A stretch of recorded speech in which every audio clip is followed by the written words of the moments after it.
we'll just get going with the information part? Yeah, I would just make it clear that it's not a meeting of the board.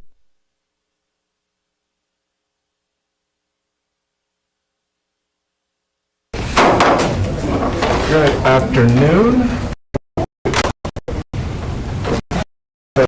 Sorry, we do not have 5 board members, so technically we do not have a quorum, but it is 1:03, and I want to at least get started. So until we get a 5th member, this will just be information until we can get a meeting, a person to get this meeting convening. So we'll start with the information items, questions, and then once the 5th member comes, I'll give it Ms. Allen so the record can we have a.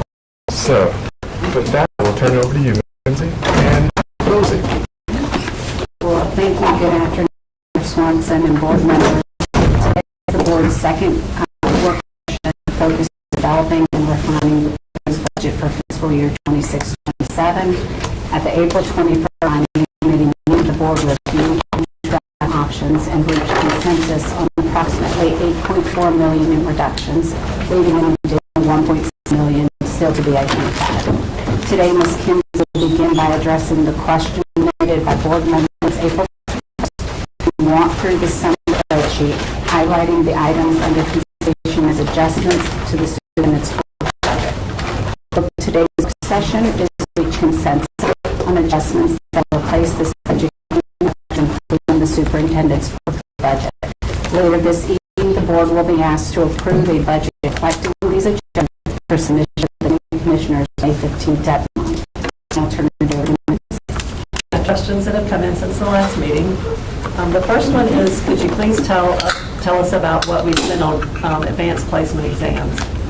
Historically, North Carolina has covered the cost covered with the advanced placement, the International Baccalaureate, and the Cambridge International exam fees for all public school students through state funding and the NCAP partnership. There are proposals in the Senate budget proposal and the House budget proposal. The Senate budget proposal would eliminate funding for the NCAP partnership and would limit the coverage for the exam fees to only economically disadvantaged students. The House budget would maintain full funding. So that's where we are now on that. The second question is, could you please look into the annual cost of Dreambox subscription and whether there's any data supporting continued use? So in the answer, we're giving you some information about Discovery Education and Dreambox Math because currently those are combined in terms of our cost. Discovery Education engages students with real-world content and multimodal instruction, supports teachers with intuitive teaching tools, and ensures high-quality instruction with cross-curricular strategies. That's in K-5 science. Dreambox Math integrates curriculum and a continuous formative assessment to personalize instruction, develop conceptual understanding, build critical skills, and improve achievement for every student, regardless of where they are in their journey. So for 26-27 next year, our combined cost would be $1.2 million. And we've also shown you the history for 5 years of cost for both Discovery Ed and Dreambox. Yes. Sorry, was there a question? So the cost of the usage is also provided in the answer. At elementary level, we're showing that for student login usage based on enrollment, it's greater than 90% with a few exceptions. At middle school, 15 out of 41 middle schools show that there is usage. Some of the schools opted out. 7 of the 15 middle schools use Dreambox, greater than 89%. And then there's a link if you need more information about more of the usage. Ms. Gibbs, if I can just clarify, Yes, the please. overall vendor is Discovery Ed, Experience is for K-5 for the science, and then Dreambox Math. So it's 2 products by Discovery Ed. Thank you. Okay, the next question, is there a way to determine the savings if we ended one-to-one Chromebooks in K2 and went to a 1-class set per grade for those in elementary schools next year? So our devices are funded through the Capital Improvement Program, which is our building program, so they wouldn't have an immediate impact on local funding. Transitioning to a single shared cart per grade level would present several instructional and operational challenges. Our class sizes vary across our schools, so one cart serving 2 classes in some buildings, and it would serve 6 plus other classes in other buildings, depending on sizes. K2 assessments require reliable individual devices across within tight testing windows, so making sure we have enough devices during those times. State digital learning standards require constant purposeful technology use, and shared carts limit the ability of grade level teams to deliver aligned simultaneous instruction. Adjusting the K2 ratios may create future building programs or capital improvement program savings, but they introduce notable instructional trade-offs and no immediate financial impact. Ms. Kimch, I just want to pause there since we do have 6 out of the 9 board members. We officially do have a quorum, so we can take official action now. So just wanted to make sure that was reflected in the minutes. The next question is, if we have $500,000 that we could remove from cuts, how many literacy coaching positions would that be? So $500,000 would equate to about 57.5 months of employment, or between 5 and 6 full-time equivalency teachers. Question 5, if we were to only have devices and specials, what would the savings be? So it's similar to the other question in that the devices are purchased through the building program, capital improvements. So there would not be any immediate savings to the local operating budget. And we would still have those trade-offs that could be difficult, which is just to point out, most of the associated expenses, like device management systems, required software platforms, cybersecurity, and technology support, are district-wide fixed or enrollment-based. So even if we restricted accesses to devices, it would yield little to no short-term financial reduction in the devices maintenance, program upgrades, or staffing. So we would still have those state-mandated assessments that are delivered exclusively through digital platforms, and we would need enough devices for that, making consistent classroom access essential to ensure students can demonstrate content mastery rather than limitations in platform familiarity.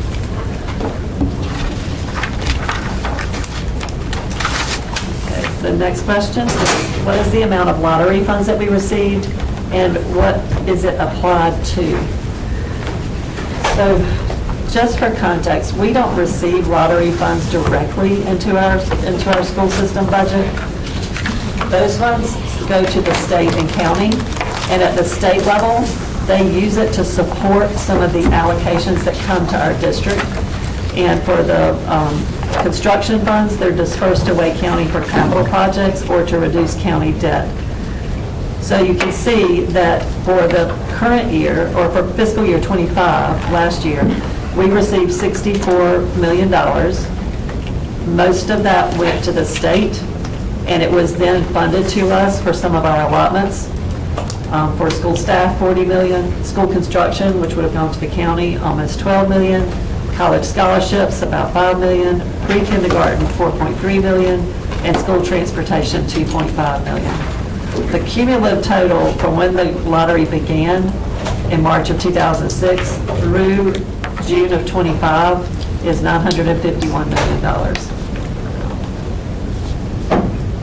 So Jerry, just so we can be clear, direct funding that comes to us, there isn't any. There is not. Right. And each county can do that differently, but that direct money that we do get goes to the county, and they use that to retire debt. Some districts will allow the district to use it, some don't, but we get zero. But even though we have access to all of this, we don't get any actual dollars as a district. You know, through time, when the state has used some of the lottery funds to support some of the state allotments coming to the district, they may put it toward a category we were already getting and then reduce the funding that was going toward that from other state tax revenues or other things, and they just kind of substitute the lottery money for it. And that's usually in every state budget, there's a page that shows how they are shifting those funds. The next question is about capital outlay. What is connectivity support services? So some of these next questions were not from the superintendent's budget. They were actually from the packet of materials that was in your last board meeting for the financial statements at the end of March. So some of the questions were from that packet of information.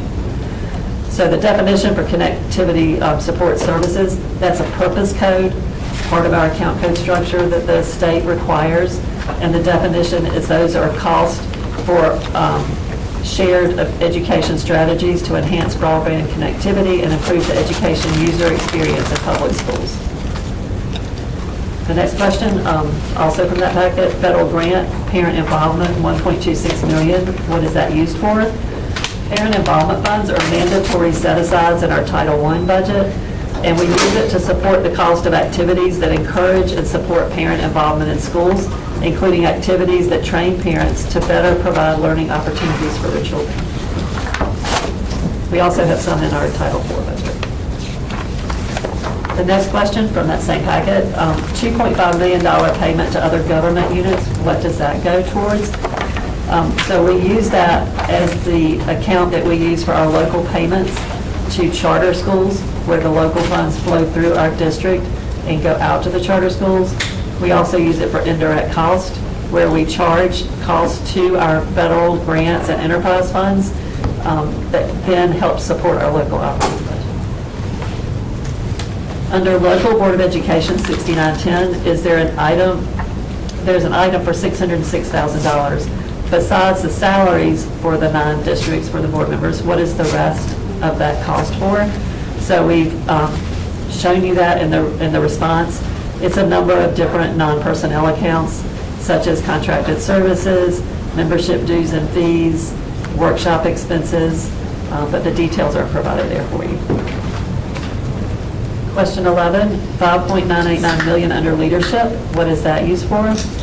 So the chart accounts from the state for 6940 requires that we put the cost of activities performed by the superintendent and assistants such as deputies, associates, assistant superintendents, and other system-wide leadership positions, generally directing and managing all affairs of the local education agencies. So it includes personnel and non-personnel at those executive higher level positions. So services would be for the office of the superintendent, and then for the assistant and chief level positions for our district. $79.8 million payments to other government units. What is that used for? And that is our charter school monthly payments. Question 13, can you clarify the difference between unbudgeted funds and our fund balance and how they're utilized? So unbudgeted is where we have funds in our budget that are set aside at the moment and are not designated for a particular thing they will be spent for. One example would be after the school year begins, when we may identify some savings in some of our areas in the budget, we will, if it's a material amount, we'll transfer that into a net savings over/under account that we provide a summary to you each quarter. We may also then determine there's some costs that we didn't anticipate or were higher than we thought, and we may transfer some funds out of that. Those ins and outs are reported to you quarterly. But we do want those savings set aside while we're still in the fiscal year, because we don't want it just to be used for something else without being transparent about that. Once it's set aside, if we don't have to use it for something else at the end of the year, it likely rolls into our fund balance. Another reason we have unbudgeted is in a lot of our grants, those grants run for multiple years. So we would have the accounts in the budget, in the codes where we're going to spend them during the year. But if we are setting aside money that we definitely need to carry over to the next year, either to cover the first quarter costs before we get new money, or if it's a grant that we get 2 years worth of funding up front, we'll want that second year of funding set aside. We'll move it into an unbudgeted line in the grant, and that lets us know that is sequestered and it will carry over to the next year. Very purposeful when we do that.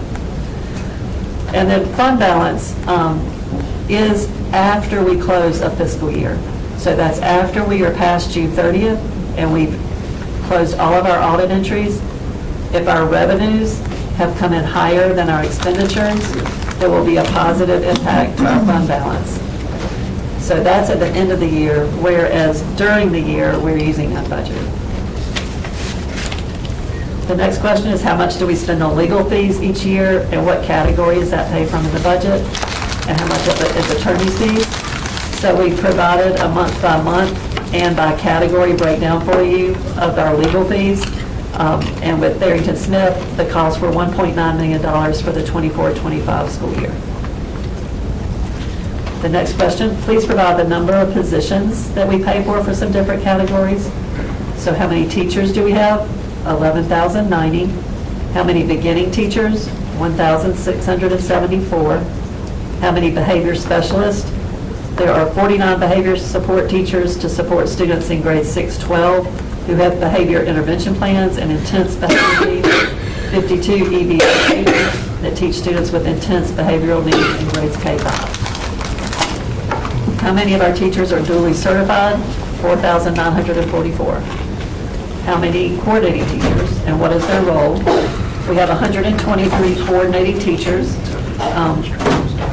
So in academics, coordinating teachers serve primarily on the district's elementary and secondary regional teams, and academic enhancement teams provide school-based instructional support to teachers and leaders.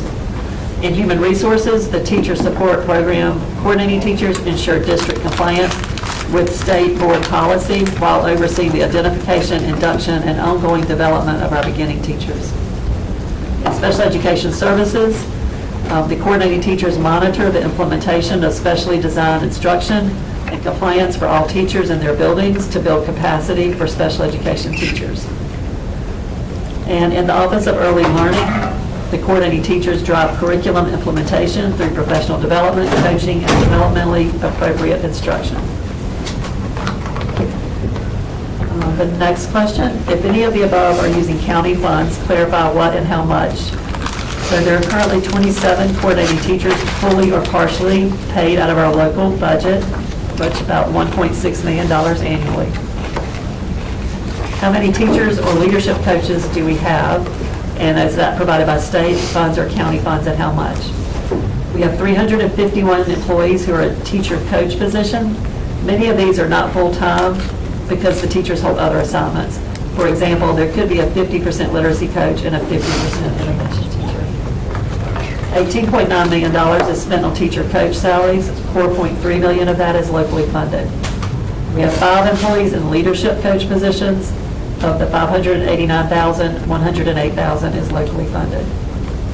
And on many of these questions on state versus local versus federal, remember that we do shift positions between funds sometimes, depending on the experience level of the teacher and how it could benefit the system.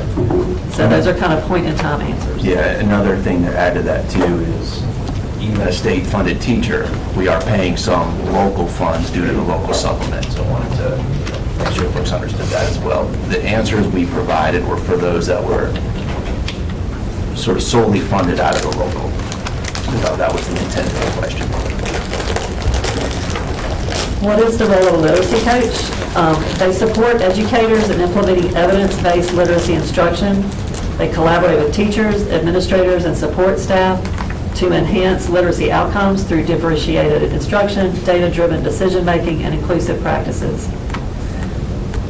What amount is spent on that? In 2025-26, there were 648 months of employment. For next year, in 26-27, there will be 400 months of employment. Can you clarify if we were removing literacy coaches entirely or cutting down the number of positions? So we are not removing them entirely. Historically, each elementary school received an allotment for a literacy coach.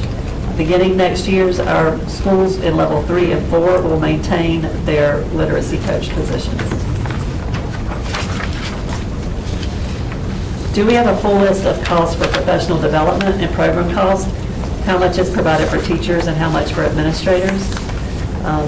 So what we've provided here is a breakdown of costs that are typically professional development, like when we hire substitutes for teachers that are absent for training, if we pay instructional assistants to substitute for teachers at training, if we have staff development participant pay, where we may be paying someone by the hour because they do training in the evening or on a weekend outside their normal or during their track out, or if we're paying by the hour for a staff development instructor that may be an employee that's teaching during track out or outside their normally paid work time, and any workshop expenses or travel costs.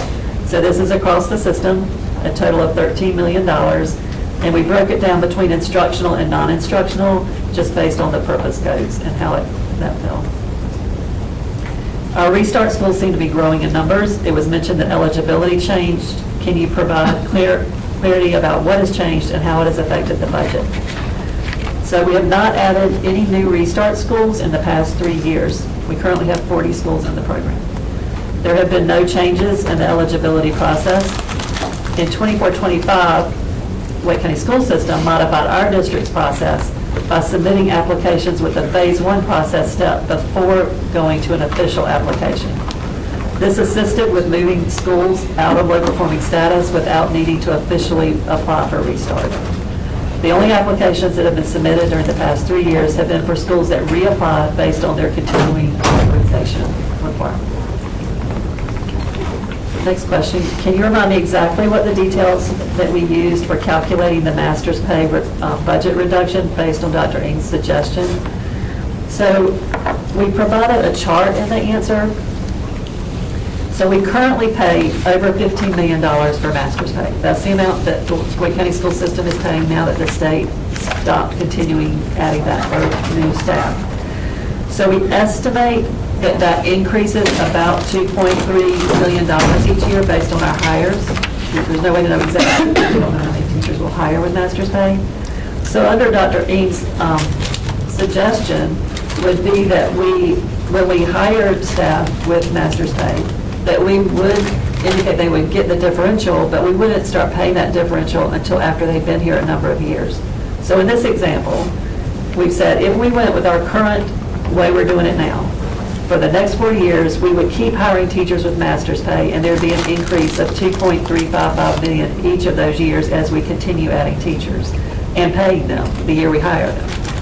The proposal would be that we would wait. So any teachers we hire in 26-27, we would not pay them the increase until 29-30. And then it just keeps delaying for each year. So it's really a pause in the amount of money we're paying out. We would just be paying it on a delay. If that makes sense. Question 21. Is it possible to cut magnet funds without cutting them entirely for those that are off grants? So yes, we have local, once they're off the grant, the magnet cost is locally funded by Wake County School System, so we do have choices. It's important to distinguish between extras and the core costs that make magnets function as magnets.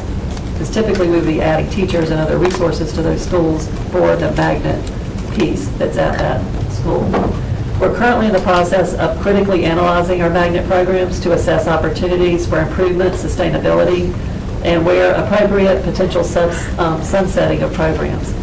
That analysis is focused on which investments are mostly tied to student outcomes and diversity goals, where federal commitments align with or differ from our local funding structures, and how any proposed changes would impact access, particularly for our lower income and geographically distant students.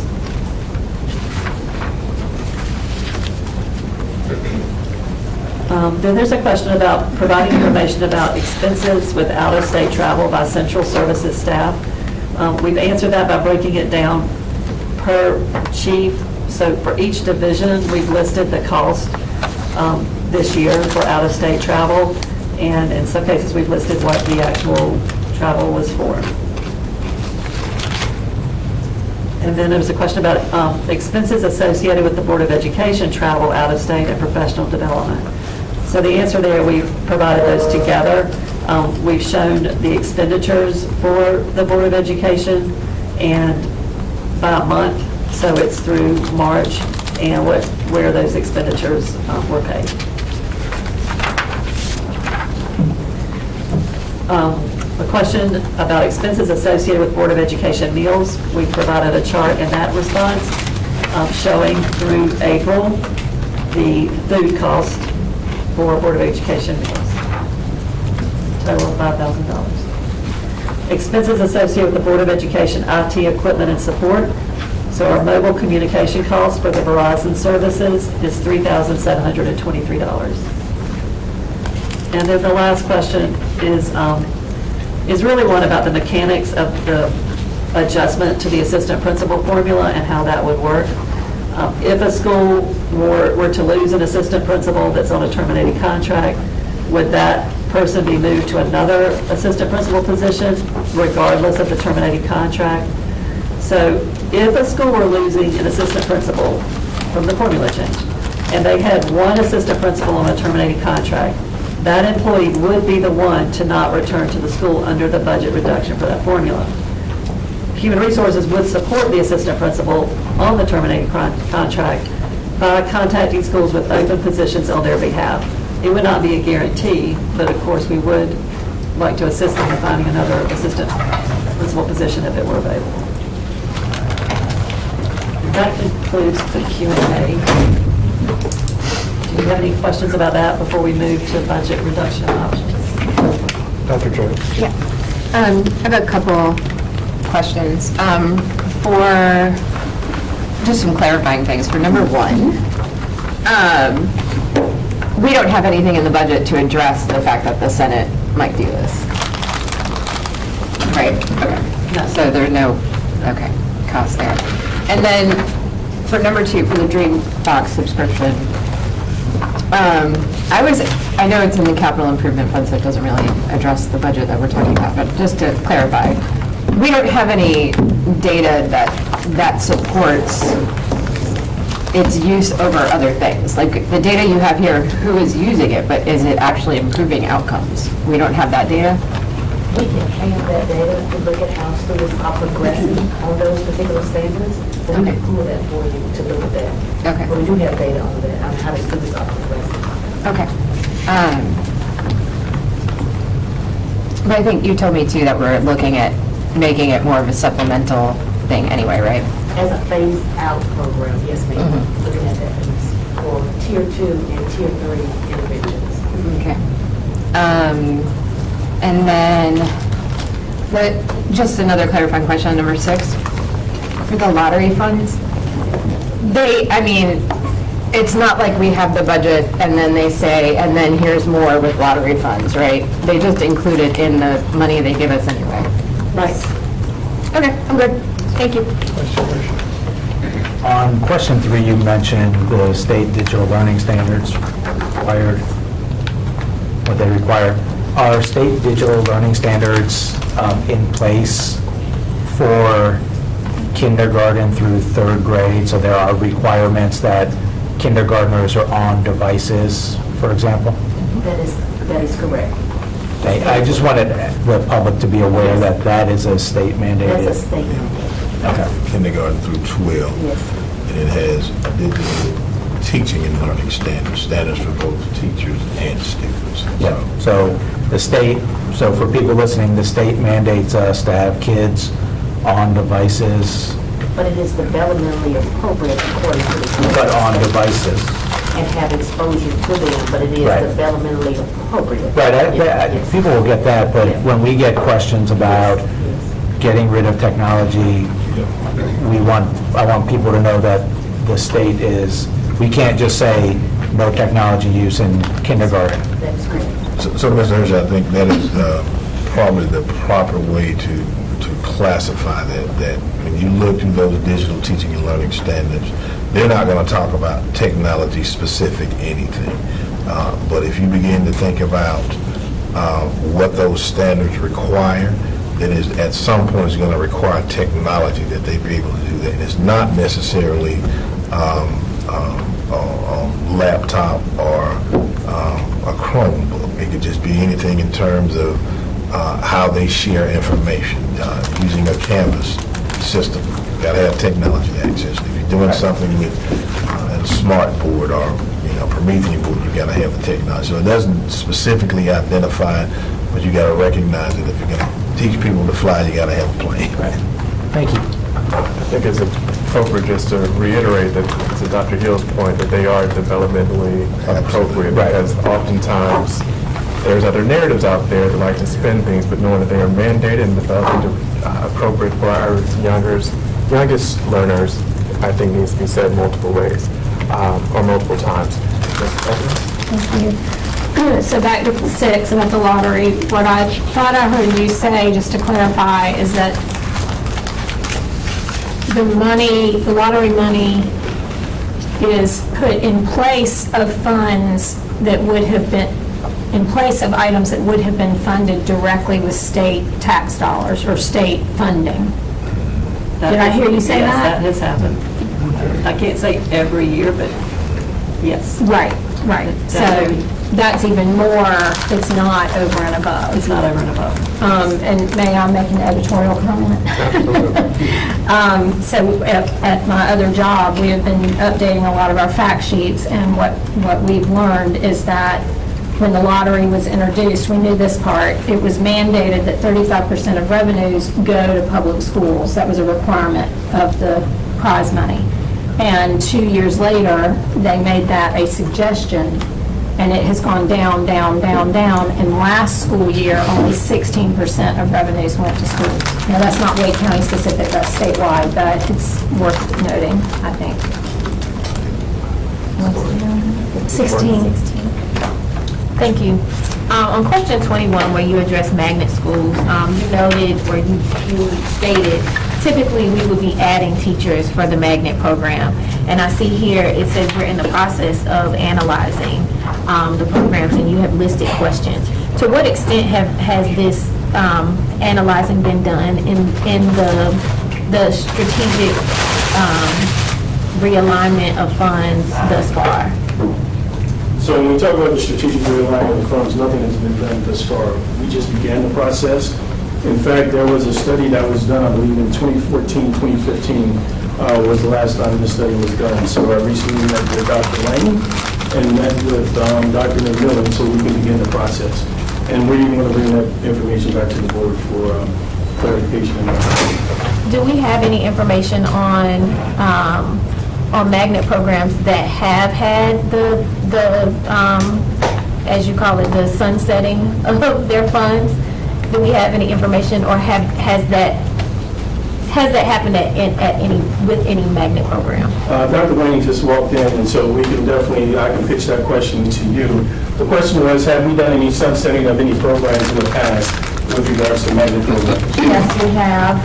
We actually sunsetted Broughton Magnet and Oberlin Magnet schools, and our community revolted.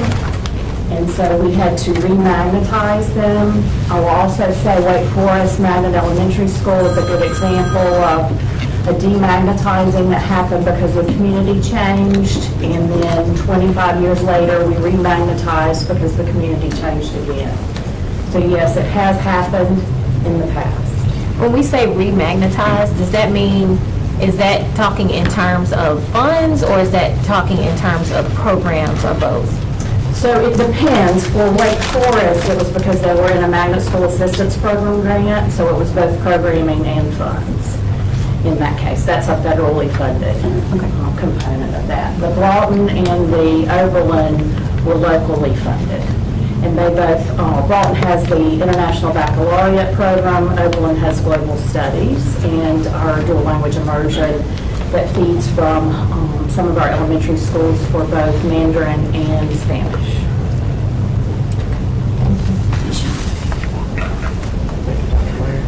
Ms. Caulfield? Thank you. I wanted to go back to question number 3 with Dr. Taylor. You were mentioning about the state digital learning standards. How did we do it before 2020 when we didn't have a device for each student? I don't know. I wasn't here, so I can't say what the district may have done in 2020 with the digital teaching. And what I can tell you is every district did it differently, and so I'll use anybody who was here during that period. I can speak to that. So I was embedded in the academic area at that time. There was a lot of investment in the iPads for students. So we had a lot of iPad carts. Schools were purchasing, so we did not actually have a CIP robust budget for a one-to-one. So schools were purchasing funds either from their direct program $61 for instructional material. They would use their grant dollars. There was also some CIP purchasing out of the academic CIP funds to support devices in schools. But it was not the Chromebooks, it was iPads for the younger grade levels. It was more for exercises rather than classroom core instruction. We also, yes, we had people purchasing a lot of the Apple vouchers to purchase educational programs for kids. Okay. Thank you. Follow up, Ms. Coughlin? No, not on that one. Any other questions regarding the questions that have been laid out? You're seeing none, we can dive into the meat of our work. And I shared with the board originally, before there was a quorum, that our goal today is to come to a consensus on the adjustments to come up with the $10 million in alternative options to adjust the superintendent's proposed budget. And Ms. Kinsey is going to share with you the spreadsheet, the options that were presented on April 21st, options that the board came to a consensus on, and then turn it over to you, Chair Swanson. So I'll go over the items that we proposed that the board to give consensus on, and those total $8.4 million. The total we're trying to get to is $10,086,786.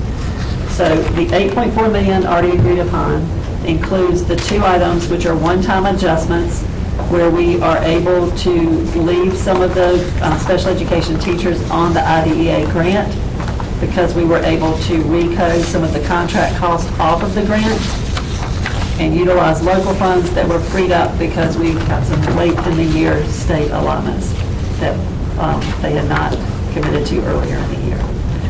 We also had put $1 million of our utility cost shifted from local to our community schools funding, because the carryover can sustain that for 1 year. Both of those items are a 1 year delay in those adjustments. We also had agreement to the adjustment for the high school assistant principal formula, where we would remove the top two tiers of the existing formula. So the largest tier for the allotted funds for assistant principal would be 58 months of employment. The next two that were agreed upon were reductions in central services, a reduction in staffing of $836,000, and a reduction in non-personnel base budgets of $523,000. The positions we are eliminating are not filled at this time, so those two were both agreed upon. And then we agreed to remove the $811,000 increase needed to support our dental plan cost. And what we will do is revise the plan when it begins the next cycle, next January, and reduce the number of cleanings from 4 a year to 2, and also have some tiered services to give an in-network preference. So those we had agreement on. So to come up, we need another $1,674,177. There were 3 items that were under consideration that had not made decisions on. One was adjusting the high school teacher allotment formula, and we would be reducing 33 high schools between 2 and 5 months of employment, so no more than half of a position. That would be $1.2 million to make that adjustment. There's a adjustment that we could reduce the amount of funds that the area superintendents use for additional allotments to our restart schools 1 year at a time. That would reduce the pot of resources they have from $6 million to $5.5 million. Another item was removing the instructional support specialists, which are hourly tutors that are working in our schools that were created through the North Carolina Education Corps. Those 3 items total $2.1 million, $2,142,089. There were 2 other items mentioned by board members at the May 5th work session. One was a delay for the local master's pay, which would save $2.3 million. And there was another suggestion that we could pause the annual allotment of extra duty stipends, which is $1.1 million. So those are shown on the spreadsheet. You may, I don't know if you want to start with the three that were, did not have consensus from the list that was originally put forward. I think that we can start there, Ms. Kimsey. Thank you. So I saw Ms. Edmonds' hand and Dr. Job's hand. So Ms. Edmonds. Last week at the Student Achievement Committee meeting, I felt more confident about getting rid of the education core, the tutors, so that's the 440,000 number, based on what was presented in that committee, and I asked Dr. Hill a clarifying question about the Title I schools that would be impacted, and with Title I principals in the room, they all, you know, felt like they could handle it if that were to go away. So I'm comfortable, you know, if you want me to raise that or make a motion, however you want me to do it, I'm comfortable with that. That works. We'll pause there and see if there's any other consensus. I'm also open to removing that one. So we have consensus of removing the NCEC. I was going to check that acronym up. Did you have any other suggestions, Ms. Evans? Not a second. I'll follow back up. Dr. Joe, thank you. I know we said we were just talking about these three, but it's kind of hard to talk about them while other numbers are out there that might balance them. I think we should take delaying local master's pay off the table, especially considering Durham changing to now having master's pay. I think that is going to be hugely competitive for our staff, and we need to make sure that we are. It would be nice if we superseded their their pay structure, but we should certainly be matching it. And so I don't think we should consider that 2.3 million when we're considering these other things. I would agree with that. I actually had a question for Dr. Mutilla regarding that, but you are right along. Vice Chair Hershey. So I would rather, Sorry. Is there consensus? I want to do it the same way I did it with Ms. Evans' proposal. Consensus of removing the the master's pay. Like taking it off the table. Right, not touching this one. That's what you want, Yes. okay. So we have removed and saved that, so we are being competitive and whatnot. Sorry. yeah, I'll just go one at a time. So I would prefer us not to reduce restart funding and to keep that. I have proposals to cover that, but I will wait to get to that as the chair wants to go. But I would just propose we keep the restart funding at 6 million at this point. Ms. Kimsey, with the 400,000 being removed, and we had five, I don't want to mess up the math, so. Yeah, what we would still need to reduce is $1,233,888. Yeah. Thank you. So I do have a lot of concerns about the removal of the high school program enhancement teachers. And in trying to weigh these against other budget items, I'd like us to consider the pause on the annual alignment of the extra duty stipends. Again, I really feel that these stipends are important and we need to offer them. I don't want to see any reduction in the stipend amount, but whereas removing the enrichment positions would be a reduction of actual hours and people in the buildings, I would rather keep those programs funded even if we have to delay increasing the extra duty stipends.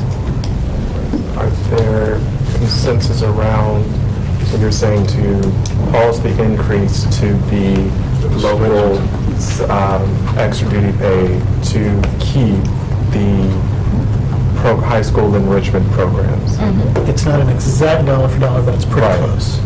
So is there, all right, I'm there's in line with that. consensus around that. So where are we now, Ms. Kinsey?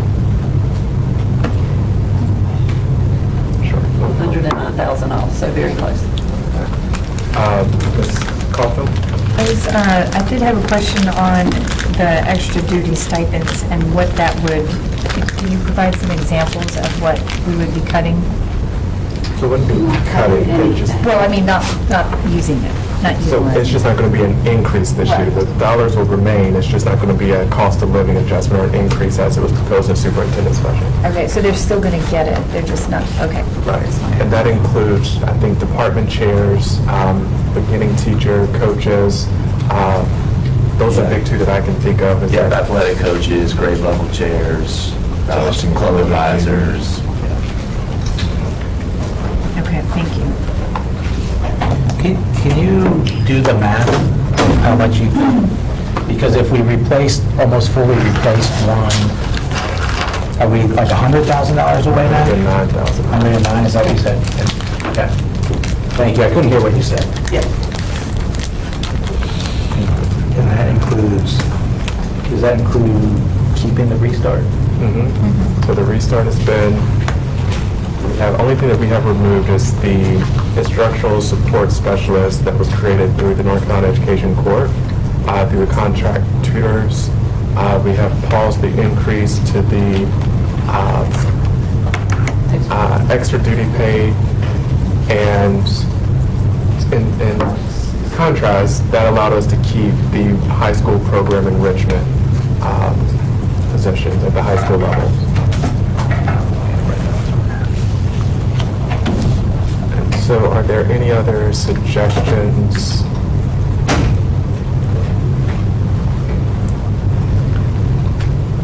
So, Mr. Chair, I know that we do have to get that extra 1,900 met. I'm not sure if there are other proposals for how we get there at this time, or if any of these other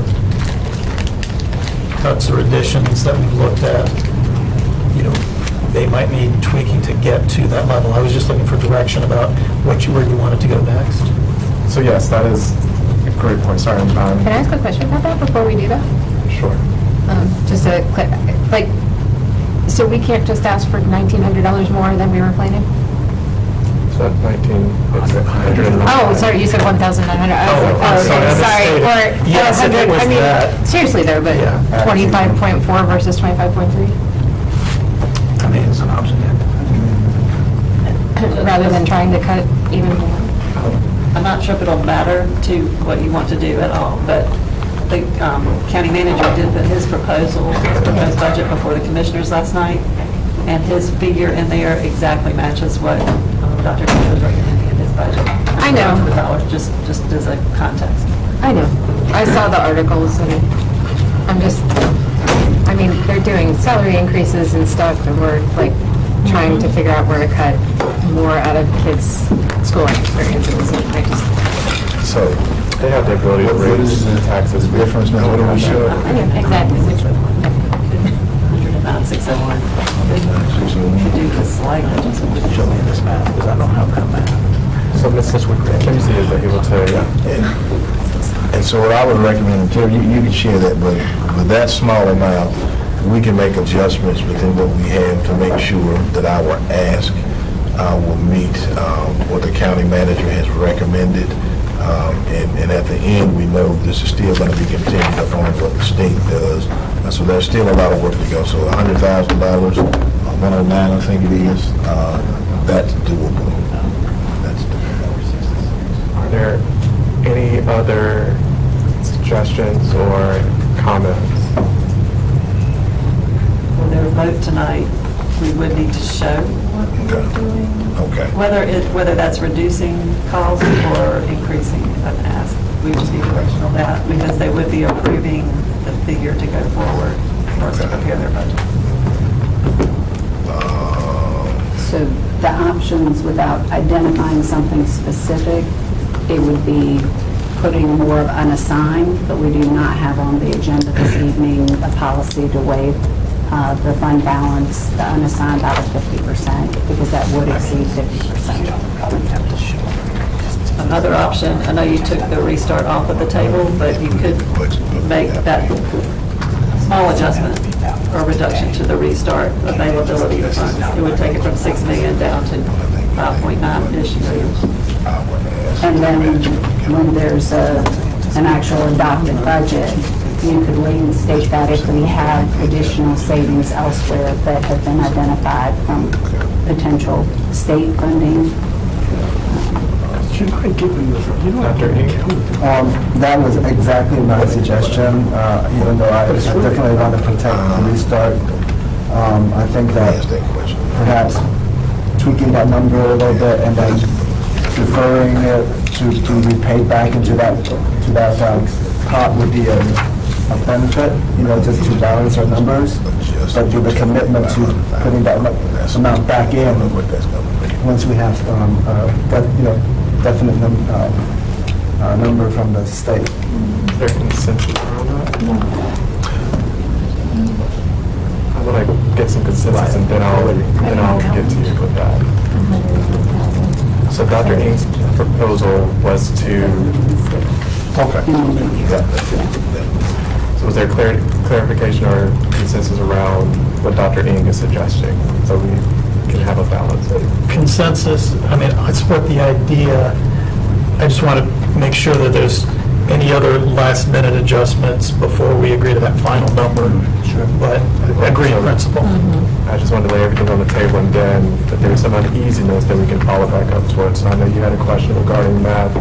So I'm kind of questioning the 109 that we have left, because I'm looking at the budget. We took out, the only thing we've added back is the 500,000, which would put us at 10,052,000, right? No. Hang on, I'm not done. So it's 10,552,898. Right, and then we replaced 1.2, we keep in the 1.2, but we took off 177, so... You're actually starting with that next column, the 8.4 million, not the 10 million one. If you start with column D, I was subtracting. and you start with the 8.4, and then we are adding to that the NCEC 440,000, extra duty 1.1 million, and the restart 100,000, rounding just to say the numbers. That would get us to the 10,086,786 is the adjustment we need. Okay. Thank you. Are there any additional questions regarding? I'm fine with it at the right time. Go for it. All right. I'll play with my restart. So, I know this has been an exercise for everyone, and I appreciate everyone going through and looking at numbers and how we've been trying to get to like a balanced number. One of the things that exercises I went through was, again, you tweak something here and you get closer to 10, you tweak something there, you come back a little bit. Something that in the last 2 years, I think this board has been very successful at doing has been going out and trying to find additional monies, private sector monies and donations that we've been able to use to fund important school functions. You've seen how we've been able to build up the Angel Fund with donations from the A.J. Fletcher Foundation, from the Baptist Temple, from individual fundraisers. You've seen, I had 3 or 4 examples, I'm now blanking on them. But one of the things that I came across is I found a matching grant program when we were talking about our restart funds and what we might do there, and we were talking about tutoring. And what I found was through one of the organizations that's been highlighted through our Community Engagement Committee, Communities and Schools, for $15,000, we could get a $15,000 private sector match that would be used for success coaches for North Garner Middle and I think East Garner Middle. And again, it's the capacity to take a small investment and double its impact, but it would require us to invest the $15,000 in it. It's a relatively modest amount, and some of the different scenarios we were playing with, Mr. Chair, I had a way to try to get that in there. Here, because we're not coming up with a surplus, but a little bit less that we would have to fill, I'm a little more reluctant to propose it. But I still think it does go to benefit those, children that could be coming from like more of an at-risk environment that need that additional support. So I wanted to put that out there as a proposal for $15,000 to expand those success coaches to community schools. So is there support for that idea? I'll get to you, Ms. Rice. Questions? Or Yes, this is in reference to this. Is that what we're talking about? Yeah, that was where I am, Ms. Rice. I do support what Mr. Haggerty is saying. I think that conversations as well with that. I'm okay with supporting that and having consensus, but what I do and would like to see more, if possible, I think with Dr. Hill's department, if we can make sure that we really collaborate with these other organizations who are actually seeking out funding in these other sectors for us, in support of doing the work around our students, to make sure that we're meeting the deadlines that they need, giving them the information that they need as well, so that they can do the matching grants and the other funding and incentives that we've done. So I'm all in for the consensus with supporting that, but I do want to encourage staff to work more with our community partners, because we need them at this juncture as well as in the future to come. And I think one thing that we have done well is created great partners in Wake County, but what I think we can improve upon is keeping those partners, hearing their voices of what they might need to continue to sustain the support that they bring toward us with our children. And community and schools is one of those people who've been trying and have missed out on funding to really help our kids, because we haven't always followed through the way that was necessary to support the work that they're doing for our students. So yes, Mr. Haggerty, I would love if other colleagues would come alongside you and support this $15,000 to help them infuse what more they need to do. any other? So would that require us to take some from the restart to match those funds? I mean, what I would say is if the board is agreeing to add that in, we will make that adjustment. I know that even with utilities, we can make a slight adjustment there if we want to, because we know that's just a prediction. The number could be higher or lower. So 15,000, I just think there are just several places in the budget you can make those subtle adjustments. I didn't know, Lisa, if there's a possibility that 15,000, Community the schools. communities, yeah. So it would require that we would look at it. At the challenge with community schools is that also pays for our recruitment advertising. And so my concern with going over $1 million is just that would eat away our recruitment advertising. Our program has been really successful. And we are hoping to expand it for bus driver recruitment and use those funds to do that. I feel more comfortable looking more deeply into it before we risk our bus driver advertising. But it's something that we could look into. I don't know that we could do it thoroughly right now. So to add anything, we have to have a balanced budget, and Ms. Kinsley needs to have a budget line item that can be adjusted in the file so that she can make the May 15th deadline to the county commissioners. So it could be another thing that's adjusted in restart. I do want to highlight, if you have not read your updates from the superintendent, that on Friday I did receive information from DPI and the state meeting that we had, that there is a lot of movement on this 15 to 18% increase in Duke Power, and that will be added as a potential risk to the board's budget.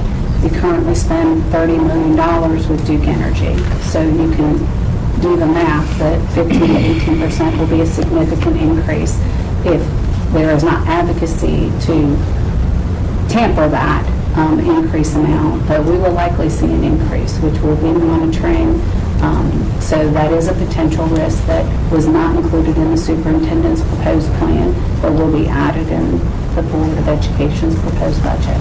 So I do want you to be aware that there may be some other costs. We also have fuel increase costs because of what's going on right now in our nation. Well, not in our nation, but outside of our nation, but it is impacting. So gas prices are escalating, and we spend a lot in transportation. So the state was able to give us a very modest, about $600,000 as a fuel increase for this year. And so our fuel inventories are, Mark, stable. Yeah, we're stable. But we also did some fuel futures, and we were able to purchase it at a lower amount than what it's selling for right now. So I just want the board to be aware that there are some operational costs that could very well go up, and depending on how things level out with the war right now, we are impacted very much by that. Ms. Wallace shared with me she's hearing from vendors where costs like gloves are increasing by 25% for her workers in the warehouse. So we are seeing escalation. I just want to make sure that I'm sharing that with you. Amended proposal to the proposal on the table. Given the risks that have been laid out, is this something that we can pass a balanced budget tonight? And if there's additional leftovers or revenues or something we can see, that we can go back and add the $15,000 for the community use in schools for those two particular schools.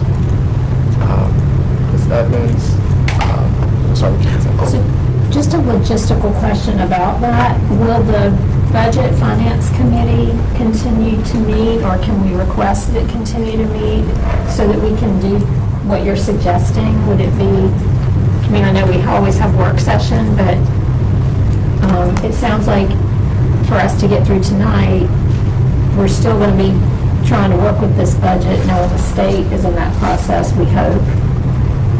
So can we make that request? I'm open to the rest of the chairs. No, I just wanted to clarify, because in terms of terms, there's Community in Schools Wayne County, and then there's our Community in Schools program. And I just wanted to make sure that we were clear on the two different, because then we started talking about using balance from community schools for community in schools. So I just wanted to Right, but we were trying to figure out how do we get the $15,000 and make sure that the budget is balanced. Yeah, I just know that some of these are, like hiring decisions and things, follow our budget and our budget cycle. So, for $15,000, even looking at some of the suggestions that came in some of the board Q&A, I was curious if we couldn't find it for this budget. But to Ms. Edmonds' question, I absolutely, if it's what you as the chair would want, I think we could continue to have the Budget and Finance Committee continue to meet to consider the reorganization, the compensation studies, and then let's just be honest, fundamentally, if this is where we think our revenues are going, and depending on what the legislature does in terms of any costs, and depending on what the markets do with additional costs, it would be far better for us to start working now on what that 27-28 budget looks like than trying to do it all in a compacted period next year. I agree. So I'll go to Ms. Caulfield and we can circle. I was actually going to ask if we could keep the 15,000 in there, because I think that it's a program that is much needed. It's something that we hear about often, and we're not talking about millions, we're talking about 15,000. And if we can find a way to put that in there, it is something that is going to benefit our students. I think the question is, which I'm not opposed to putting it in, I'm just saying where, because tonight we have to pass a balanced budget and staff has not had the opportunity to locate the additional 15. So would that mean if we would take that from the 500 in the restart and then adding that back once the budgets are adjusted? So that's I guess consensus that we need to figure out. So Mr. Chair, if the board has consensus on that, if we can do that, restart, we can make those adjustments there. and then we'll have from now to the end of next year to make that sole adjustment and put it back. So we're talking about 15,000. To me, that's a skinny rabbit that I don't want the board to get too worried about. We'll be able to make that adjustment. It might be a skinny rabbit. I just have to make sure the rabbit is balanced. That's right. That's the only concern I have is the balanced budget.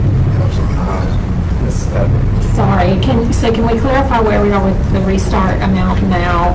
Because it was at 6 and we've reduced it just a little bit, but So we weren't going to reduce restart at all. Right. Right now, before this change, we were reducing 109,601 with the understanding that when we first find savings, if that happens in the new year, that would be the first thing to reinstate. So if we add the 15,000 to it, we'd be at like 124, almost 125,000, that we would bring down the 6 million to 5.8 some million. And the area superintendents use that over the course of the year. Right. I understand that part. If there's any savings, we would likely be reinstating that before they would need that last bit to allocate to schools. I just wanted to know the main number that we've gotten to, which is, 124, 601. okay, so 5.8. Yeah. That's what I want. Thank you. So we're, Ms. Kinsey, if you could do a recap of all of the everything that's transpired, and we can hopefully get this across the finish line. So, to make the adjustments that we needed to, we would be, I'll just start from the top, we would be leaving special education teachers in the amount of $4 million on the grant, because the carryover is now going to be larger because of adjustments we've done. We would move $1 million of utilities to the community schools budget. We would adjust the assistant principal formula for our high schools so that the top tier would max out at 58 months of employment. We would remove vacant positions in the amount of $836,000 from central services. We would reduce central services base budgets by $523,000. On that one, I want to mention that the slide tonight will show a higher amount because we had already reduced the base budget in the superintendent's by over $500,000, so we'll be summing those numbers together.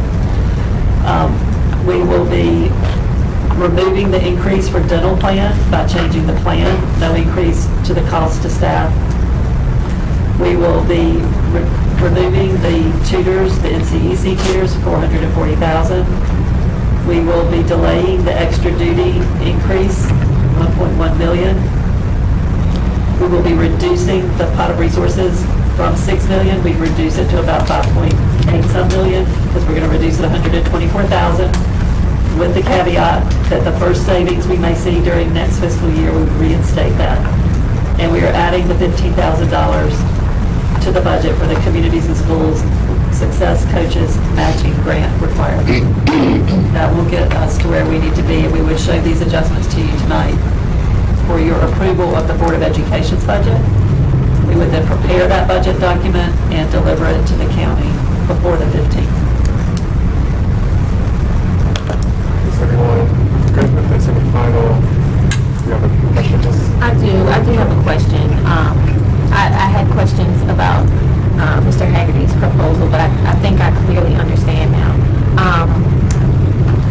Ms. Kinsey, can you repeat what you said in the very beginning about special education? Yes.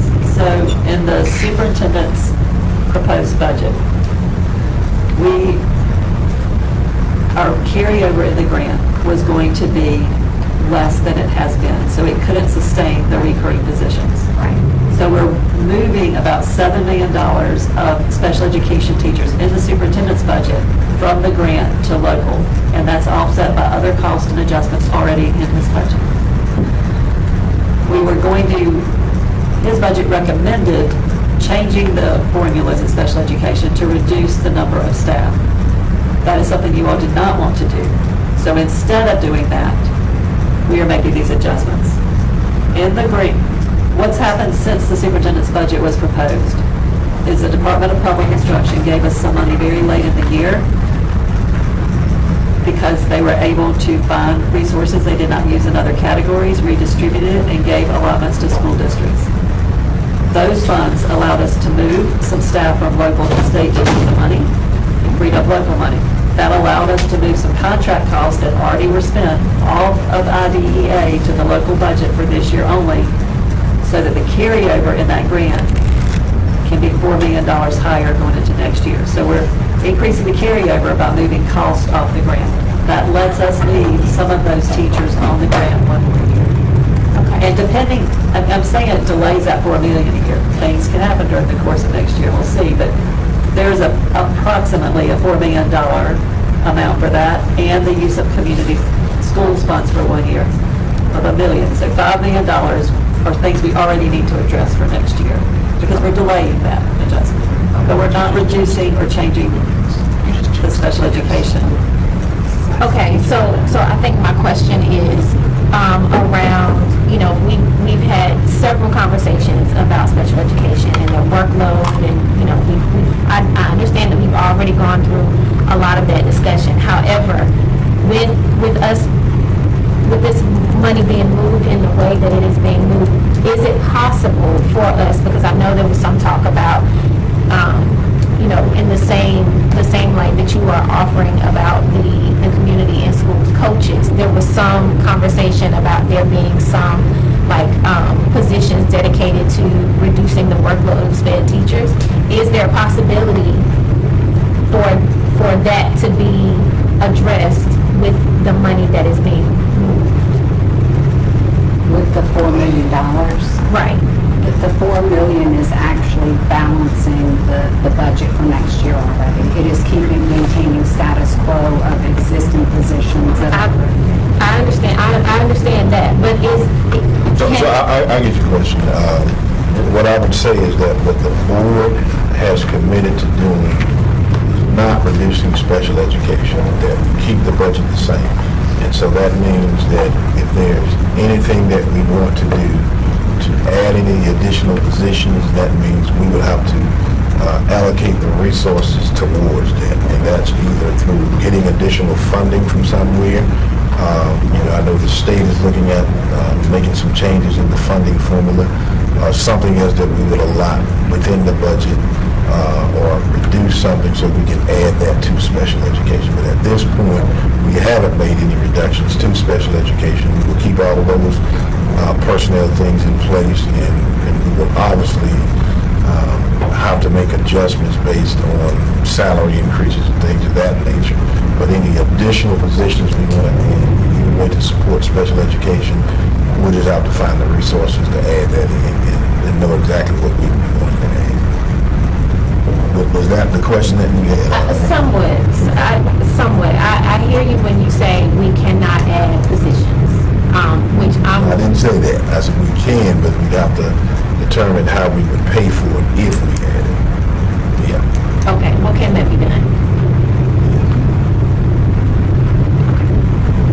It would be either increasing your request to the county, or you would have to offset it by cutting something, reducing or giving up something else. It's kind of to get something, we have to give something without the bottom line. Okay. Do you have a proposal that you want to remove to give to them? I don't want to remove anything. I think we're removing too much. I guess I will ask the elephant in the room, why are we not asking for more if we know that that's what we need? So, one of the things I try to do is be very in tune to what the county's financial situation is. And what I can tell you is that what we were expecting to be $40 or $50 million in additional revenue, that's way down. It's around $15 million. And I think what $8 million is what that it's down to $8 million now. So that number's been going down. And what I recognize is that they've also had to do a tax increase just to cover the budget that we have now. And when I look at what we've done in terms of working with the commissioners, in the best of times, and I know that was my first year, I think they gave us an additional $58 million. And so, knowing what that revenue is now, I just wouldn't see me in a position to ask them to give $58, $60 million, even in the best of times when they were able to provide that. I'm definitely not asking for although I know we all know sitting around this table that I don't think that there's enough money in public education, period. But I know I'm preaching to the choir. I hear you when you say, you know, you're trying to be very in tune with what the county needs, but I think we have to be really in tune with what our district needs too. And while I'm not asking, or I'm not even thinking of like asking for $20 extra million, I think it is a job of ours to do the due diligence to really push. We've heard that there have been issues with SPED, and although we are keeping the status quo that we had last year, we've seen that that's not enough. And so I respectfully ask that if there is a way for us to determine if at all we can kind of take some of the pressure off of the workload off of SPED, if that is a possibility for us to do that and ask for a reasonable amount for what we need, I would ask for that. And unfortunately, I don't exactly know what that number is. So, yeah, I wanted to follow up on Ms. Gwynn's question. So, I know that we've talked about the budget amount was for the status quo, is how it was described, not adding anything. But we know that there have been proposals to change special education. Specifically, we talked about CCK, I think, and some other programs. So if those programs are discontinued, but we're not changing anything, where are those, and I apologize if that was addressed before I got in the room, but where is the funding for those programs going, or is that money that it's being kept within special education, but I'd like to know how it's being used, or if any of that could be used for some of these. Yeah, so any of those, and we're talking about those 16 regional programs, and so those resources will be used to continue to support those students in those classrooms and those special education teachers. So it's not cutting anything from the budget. It's just saying that we're going to serve those kids and those teachers in a different manner. So those resources are still going to be there to provide that support. Yes, I want to follow up with that before. And those teachers that do not have the license, you all are working to ensure that those teachers have the license and those programs can continue. And so, and thank you for asking that question. So to be very clear, that if that person is not duly licensed, that just says they can't deliver the core content. But there's nothing that stops them from delivering the special education support that's needed. So there's not going to be a change for those teachers. They're still going to be a part of our landscape in special education. They're not going anywhere. So the CCK course classrooms will remain CCK classrooms for next year? No, it didn't say that. The teachers will be here. But programming. Yeah, but right, because remember that it's required that those students have, if they're going to be in that type of classroom, that they have a duly licensed teacher. Right now, we only have 2 of those. And so that means we're out of compliance as it relates to this. So that means they will be there to provide those supports for those kids in those 16 regional programs. So are we, okay, now I'm confused. So with the CCK, the teachers that are not licensed in those regional programs, the district is working to get those teachers licensed, or not working with them? I don't know if that's what special ed is doing or not. No, we're not working to get those teachers licensed, because it's a matter of the licensure program regarding those CCJ classes. So that means essentially the programs are, I'll pause, but I'll go to Dr. Joe and Ms. Rice. That was what I wanted to ask, is that because I've asked this a couple of times and I've gotten the same answer, that we're going to use the resources to support those teachers just differently, but nobody can tell me how. What does that look like? So how how did, so nobody can enter a CCK classroom next year. So the students would go to their base schools, they wouldn't go to a CCK classroom somewhere else. And so what is that difference specifically So, look like? yeah, so it depends on the student. So when you think about a CCK classroom, those kids have different disabilities. Some may go into some other regional program, some may go into a classroom. That's just something that's going to be determined by the IEP team when they make a decision about those kids in those 16 programs. So I can't sit and tell you where every kid is going to land, but I do know some based on the CCK program who's in there, will probably end up in some other regional program. Now, those teachers and those IAs, everybody who's in that program, then based on where those kids may be assigned, then they may be in those classrooms providing additional support, additional pull-out, all of those things that are going to be there to support those programs. But they won't be the lead teacher there anymore. It just depends on how it's done at that particular school. So if you've got, well, I think the first answer would be no, they wouldn't be the lead teacher. I would agree to that. But if they are part of a co-teaching model, that I can't determine because depending on what that teacher's licensure is, an example would be, we know 2 of those are duly licensed teachers.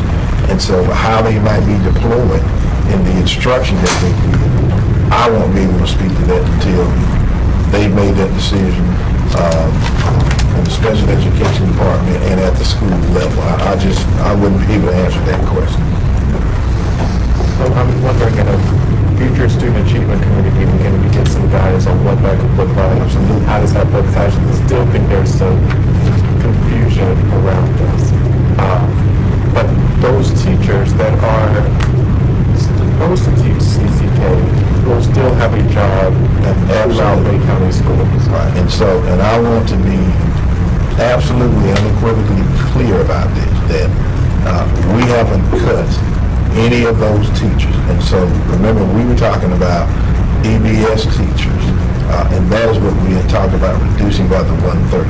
All of that has been put back in place, and we never talked about cutting any other position. So any change that a school sees in terms of special education will be because there's been a change in the enrollment of those students, or if the principal has converted some position to have a special education teacher and they choose not to convert that anymore. And so that will be the allotments that they get from special education. I could be a principal at a school and say, I'm going to convert, add one additional special education teacher, and now the caseload for my teachers goes from hypothetically 25 down to whatever that number may be by adding an additional teacher. That's a principal decision, but at the district level, the allotments that we give out have not changed, and the school will see a change only because the enrollment has gone up or down, and they will get more or less based on that. Okay, I have a couple of questions. How many students were in CCK? Or how many classes? I don't know the number, it was 16 classes. 16 classes. So in those 16 classes, you have an average of, what, 18 children? No, I think it might It has to be be 16? 6, 7, or 8. 6, 7, or 8? Yeah. It's lower than that? Less than. So it's a less than 150 students total? Okay, so the question that I needed to pick up from Ms. Gordon when she originally asked, and I'm going to ask for a very direct answer. I don't want to run around, I want a direct answer. And that is, with this when we remove the CCK students and put them in their regular education class, based upon whatever their assessment might be, will the educators who have to now support the special education students, or will special education educators, period, have an increase in case management and paperwork to complete? That is what Ms. Gordon is asking. Are these people's workload going to increase? We're not, because we keep talking about, oh, no, we're not cutting, no, we understand that part. But the question really is, will their workload increase? And she's trying to get to the point to say, if it does, where is their funding for their work to be done so that they can do special education. Special education is a very supportive role that has to happen. And if they have to do the supportive role of the engagement with our students so that they can be seen and be supported, they can also do paperwork too. It's not enough time in a day, and it's not healthy well-being. So what I heard was, okay, we're not cutting anybody, but these classrooms are now getting ready to increase in whatever perspective that they may be, which means workload has to increase. Will there be some support for them? And so when you're saying, oh, well, we're not sure if we're going to get, if we do have, if we do see some needs, and if we have the funds, then we can possibly do it if we have the funds. But the question I think we're asking in the front end is, do we have supports in place already to support these special education educators for when we know these classrooms are going to shift? And to confirm from our meetings that we've had since the beginning of CCK, please, public and everybody understands, we were not supposed to do CCK without dual enrolled teachers. And we've been doing it for over 10 years. That's the elephant in the room.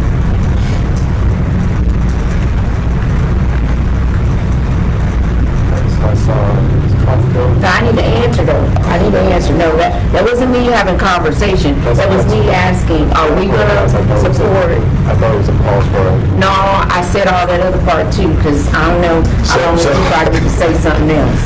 So, Ms. Rice, the answer is yes, there will be supports in place.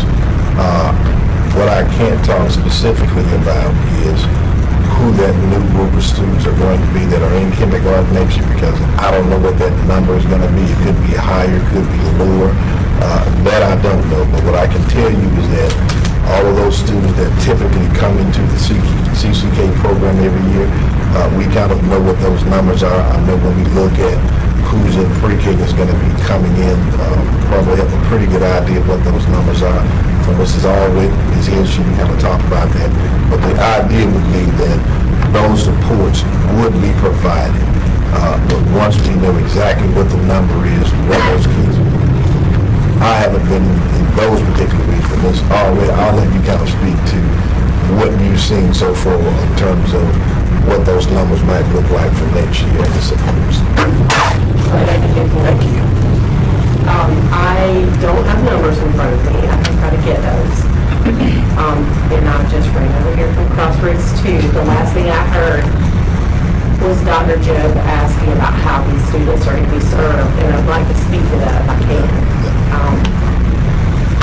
Typically, we don't satisfy people. We're talking about this because what I'm going to say is it depends.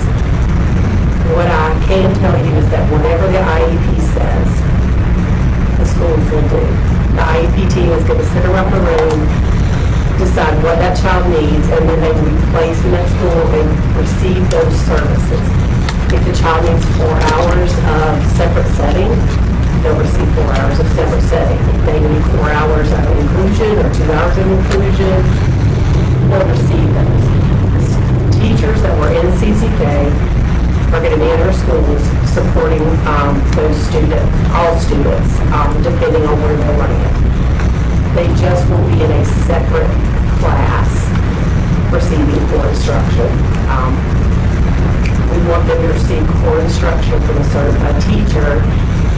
And like I said before, especially at this very young age, we want them receiving that in the regular classroom as much as possible, because these children are still really developing and we don't know where they're going to land. As very young children, you all had young children, you know that they all develop at different levels, at different paces. And I don't want children, I don't think any of us want children placed in a separate setting where they don't have access to typically developing peers so that they can develop to the maximum extent possible. If you all want numbers of how many we're projecting, I'm happy to get that for you. The challenge is that especially at the kindergarten level, those children that are rolling from pre-K to kindergarten, it's very, like, we don't sometimes they don't go anywhere, they take additional care because it's not required school. I can give you how many are in pre-K that we think are coming to Wise Special Ed Services, but that is a very fluid number for us. Every year, we start thinking we're going to have this many, and this is how many actually show up. Those are the questions I knew. If there are other questions, I'm happy to answer those. And so I think one of the things that we can do is to go back and share what those numbers were. And I'll just say 1 October of every year for the past 3 years. And that'll kind of give you an average. And you'll see it. You want the numbers that were in CCK or the numbers that were in CCK. No, my question was really about, do we have a plan in place to support the increase of case management workload for special education teachers? The money, right, there's already a current overflow of work that they tried to meet, and now we're going to increase some numbers. We're being realistic, right? Or at least trying to be prepared for what to come. I don't necessarily, it's not about the numbers because I can't control the numbers. I want to know what plans of actions does the department have in place to support if it happens, and not be reactionary, but be preventative or,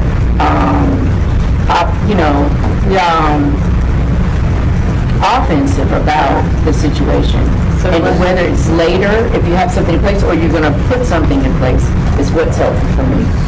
May I suggest that if the May student achievement week meeting has not been, agenda has not been detailed, but this be a topic that can give the layout and roadmap of where it is, what the plans are, maybe your questions can be raised there and answered in greater detail.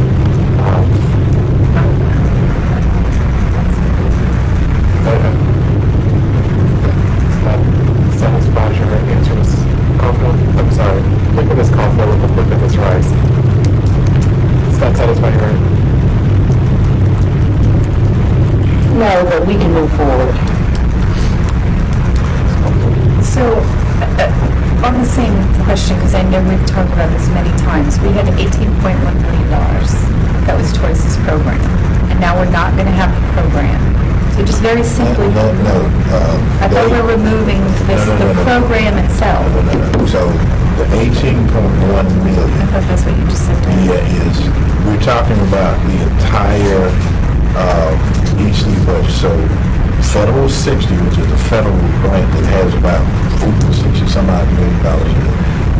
At the end of this year, that federal grant would have about $6 million, $5 or $6 million in carryover.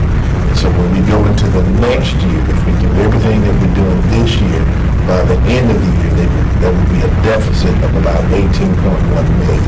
And so we took maybe 7 or 8 million of that, put on the local side, and then the remaining 10 million, we were going to reduce those 130 EBS positions, which now the board has said we will not do.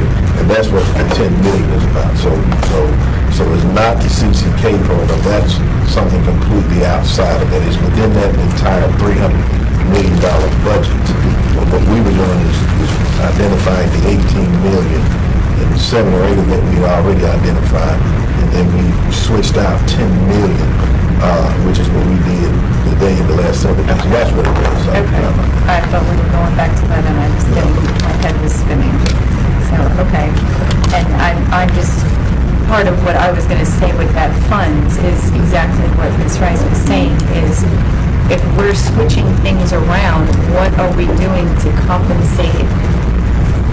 These children are going to be in a general education classroom now, right? Or if they can be, correct, they can be served there. So now we have these teachers that we're trying to disperse in different spaces to help these students.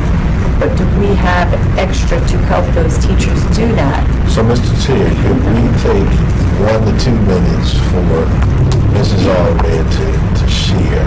And then I think after that, we can bring it back to student achievement and talk much more granular about it. So the first thing I'll clarify is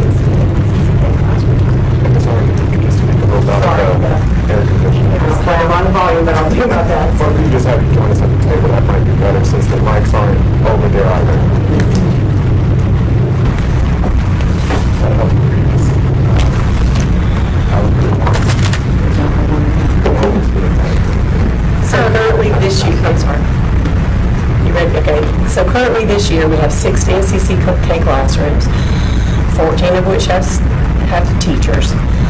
Those 12 teachers are going to be moved somewhere else where there's a vacancy or somebody retiring. They're going to roll into our teacher positions. Today, yesterday, and tomorrow, we are training general ed kindergarten teachers about how to manage behaviors for children that have challenging behaviors to help prepare them for the children that are coming to their buildings. Additionally, we'll be providing additional support through some of the IAs that are dispersed because of CCK. We're going to be holding some of those at the central services so that when we have cases where children are really having extreme behaviors, we can deploy them out into the schools to help with those. We are also working to hire through 70, which is the CEIS funds, behavior BCBAs, or certified behavior analysts, and registered behavior technicians, again, to help some of these children that are struggling behaviorally. Historically, those are the children that are most challenging in kindergarten because many times they've never been in a formal school setting before. They don't know how to act, they don't know how to do school. And so we'll be deploying some of these folks to help in the classroom to manage while we get them prepared to do school.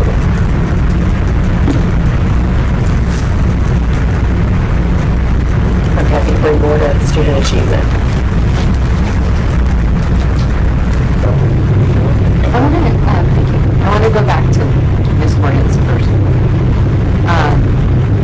Ask after hearing from special education teachers and reading the emails we get from special education teachers, like one specific thing that we can do, I think you said this is have somebody who handles the IEP side, the paperwork, the paperwork, the scheduling, the meeting, leading the meetings, that kind of thing. That a huge time consumption issue is this administrative that comes with that. And it's legal need and it's very important. So we would want to ask for money to cover, even if it was like a pilot program or having it in 10 schools to see how it works or something like that. What is stopping us from having like a stepped budget? Like, here's the budget that matches what you asked, here's what we desperately need, and having that both there. Like, what is stopping us from doing that? So let me, I got to be clear about this. When it comes to special education, this is an area that impacts everybody in the school. Yep. And I absolutely unequivocally know what that paperwork piece is like. When you got kids that are going to move from one location to another location, those IEPs have to be done. That takes an inordinate amount of time with the principal. I'm just in the school today, and I'll share that with you. But I get that. What we have to be careful about is in the process of trying to mitigate what is growing paperwork, that we don't put any of our teachers in a position where their skills atrophy as it relates to being able to develop and write quality IEPs. And so I understand that you can have what some people generally call a case manager to help manage that. And what I've clearly seen in this industry is that when you put too much towards that, that is what happens on the instruction side. But when we have to determine what needs to happen in that classroom, the special education teacher and the regular education teacher are not going to be as well versed in developing that IEP. So part of our goal is to make sure that we put processes in place to help mitigate that so they're not overwhelmed by that. But at the same time, we don't do anything that takes away from their ability to be able to provide quality instruction in that classroom. And so that has always been the challenge. And I've seen that pendulum swing back and forth but we put a whole bunch towards it, and then all of a sudden, we see the impact here, and then we swing back and forth. And so that is, I know, the balance that we've always tried to strike, is how do we determine what is the right balance to where we don't overtax teachers, but we don't put them in a position where they can't do quality work either. And so I get that. That's one of the things that Lisa and I have talked deeply about. We know when it comes to the behavioral support that these kids are experiencing is much different. I was in a school today, with a kindergarten kid that he was tearing the place up. And it's not in a CCK class. They had several support people there. So those are the kinds of things that we know we've got to be able to deploy out to schools and make sure that that kind of support is in place. Okay, so I was talking to the chair, and he asked me to pivot us because we didn't get it. I'm not disagreeing with this conversation. I hear my colleagues. And we have to pivot back to the budget for this particular meeting. Okay, hang on. Let me finish. There was a budget question that Dr. Jobe had. And Ms. Posey, did you get that question? Then Dr. Jobe, can you repeat the budget part of the question? Because this is a question. What is preventing us, and it doesn't even have to be, I'm not limiting it to this special education budget or anything. What is limiting us to presenting to the county a stepped budget that shows, here's the budget we came up with, if you were going to limit us to this amount of money, here's the budget that we actually need to meet significant crises we're having in the district. So next week, on Monday, there is a meeting with the county commissioners based on the State Budget Fiscal Control Act, so General Statute 115C, Article 31, you have to provide a proposed... Can you talk about it? Sorry, Melissa. Could you all hear me? No, the AC is pretty loud. I'm trying to get out. So you do have to provide a balanced proposed budget for the county. It cannot be an optional A, option B. So General Statute 115C, so the School Budget Fiscal Control Act, Article 31, the superintendent provided his proposed budget. The Board of Education then needs to either accept that budget or make adjustments to the budget. And then you approve a budget, which we will bring forward to you this evening based upon the adjustments that you provided to balance the request.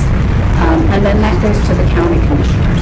Now, the county manager has proposed the $25.3 million increase to the local county appropriation. That is his recommendation to the county commissioners. It includes a property rate increase, and it includes them appropriating funds from their unassigned fund balance, which the county manager has not recommended in the past to go towards recurring expenses. So it is a challenging budget cycle. We don't know what the state funds are going to come in as, so we will likely go into the year on an interim budget. Once state revenues come in, then decisions can be made about if we have excess funds anywhere, then the board can make decisions about program changes, adding additional resources. I can tell you that Dr. Taylor made a reference about special education formula changing at the state. So I was at a meeting on Wednesday with the state. There's a North Carolina School Public Forum that's been working on that weighted student formula. They also presented that they have a recommendation to the legislature about special education funding formula changing to remove the cap and to provide student funding based upon 3 different categories. So, Lisa, you may have also heard some stuff from your special education reps. So you would have your regular education classroom students with $1 amount. Then you would have students that need to have pull-out type services, maybe audiology and such. And then you would have your severe case students that would be in your self-contained classrooms. So we are hoping that potentially it could be in our next year's calculation, but we are also funded in arrears. And so we don't know what it's going to look like, but we do know for weight, it would probably be an increase in our special education funding. But to go back to my original question, the answer is because the law says we can't do it. The law says it must be a balanced budget. So, let me add to that. What it is that we can ask the commissioners anything that we want. And I think that's what I was going to be clear on. Yes. And so that's the idea that what I've always tried to do is to be in a really good relationship with the county manager and know what they can do and ask.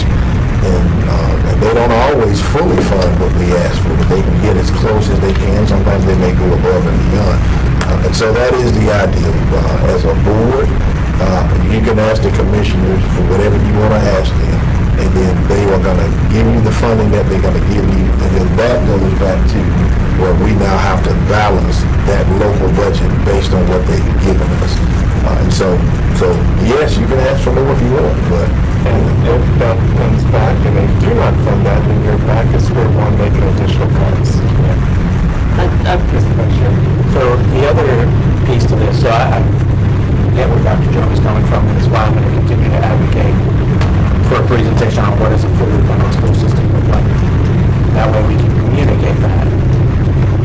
One thing that we can do as individual board members is have conversations constantly with our counterparts on the county commission.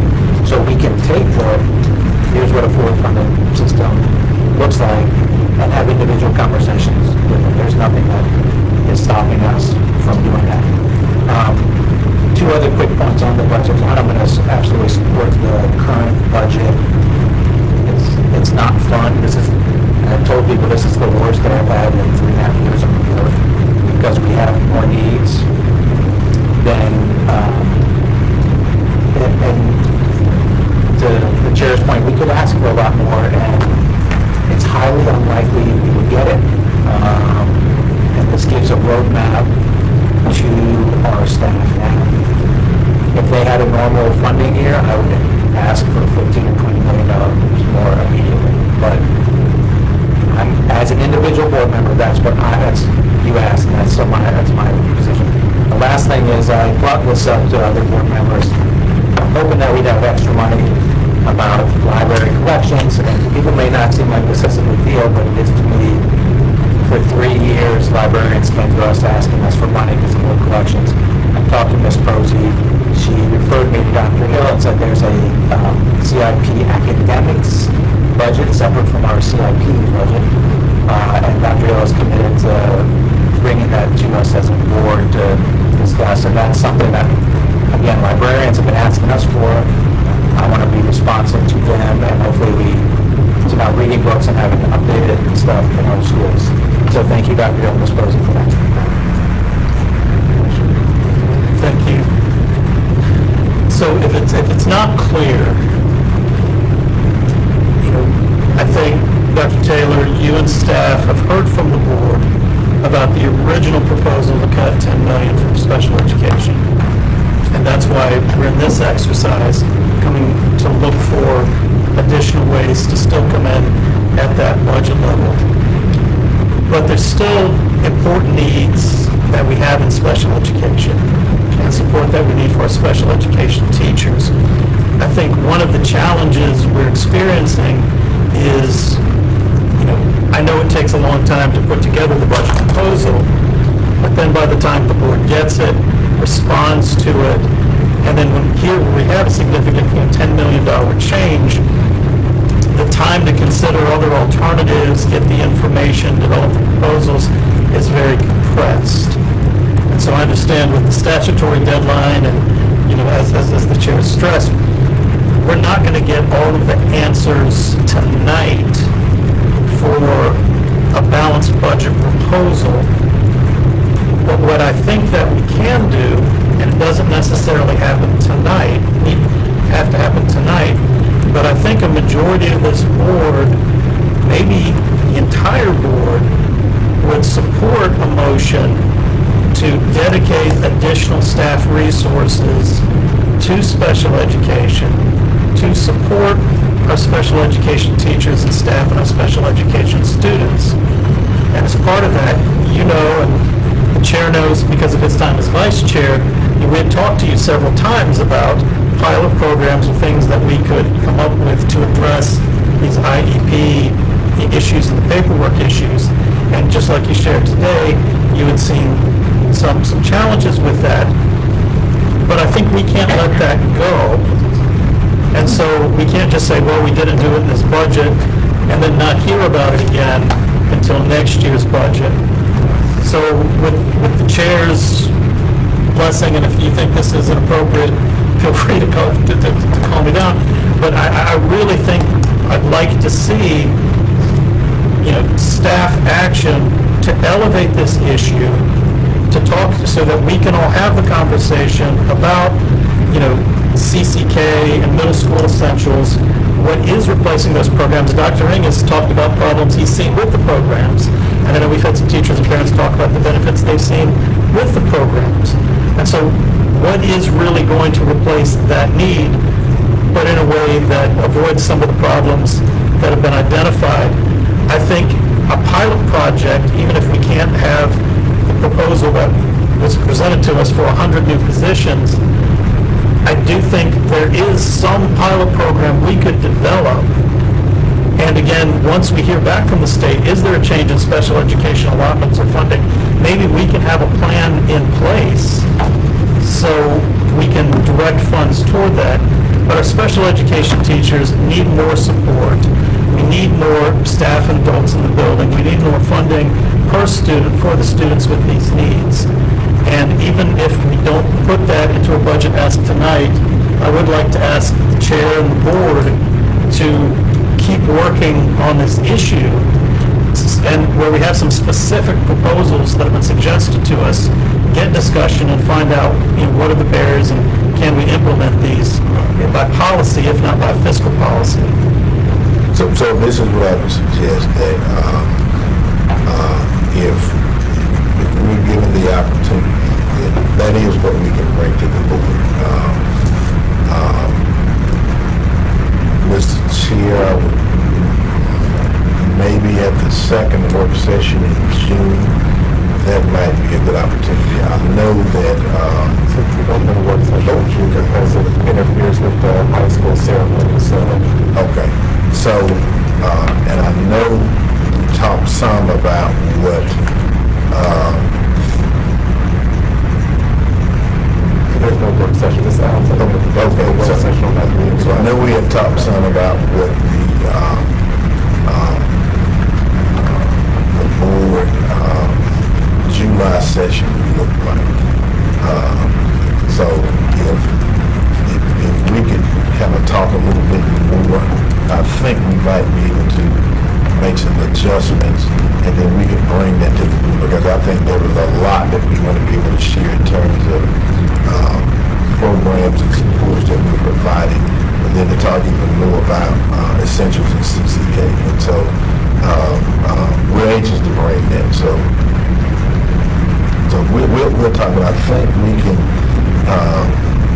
that we do it before, but that might be the first opportunity. And I think that's a good opportunity for everybody to be able to do exactly what we talked about broadly in special education, and then more opportunity to hear about what the board would like to see and what we hear as well. So, yeah. I think that would be a great topic, as I stated earlier, for student achievement, to, you know, dig into the details with it, move forward, and then depending on what the state does with their budget, can free up some opportunities for us to really address some of these issues. But I think it's really going to be depending on the state to do their constitutional duty, pass their budget, and hopefully adjusting the special education formula to give us the additional resources that we need to pilot this program that, as vice chair, I pushed for and worked closely with the chair to make that happen. It's still going to push for it, but I understand the current budget that we're in. It's not this local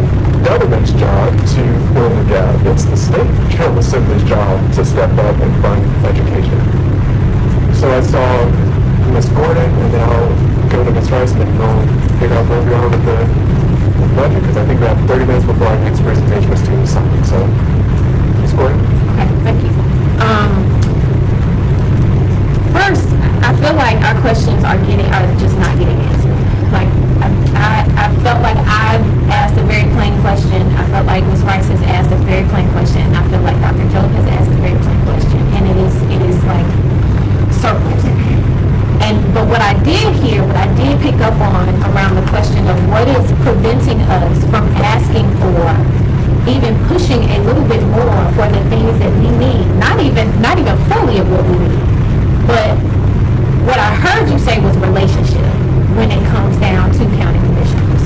Okay, I just wanted to make that clear for the public, and I wanted to make it clear for myself so that I know when we get out there in front of everyone else.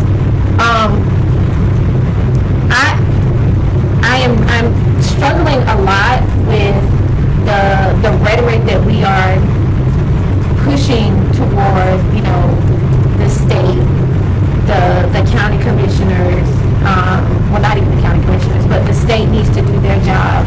I will speak for myself and say, I attended the rally this past week, and I think it was very clear that the needs are very urgent. And for us to be talking about, well, what if next year, or what if the money becomes available in the next budget?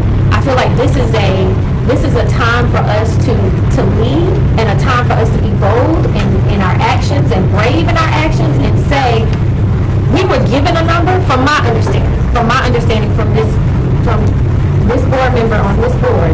We were given a number, and we are being asked to work within that number, and we all know that number is not reasonable. We all know that it does not address the major sped concerns that we have. That's not even talking about all of the education support professional issues that we have, but specific to special education, we know that the workload is enormous. At this point, we know that the workload is enormous. I have a parent who has been waiting on a question to be answered about her child, regarding her child's special education services that she has not received, that her child has not received, and she still has yet to receive an answer from staff. And that's just one parent, and I know that we've all experienced that.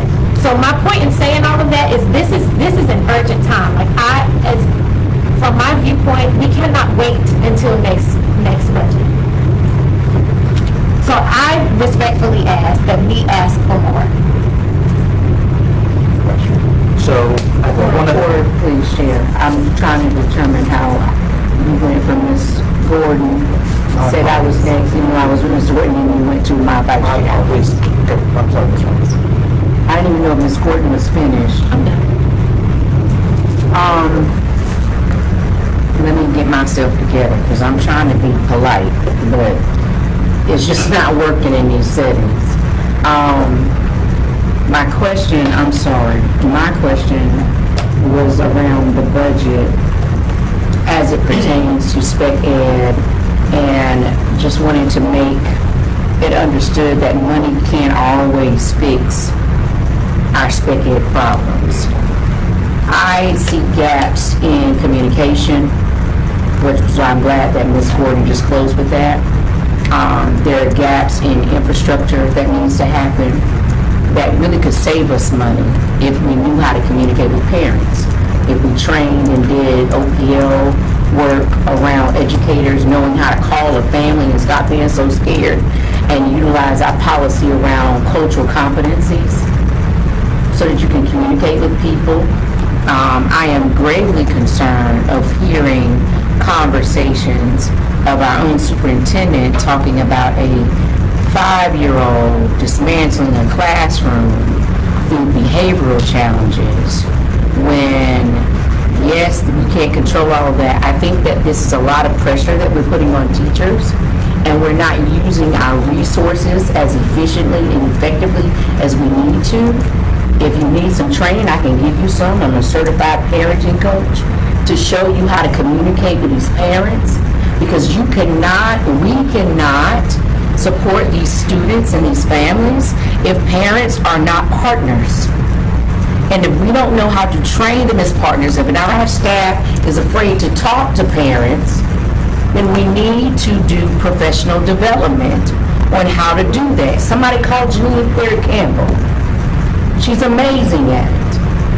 Like, we have to allow people who are in those departments to come into our schools and our classrooms and stop giving our principals this long spoon of 204, 203 mayors and have some unified form and structure that we have to have at every single school, being a welcoming school.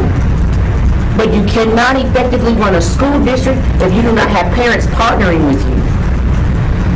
And teachers are burnt out, they are frustrated, underpaid, and overworked. But money can't fix these spec ed problems when we have so many infrastructure problems that are going on. So that you can figure out where you need to add the money. Where's the data that's driving our decision making in spec ed? I haven't seen it yet. Where's the data that's driving our decisions right now about our budget? I haven't seen it. When I ask for data, I can't get it. Where's it? We are supposed to be a data-driven organization.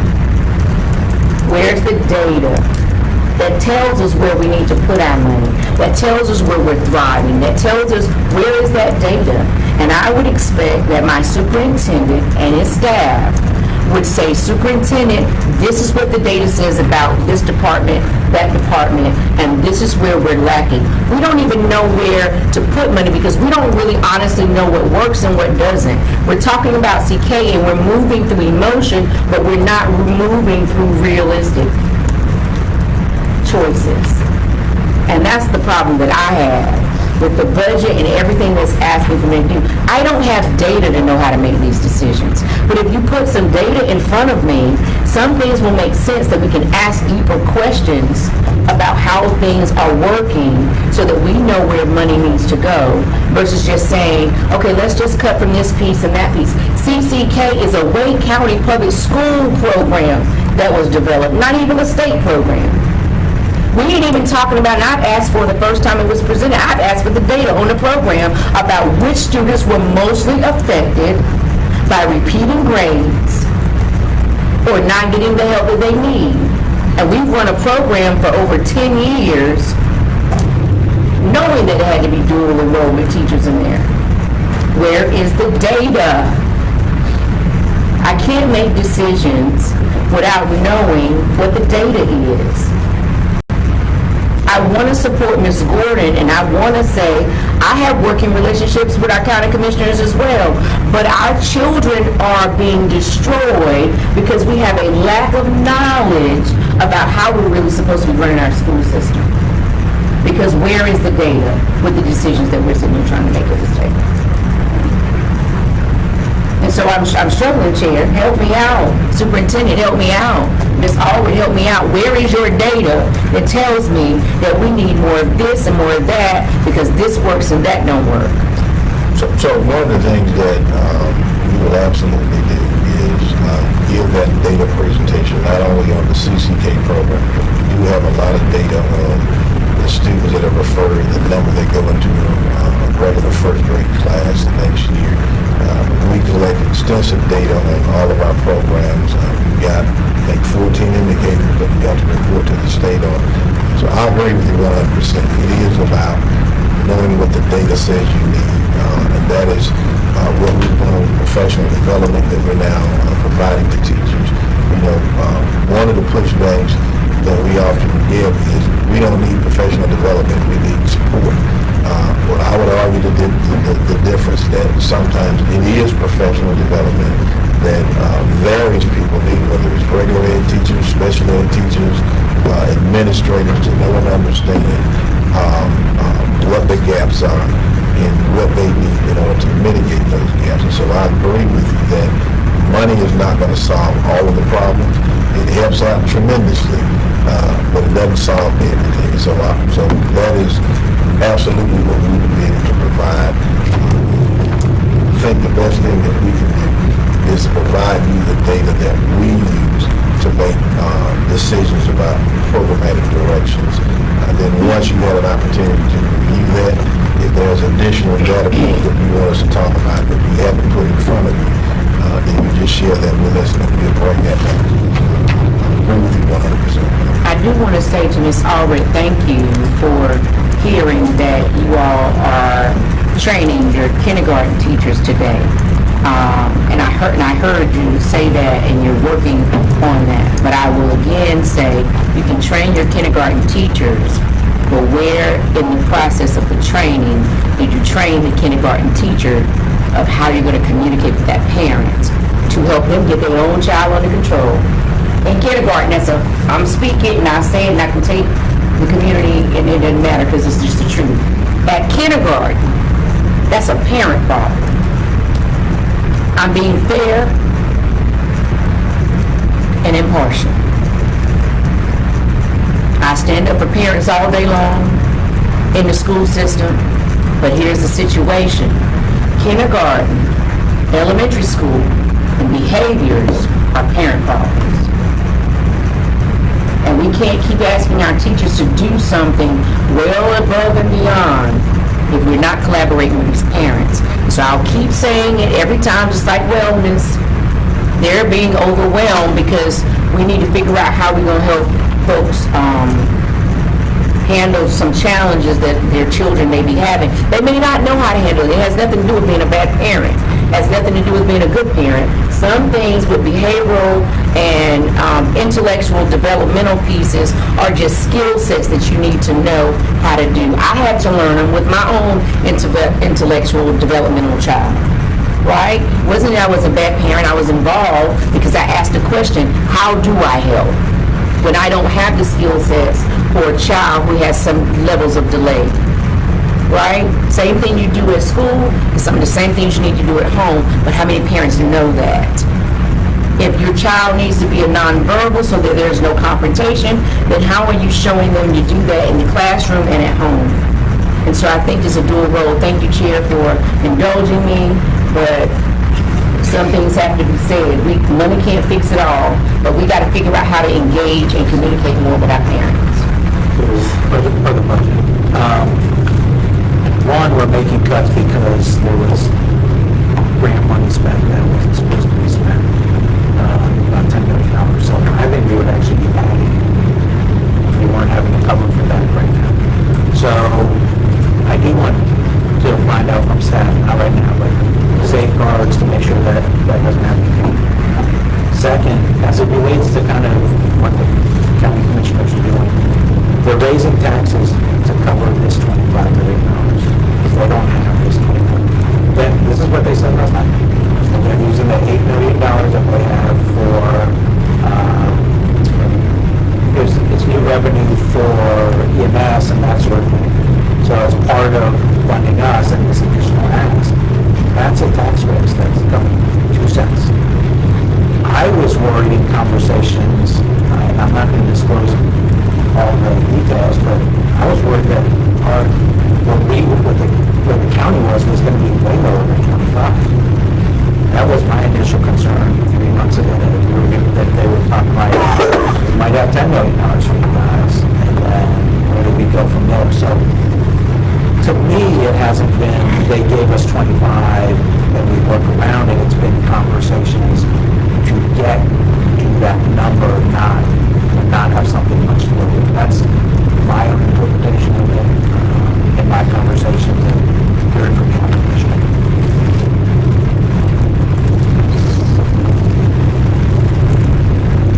Thank you. That's interesting because I don't recall getting that. I don't recall getting that information. The 10 minutes we started This is at 10. individual conversation. Oh, okay. Okay. Have we done any research on what the price tag is on actually having like the SPED coordinator? Yeah, I went back and had staff to go through 6 different proposals, recommendations that were given to me, and the numbers that we put in for that was anywhere between 45 and $60 million. So the example would be... Just for the SPED coordinator? No, I said for all of the 6 proposals that were given to me. So some of them wouldn't cost you anything other than cost you more. So I think one of them was it one? Case managers. That was the behavior person. My remembrance was that there was an additional ask at each school for like a case manager, which I think is what you're talking about. So, one thing, Miss Allen's having difficulty trying to count on everything in the minutes because Sorry. I'm of the sorry. air conditioning and whispering, so if you can speak up a little Sorry. bit louder, so This is they can just be not accurately reflected into the minutes. So my memory, and I don't have it in front of me, was that they were asking for an additional staff member in every school to manage the caseloads. And I think that dollar is like $16 million for that. 16? To put an additional person in 203 schools. So what I can do is, and I can get it to you by tomorrow. I might be able to do it today if I search through some files, but I did have those numbers run, and I shared that with NCAE, saying that it was anywhere between 40-some million and 60-some million. So the example would be that variance is that a teacher position with 5 years experience versus 25 years experience, that's a difference. And so they kind of ran those numbers based on a low and a high. I'll share that with everybody that's here, but those were the numbers that I shared with them. So that was, I just kind of averaged it at an additional $50-some-odd million. And then depending on other things that you put in there, the number could actually be higher. So I'm not asking about all of the asks. I'm specifically asking about the SPED coordinator positions. And while I understand that the ask was for, I think, one additional at every school, is it possible to lessen that number and do more of a regional model, which I think that was in the pilot program that Chair Swanson had initially talked about. Is it possible to lessen that number and, again, address that in budget? The answer is yes, you can lessen the number. You can always add that in the budget, but everything is about timing to be able to put any changes you want in the budget and then be able to present that to the commissioners. So the other thing I would say is you can always develop a budget, but you got as much time as you want to be able to pivot things within that budget and create pilot programs or switch things around.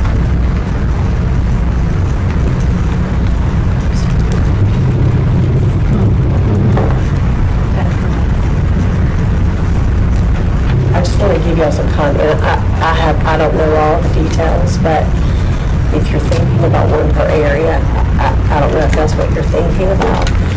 That's still, I don't know how much workload that's going to take off of teachers, because that is a lot of schools for them to manage. So is it correct to assume that since you're making that comment, that they already have? I have never disputed, Ms. Gordon, that it is tough to be a special ed teacher in the nation. If y'all think I've disputed that, I have not. I know it's very difficult. I'm just saying, if you are putting one in an area, I don't know how much relief that's going to give your teachers because of the number of schools in each area. But is it safe to say that one in per area would indeed lessen? Not to whose degree, I don't know, but would it I'll try to look at some numbers by how many SPED kids are in each area, because that would tell you how many IEP need. I'll try to do some of that math if that's helpful. So I'll just ask, I was asked these difficult questions, but if we said 203 certified positions, let's say 200, average teacher salary, what are we talking about? $16 million. And so what I would say is that if that is something that the board would want to put in place, I would say in a $2.2 billion budget, you can do that. You just got to figure out what 16 million you want to not do.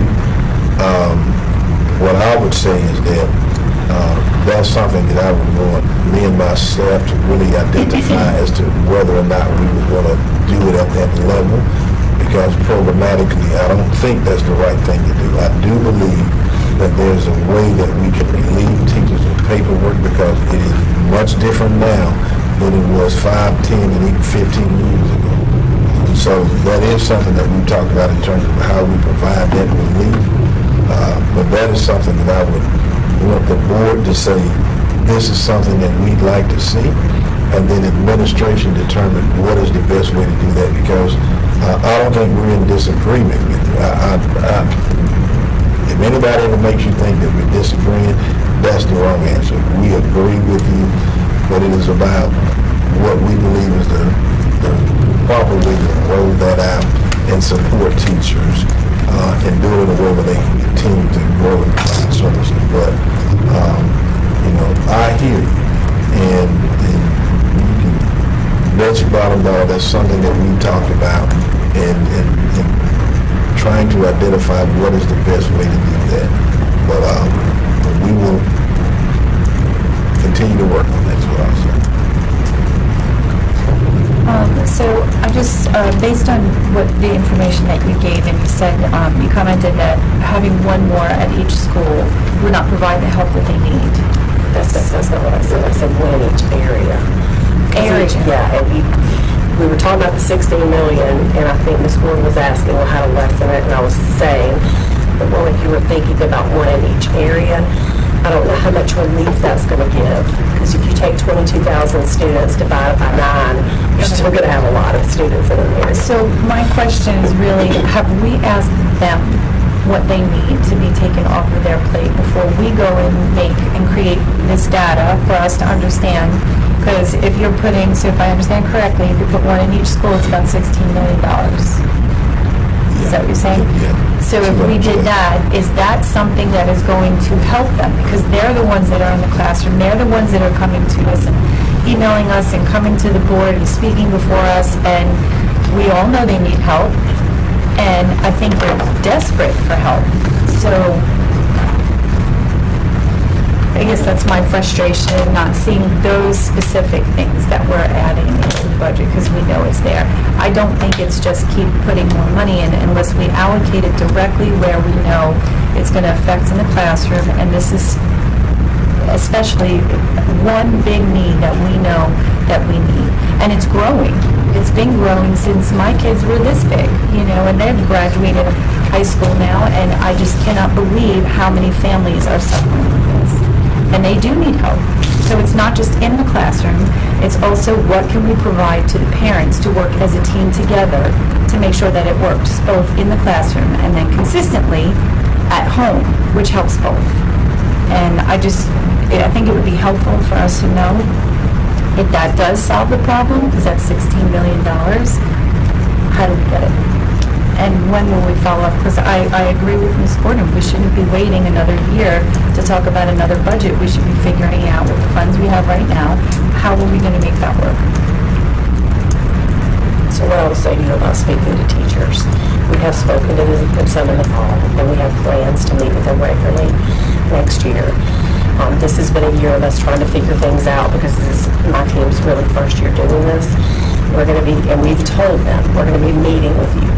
The desire is that we would meet with all of them for a while, and then we would develop a small group of teachers that could speak for. They could go back to their schools and find out, much like Dr. Taylor does with his teacher advisory, but just for special ed teachers. I've also invited you all to parent meetings. We are doing our best to try to get out to all of those places, because we realize we have not done enough in the past to get in front of teachers or parents, and our plan is to move forward with that. So I'm having a difficult time hearing back here. So I'm having a difficult time. It's not being reflected. Please raise your hand, because I have a very soft voice. I will do my best to use my teacher voice. I apologize. So I actually wanted to answer Ms. Caulfield. It is something they've asked for. When you asked, have we asked the teachers what would actually help, it's the first demand of what NCAE has been bringing to us, is that one more of the 16 million. So that's coming directly from them of what they say they need. No, okay. No, to speak to the teachers, is that what you're saying? No, I thought I heard you ask if we as a district have asked the spec ed teachers what would actually help them, what they need in regard to the 16 million to the one in each school, and that's what that is, number one. So I'm saying that is them speaking for themselves, saying what they need. So just to clarify, I didn't But I might have just ask them misunderstood. if this is going to help. I want an overall picture from them. Yes, this will help, but we need this, but we need that, rather than just Band-Aids. What is the system that is going to actually help them so that they can focus on? And I do appreciate giving the teachers professional development for what is in their classroom to teach, that they may not be special education certified, but to have that knowledge is going to be useful for them. But they are managing a class where they're trying to teach all the kids that are in there with all different needs. And then if a kid starts acting out, they have to stop and handle that situation. So I do wish that if the state would actually put more bodies in our classroom. That is something that they all agree, and what everybody says, that is something that would help. But my question to that was specifically, is it the case manager? Do they need something else? What would be the total ask so that we can evaluate that and figure out how we can put that in? Yeah, so It's not just one checklist, is what I want to be clear about that. And I think that's a great way to characterize it, that we're talking about multiple things. And so if we talk about behavior and students that have behavioral issues and the support that teachers may need or schools may need, then you're going to find that's a percentage of students that have IEPs, but it's not going to be 50%. I mean, it may be 3, 4, 5, 6, I don't know what the percentage is, but we have numbers of kids that have behavioral issues that are in their IEPs, and the support that they need, that's going to vary. The number's going to be high. If we think about the help that's needed in terms of paperwork, the easiest way to address that is to add 203 case managers and put them in every building, and based on the head count of that school, that's going to provide relief to students. And so we can deal with all the logistical things and determine how we need to address that. The bigger issue for me will always be, how do we provide educational services to students, and making sure that outside of those logistical issues, is this kid learning? Are they getting what they need? And that is something that requires regular ed and special education teachers to be involved. And most teachers that come through a program are going to have 2 special education classes in college, and that's it. And they don't necessarily know about providing specially designed instruction. So if I'm that kid that's learning disabled, or whatever you want to call it, and I get 40 minutes for reading and math twice a week and being pulled out for that, a push in, that's 80 minutes. The rest of that time is with the regular ed teacher, and they have to know and understand how to provide that specially designed instruction. And so while I want to be able to review paperwork, while I want to be able to be sure that behavioral support is there for those kids and teachers that need it, but the bigger part is that instruction and how well kids are performing academically. That's what the bulk of the work will be for me. But I think what I know part of me doing this here is between now and September is going through the budget and identifying where we're going to be able to redirect funding to do all the things that you all are talking about, and a lot of the things that you haven't asked about, but we know they need to be done. So, but more on that too. Thank you. Thank you, Dr. Taylor, for refocusing the conversation on the students, because I really think that, yes, teachers are important, and yes, they need to be unloaded in terms of the burden on their the work that they have. But I think ultimately it is about student outcome, and what does it mean for the students. And I hear about behavior being, in a negative home, but I feel like that focus on the behavior is unfair. And I think that a lot of our kids with special needs don't have behavior problems, and they need education. They need to have a proper education, and that means having, the general ed teacher be well versed of how to educate those kids with special needs. And that means that having the support from our special education teachers as to go alongside them so that they know how to best serve their kids. And it's not about more money put into it, but it's the proper way of using that money. And I'm going to reserve the rest of that to our next, in the conversation that we want to have in the future about special education. I just feel like that I need to say that because I feel like we are getting lost in the conversation about funding and putting the money. We don't know what the final outcome will be. We need to know what the outcome it is for the students. And I would appreciate that. And, and then talking about how to unload the burden on the teachers.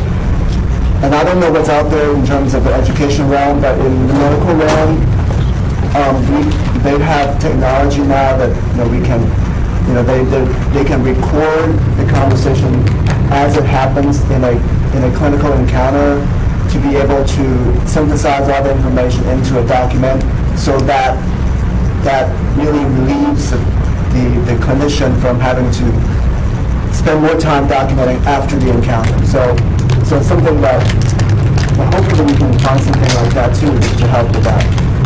Thank you. That's all I have to say. Thank you, Dr. Dean, for restarting the conversation. Ms. Rice, I'll give you the final word. I think Dr. Eaton raised an important question or the statement that he made. And I would like to ask staff and take it back to data. He talked about children, a lot of special needs children don't have, is not about behavioral challenges. So let's ask the data question of how many of BIPs are being special ed. So how many, because it makes a valid point, it's just like saying people think that all people with a mental illness are violent. That's not true. Only 3% are, right? So the question I now have to ask the department is, how many of your special ed students that you're labeling special education are because of behavioral challenges? And we know that's a reality, right? So Dr. Taylor is on my side this time. So that what Dr. Ian is saying can both be true, right? But because we don't have data, Dr. Taylor, we don't know the truth of the matter, of what it is. I know from working in the field, a lot of times special education is labeled because a student has a behavioral challenge that is severe, but don't necessarily have a medical or mental or developmental diagnosis. And so if we have that data, then we know, is it more of conversations or groups we need to have with parents? Where is that truancy team and our behavioral health team? Where are they? Because you can't ask teachers to be behavioral health specialists when it's a behavioral problem. So that was a question I wanted just staff to tell us. What's the data around your numbers when we talk about special ed? Let's break down the spectrum of special ed and help us understand and identify the children that we have, because that's going to help us.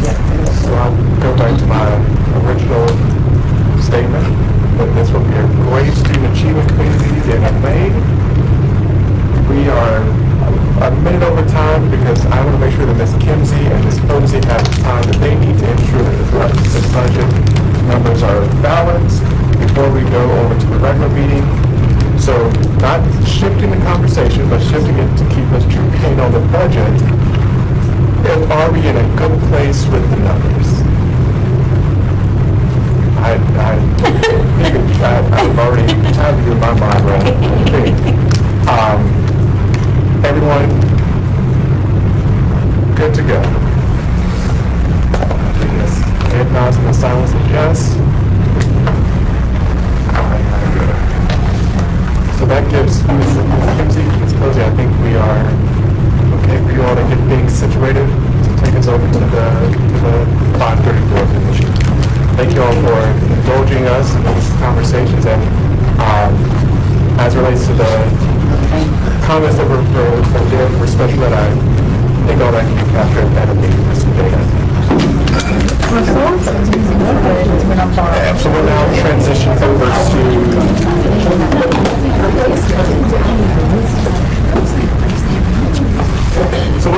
over to the initial planning process for the 27-28 school year. So we'll welcome, I'll just wait so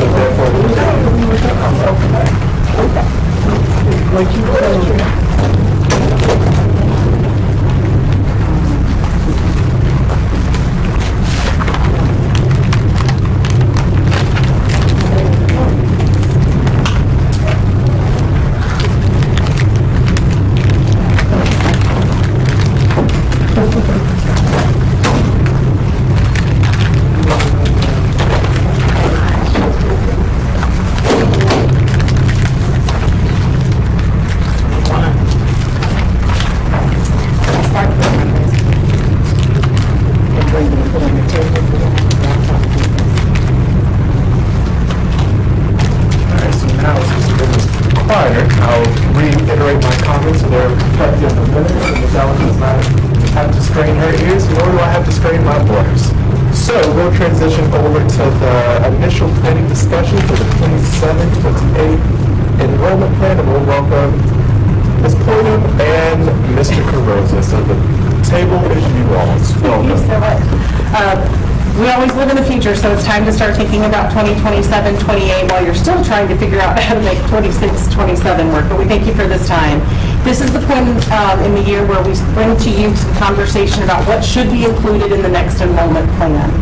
For today, our goal is to review the assignment planning process quickly. I know that y'all are familiar with it, but you look at it about once a year, so we just want to do a quick touch point. We want to make sure that you're aware of all the information that we're using data-wise, the projections, and how those relate to the enrollment plan. We are going to then talk briefly about what we think should be included in the 27-28 plan and our timeline, and then ask if there's anything else we've missed or that you think should be included in this planning cycle. As a reminder, our website is updated. We will regularly update it throughout the planning cycle. At this time of the year, we like to tell families we'll be refreshing the FAQs and things like that about once a month, because that's the kind of the pace we're following with public engagement. As we get to September, it'll be more of a weekly update. So just to quickly anchor all of us in which policy we'll be working with and where we are in the dialogue, it's policy 4150, particularly section A, that asks staff to balance to the extent possible student achievement, stability, proximity, and operational efficiency when reviewing the enrollment plan annually, as well as when developing recommendations for assignment changes. As a reminder, a complete copy of the policy is available on the website, but we did want to highlight that there are very specific definitions for each of these 4 pillars in your policy. This is just a quick summary of those. There are more details, obviously, in the policy. Just to remind everyone, it's not a clear textbook, maybe definition that someone might think of when they think of these terms. They are very specific policy definitions. And again, you've seen this before, we follow a 6-step planning cycle. So just to zip through, for the 27-28 planning cycle, we've already kind of moved through steps 1, 2, and 3. We shared with you the annual enrollment forecast update back in March. We then gave you some projected crowding information in April through the facilities committee meeting, and it's actually in attachments for a later discussion today. The board has had an opportunity to talk with the facilities team about the capital improvement plan and approve that 7th year that you'll do through the annual process, as well as talk about the upcoming bond-funded projects. And so then that brings us to step 4 of the annual enrollment plan cycle, which is developing the plan. As a reminder, there's overlap, so the presentation immediately following this is that step 6 of the last planning cycle. And so there are these two that happen relatively concurrently this time of year. Just as a quick reminder about the annual enrollment projections, you'll recall that we talked at length about how they're a little bit more conservative, yet still showing positive growth throughout the district. And that, of course, for us at the planning side, not the budget side, we need to think about where those students will be, growing and adding to our attendance rosters across the district. And so this gives you that regional breakdown. The next thing that we do in our process is to look at the projected crowding. You can see here the various steps that we follow. And just as a quick reminder, our projection for next year is 160,461 students, and we seem on pace to hit that target.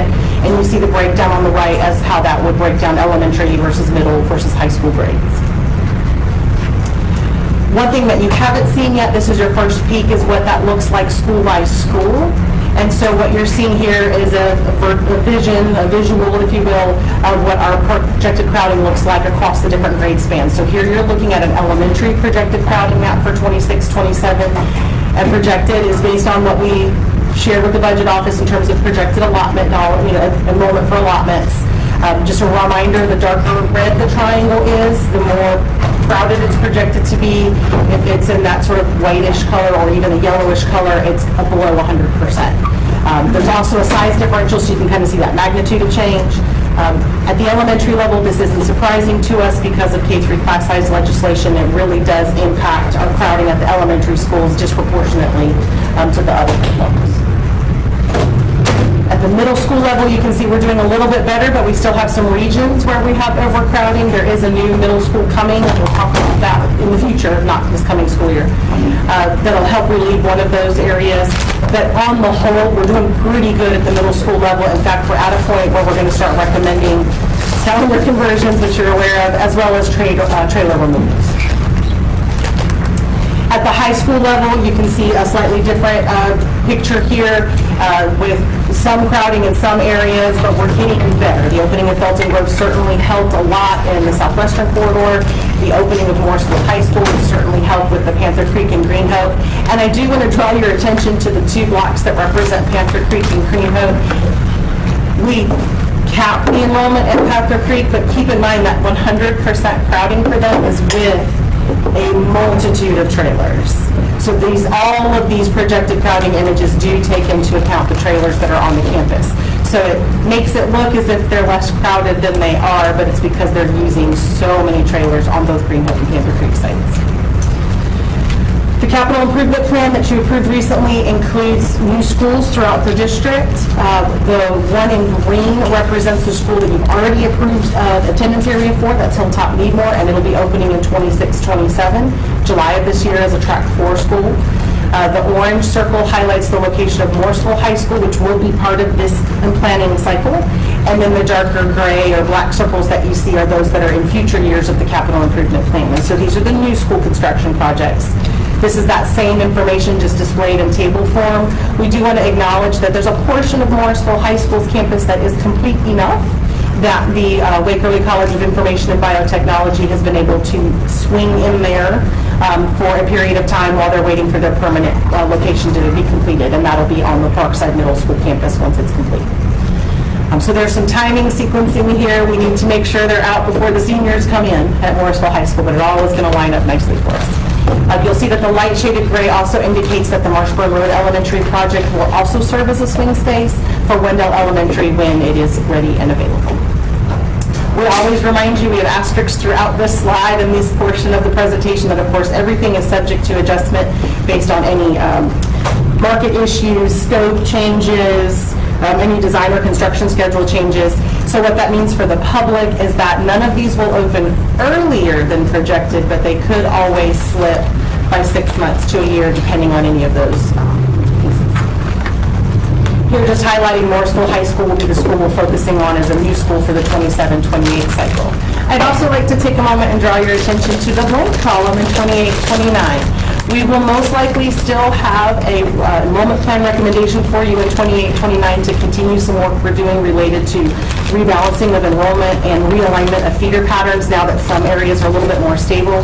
But I'm going to say it out loud so that maybe it's true. I really, really hope that for 29-30 we don't have an enrollment plan. That will give everybody a year off and that we'll come back with the plan for 2030. But we're trying really hard to give the community a break because we know that the constant annual typing of your address into the tool to determine is it my turn this year is very anxiety inducing, and we do not want to do that when we don't have to. Just to, again, 26-27, you already have approved an attendance area for Hilltop Needmore. You will be asked to approve an attendance area for Morrisville High School in this particular cycle, and then in the future, we'll be bringing you recommendations for those other new school projects.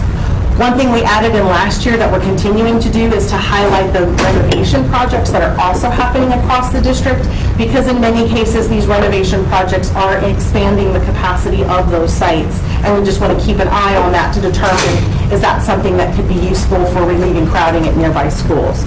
So Wolf Creek Elementary is scheduled and all set to return to its fully renovated campus for the 26-27 school year. Our plan is to let it sit for the year.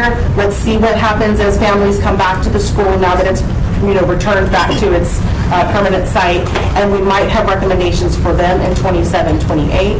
And then for 27-28, just for awareness, both Brentwood Elementary and Lockhart Elementary are scheduled to be completed with their renovations in time for that school year. So likely we will take a similar approach, give them a year, and maybe bring some recommendations for 28-29 if they can relieve some nearby schools.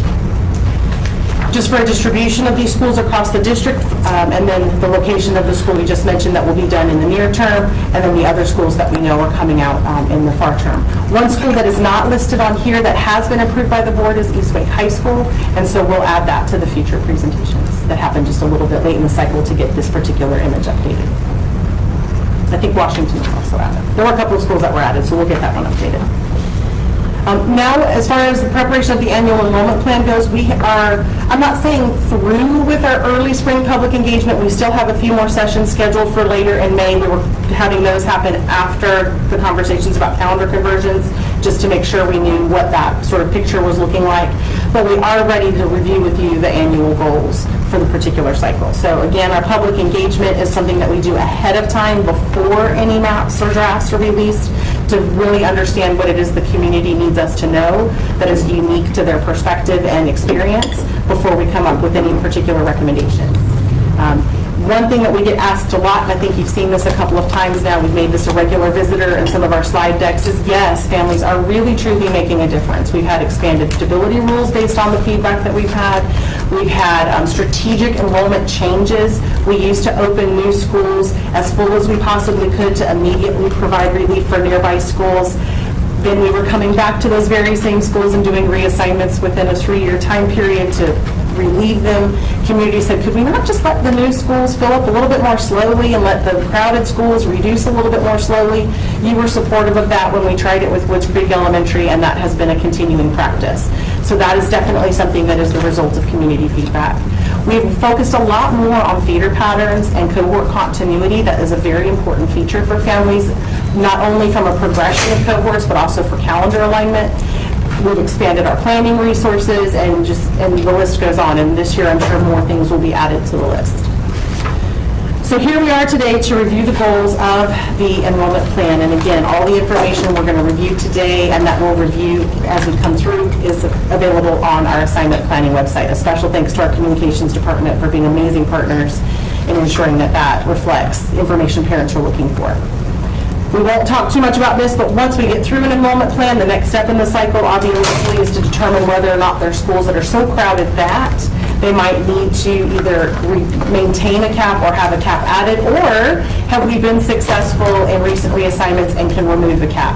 So on January 20th, you were presented with this information for approval, and you did. What happened there was we took, I believe, 5 schools off of the list, and we did have to add one, but the net gain is a reduction of 4 cap schools. So we're making progress. This list is getting smaller. I would really love to see it zero out, and not to use it for long-term crowding solutions, but really to use it for near-term crowding solutions. As a reminder, new this year, the changes that you'll see here, like the ones that are no longer on the list that used to be on the list, and then Zebulon Elementary being added to the list, those all take effect July 1. So we're being proactive now and making sure that they have a little bit of time to finish out the school year under the current process and then start the new process with the new school year. Also, we'll talk about calendar, but we'll save that for later. But when we're looking at other things that might need to be done to support schools beyond what an assignment area can do, those conversations are brought to you. So let's get to this year's enrollment plan. Specific to this year's enrollment plan, I think I teased it well enough. No surprise, we're going to open up a new high school. So we do need to develop a base attendance area for Morrisville High School. We also will look at aligning elementary and middle school feeder patterns in this region at the same time in response to those cohort continuity requests. In addition, in this particular area, there's been a call for maybe rebalancing, particularly at the elementary level. This region of the county has a number of capped elementary schools and also a handful of schools that are a little bit under-enrolled. So perhaps we could do some rebalancing at the same time. So this portion of the district we will continue to engage with as we look at what those domino impacts might be. And when I say domino impacts, the other thing to think about is if we do relieve schools like Panther Creek and Green Hope, it's obvious those two will be touched. Cary High, maybe there's a portion of its attendance area that's very proximate to the new school site. Is there a need to backfill those schools based on that reduction? And there are some schools in the area that could use some relief. So there could potentially be cascading high school impacts in this area as well. And we will make sure, as we always do, that we engage as much of the community as possible so that they're aware of the potential for change. The completed renovation projects, will take a moment to determine if any recent completed renovation projects can relieve crowding at nearby schools. I don't have big hopes for that one. I think that'll be more of a 28-29 cycle, but we will always do our due diligence and look at that opportunity. And then the big one, it's the sort of all other bucket, but this is perhaps one of the most important ones for us at this phase in our history.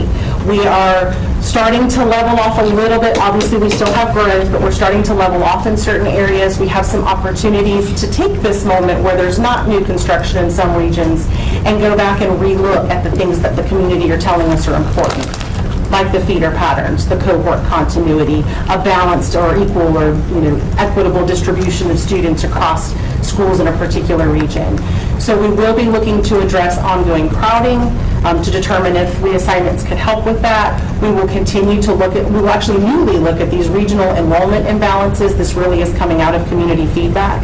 Hey, instead of changing our calendar, couldn't you add some students to our school since the one next door is capped? Let's look at that. Let's see if that would be a more long-term stable solution for the community versus maintaining caps. We're also looking at whatever comes out of our next conversation, does that impact any of these areas where perhaps some base alignments or realignments might be needed. We've got a lot of concerns about feeder pattern assignments. It's kind of similar to that regional enrollment imbalance, but I know, Mr. Haggerty, I look at you, and there's an area where we were opening new schools at the elementary level so quickly that we sort of left the middle schools and high schools alone, but that's now created this sort of 5 paths out of 5th grade in some areas, and that's not what we want. So the community has been very clear they'd like for us to start looking at realigning those. And you saw some of that in the last plan in the Holly Springs community as we made some recommendations to open new schools. We were very cognizant of also aligning feeder patterns at the same time. Get in, realign it, get out, leave them alone kind of situation. So we're looking to do that in some regions of the district. And then, of course, as always, as good partners with our transportation department, looking to find ways to make sure that whatever we're recommending or what we're coming up with supports their efforts in reducing the pressure on the routing system so that we can improve our basis transportation and we can improve our magnet transportation routes. And that also sort of it kind of touches on the surface of also looking at those areas that might have a distant school assignment by base assignment. We sometimes refer to those as satellite areas, and evaluating if there's any more space in a closer by school so that we can do 2 things. We can help provide a more proximate school assignment for some of those families while also supporting efforts to improve transportation routing.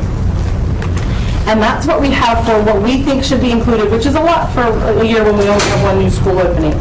But let's talk about the timeline, and then I'll turn it over for questions or conversation.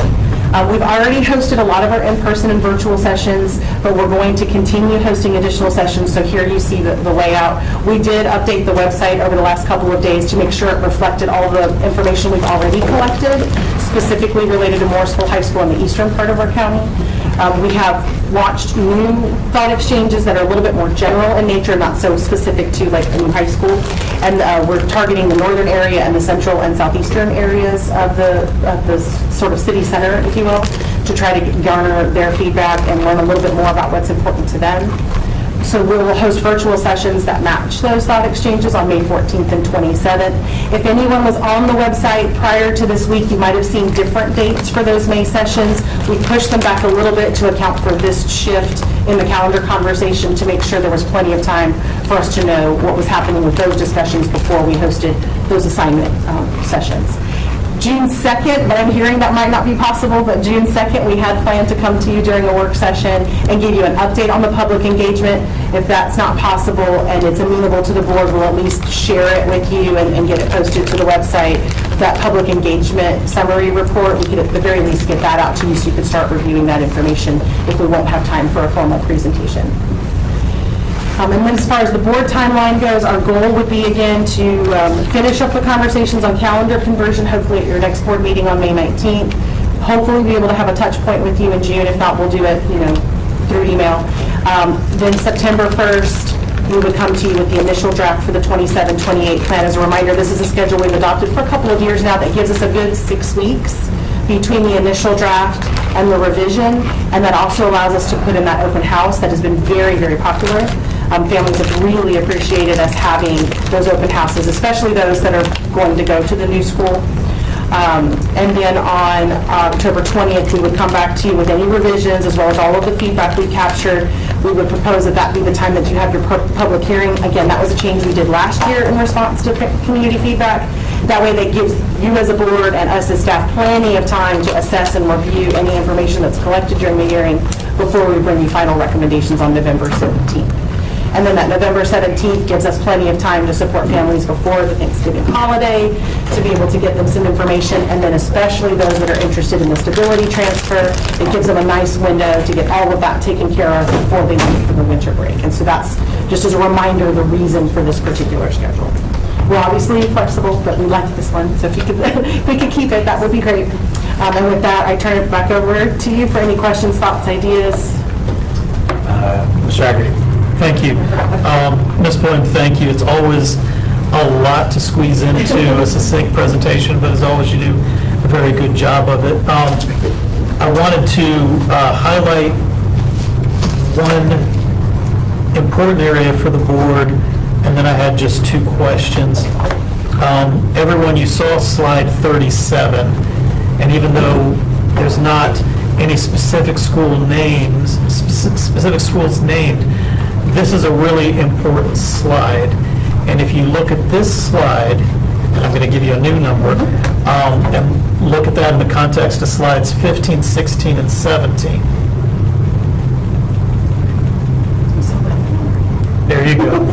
These are the areas where you see all of the red next to gray. And whether it's elementary or middle or high school, these are some of the areas that we might want to look to address. These are areas where, again, for enrollment issues and efficiency issues, getting some relief there can help families, it can help our budget numbers, it can help with transportation. So we don't know exactly, there's no specific proposals brought to us, but this is something staff's going to look at. I know a lot of us have talked about some of the issues with specific satellite areas and how far those students are going, and this will be a chance to really take a look at some of those. So just, even though we've only mentioned Morrisville High School by name, there are a lot of issues around the county, I think. Please pay attention to, please work with staff on. So, there's no surprises, but this will be a great opportunity to really kind of rebalance a lot of those areas. The second thing I wanted to ask, and it's good that Mr. Malone came back in because I was going to call him out. It's a legal question, Mr. Chair. The staff, in looking at their timeline, and had asked for an approval of the timeline, had talked about bringing something to us at a June work session. And I know you had mentioned that in June with graduation and everything else, there may not be a work session. And so what I wanted to ask is, for that review of progress, if that's really just like a one-sided delivery of information rather than a back and forth or a vote, is that something legally we could present as just like a webinar or something online that might not require an actual meeting, right? But that people, including the public, could just tune into, and then staff could present that as a public, sharing of information. You could keep your timeline, but then it wouldn't require another meeting. I just didn't know if that could be structured in a way to meet the open meetings law. I think as long as we notice it, what we've done with some conditional notices would be something like, this is to let you know that a quorum of the board may participate in a webinar or whatever, just out of an overabundance of caution. I'm fine with that. Okay. That way, nobody could later say that 5 of you happen to be on the same webinar, even if you're not asking questions, even if it's all one directional, just to avoid that issue. But no, certainly we could do something like that. I just bring that up for your consideration. So I think it was July was the original one that you all had. So June is fine. It was the July that was the issue. Okay, so June 2nd, we're good. Yes, it was the July one that you all had at the last one. Okay. Thank you. I still like my answer. Yes. It may be moved, but we'll keep it under There you go. And I'll defer the other question. Can I just add, Mims, and then answer real quick? You bring up a really good point, too, about like taking a look at the feedback that we get from families. And when we do this feedback collection early in the process, you get a more holistic response from families. And I think that's really important for the board to really understand and work with. Because as you'll see in our next conversation, once you start naming schools, you don't get a very holistic response from families. You get a very individualized response. And so I think that's something for the board to balance as well as they get feedback from families. Okay, we'll go, Ms. Evans and Dr. Joe.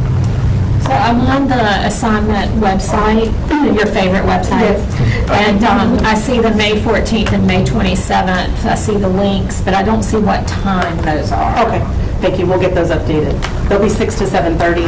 Okay. For those listening, but we'll get that added. Thank you. Dr. Joe. I just want to piggyback off of what Mr. Haggerty said about the areas that are in gray next to bright red, and especially go back to what you were saying about the ones that are in yellow or orange but have a ton of trailers. And that we really, I don't know how we can, because I know when you present us the breakdowns, you always show us like what the capacity is, and the capacity is with the trailers, which is really helpful, but I don't even know what we can do to even emphasize that more, that these are starting to become, not starting to, 40 years in, of permanent, feeling like permanent structures when really they shouldn't be. And hopefully we can prioritize getting teachers out of trailers, anyway, as a priority. Which I know is not popular at certain schools, but it's, unfortunately, they just, as we're finding out, they just don't sustain the way that we are relying on them to, and so it should definitely be a priority. And you bring up a good point, too, because we got to the point where we started presenting the capacity with the trailers because we were reassigning students, and then families would say, you're kicking us out of this school, and yet there's classroom seats still here available. Right. So there's that push and pull, but you are correct. A lot of our units are over 40 years old average age. And so that is something that staff has been working on trying to reduce district-wide. Any other questions? I know we have another short presentation coming up. Chair, I believe they're done with this part of the session. It's a little more intense. Yeah, this one's.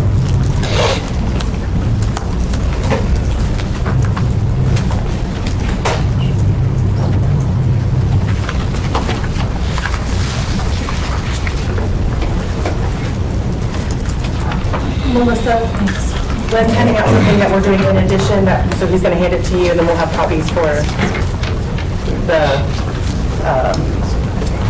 communications.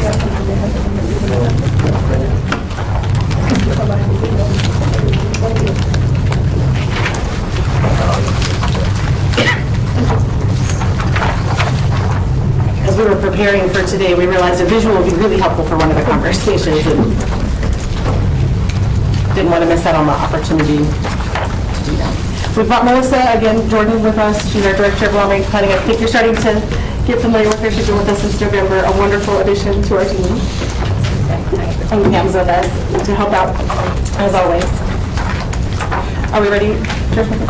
You'll notice throughout this presentation there are some strike-throughs. That's because we wanted to make it clear that originally we had planned to present this at the April 14th Facilities Committee meeting, and due to an unexpected power outage, we ceased. We stopped, the meeting stopped, and there were a lot of families that were like, well, what did you talk about? Nothing.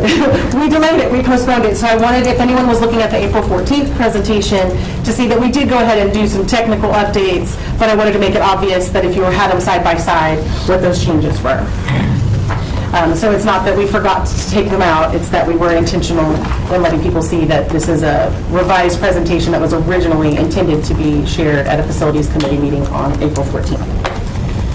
So with that, the goal for today on this particular topic is to share the feedback that we had captured since we first went to the facilities committee meeting and said, we think maybe, perhaps, maybe, this handful of schools might benefit from a calendar change to improve operational efficiency. So we gathered a lot of feedback, we've heard a lot of information, and we will just say from the beginning, we know that the vast majority of people do not want their school to change.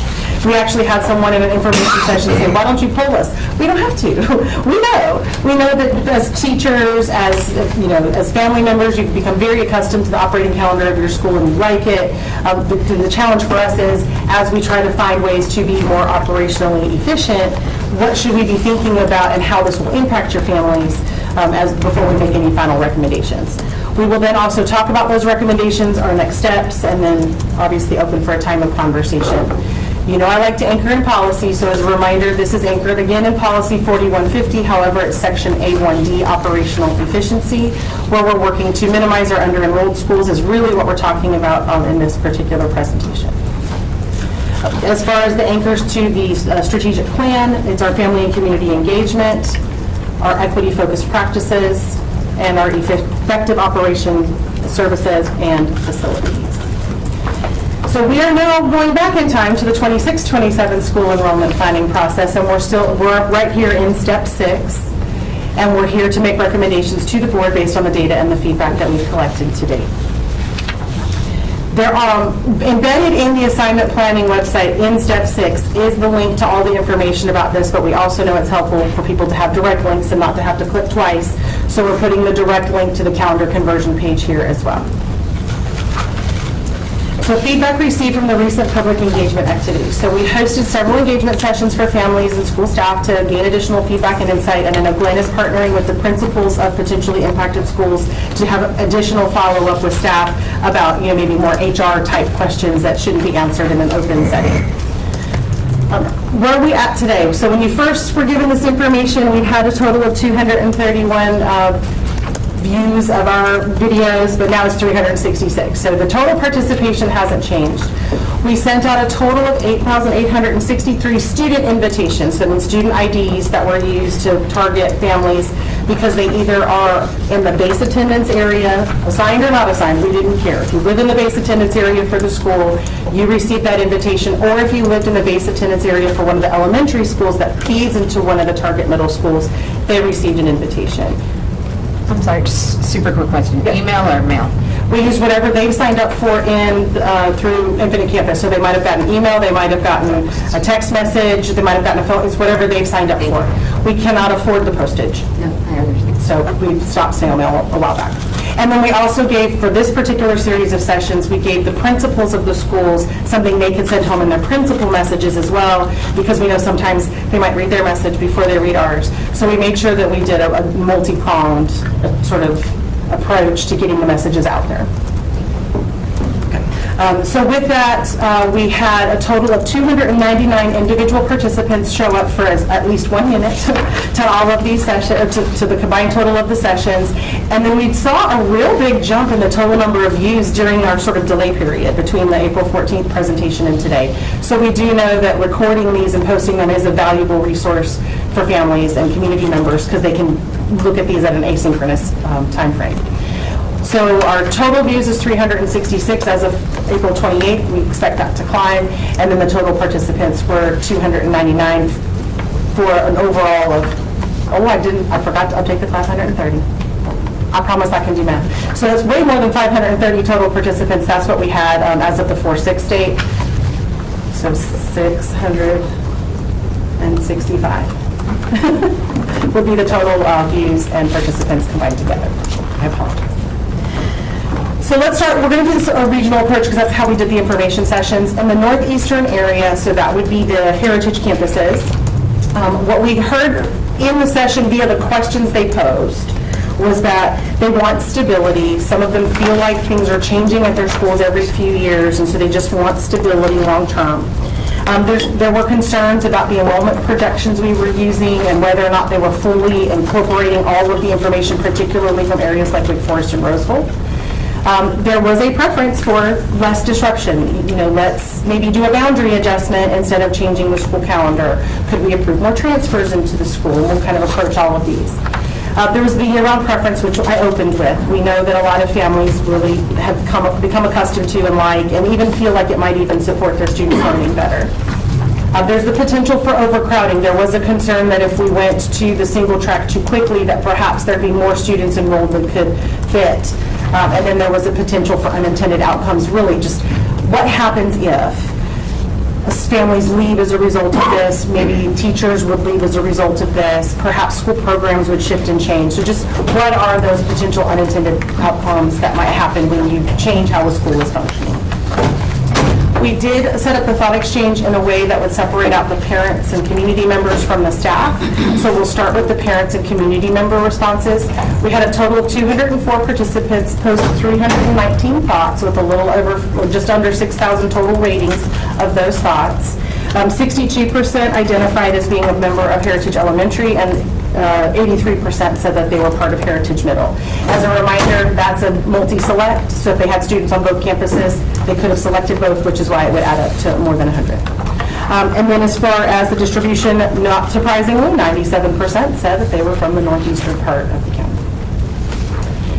When we start looking at the comments and the themes that kind of erupted. Family and community impact was one, year-round benefits, enrollment and assignment, capacity and infrastructure, and educational outcomes all came to light.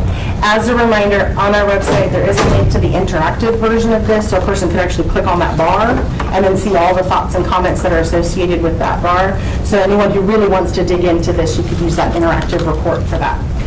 What we always find fascinating is the total number of comments and then how that changes when people start rating them.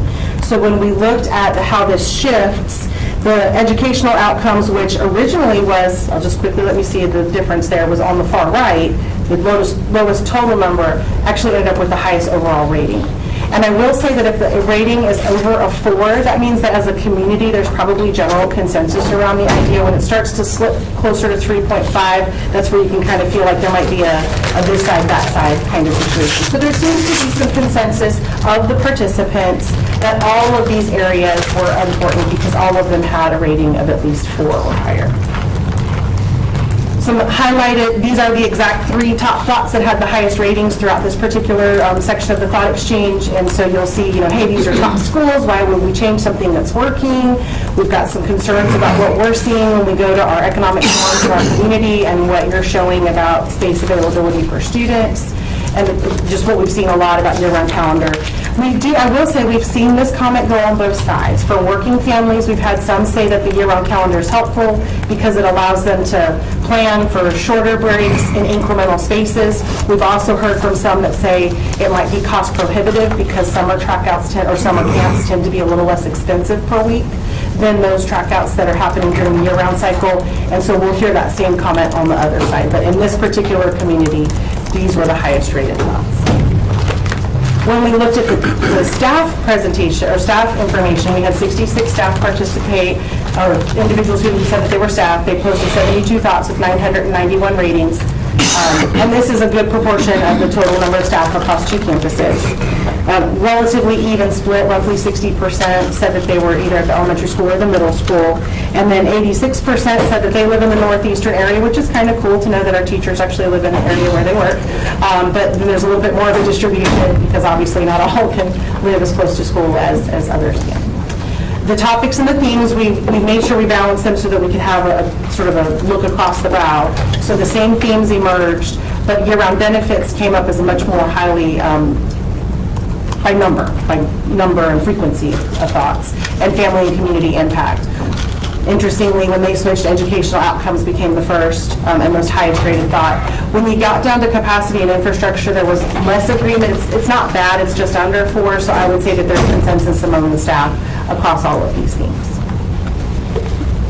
And then here are the top rated thoughts on the teacher's side or the staff side. Some indicating that they feel that there's a difference, that they're seeing a performance difference in students. Others saying, hey, whatever you decide, please just make them the same calendar, because I might work at one and need my student at the other, and I'd like for them to be operating on the same calendar. And then what would be the change for families and for students who need that consistent schedule? I just want to remind the board, when we first started this process several years ago, we had brought in a researcher, Dr. Katie Rouse from Elon University, and she had shared with you the research she had done on the effects of the calendar. Just to remind you of that research, and we can make sure we post it again for the public, if we haven't done, it's on the website already. There is no negative impact to students when you change their school calendar. Now, people have preferences, but we do have study and data that show that if you change a school's calendar on a student, that will not negatively impact their student achievement. So just leave that out there for you. And one thing we added in a couple of years ago is this peak, that regardless of which side you're on, because believe it or not, although they weren't as highly rated, there were some family members like, ooh, K-12 calendar alignment, traditional all the way through, that sounds really nice. Right? We had some that were actually supportive of the idea. And we also have some that are talking about how it's difficult to participate at the middle school in things like after-school activities and sports when your bus isn't picking you up because you're tracked out. And those events follow more of a traditional calendar. So we did hear some that were like, traditional might actually be an improvement for our family or for our student. And so you'll see that whether or not that was the approach they were taking, or, hey, we really have adopted this year-round schedule, it's something that's meaningful to us, it's something that we like, they all seem to agree that considering the student and family needs when deciding on the school calendar was important, which is partly why we continue to do the engagement that we do, and ensuring that whatever is selected or chosen supports student learning, well-being, and family dynamics. And so we just thought that was, regardless of which side they fell on when it came to the actual calendar type, they agreed on that point. So if we go to the southern and southwestern areas, I'm not going to say they're exactly the same, but you'll see similar patterns. This area had a few more schools, so the number of participants will be a little bit higher. The session that we had for this region, so these are the schools mostly in the Holly Springs type area, talked about a perceived loss of choice, just feeling like some families made a deliberate choice for year-round. Calendar alignment, there are some that really are concerned about having mismatched calendars, and they already have them today. So they were basically saying, hey, we're going from traditional to multi-track to traditional. Maybe we're in favor of this idea that it would be a traditional middle school, because then that would clean that up for our family. The impact on the community. There were some that talked about the impact on track-out businesses. It was an actually unique perspective that was brought up in this community. Preferring the single track to traditional. Hey, if any way possible, can we at least keep that sort of year-round rhythm, but maybe go to track 4? And then the timing of the change. We actually had some that said, we can see what's happening in our schools. We see that they're underutilized. We see that we're struggling to get certain things put together. If you're going to make this decision, could you go ahead and do it in 27, 28, instead of delaying until 28, 29? And then similar to what we saw for the heritage campuses, because Holly Grove Elementary and Holly Grove Middle are on the same campus, this idea that could they both be the same, whatever is changed.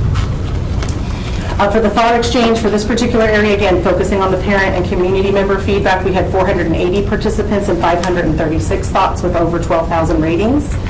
You had a different distribution. You had 46% say that they were aligned with Holly Grove Elementary, 53% with Holly Grove Middle, 28% with Holly Springs Elementary, and 15% with Rex Road. These make sense based on total student counts at these schools. So this does not show a lack of participation for Rex Road. It is the smallest enrollment number in that area.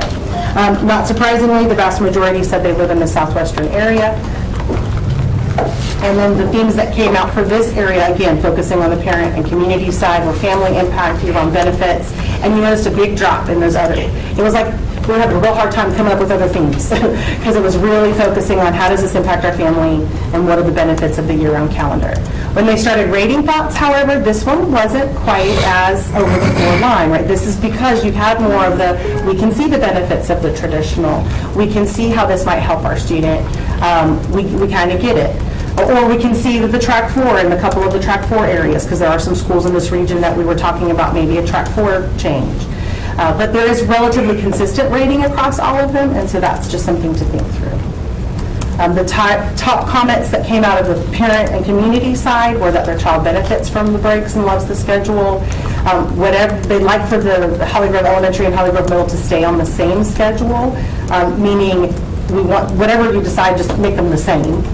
And if you'll, specifically, Holly Grove Middle and Holly Grove Elementary are on the Holly Springs High School campus, and our Heritage is super close. They might as well be on the same campus.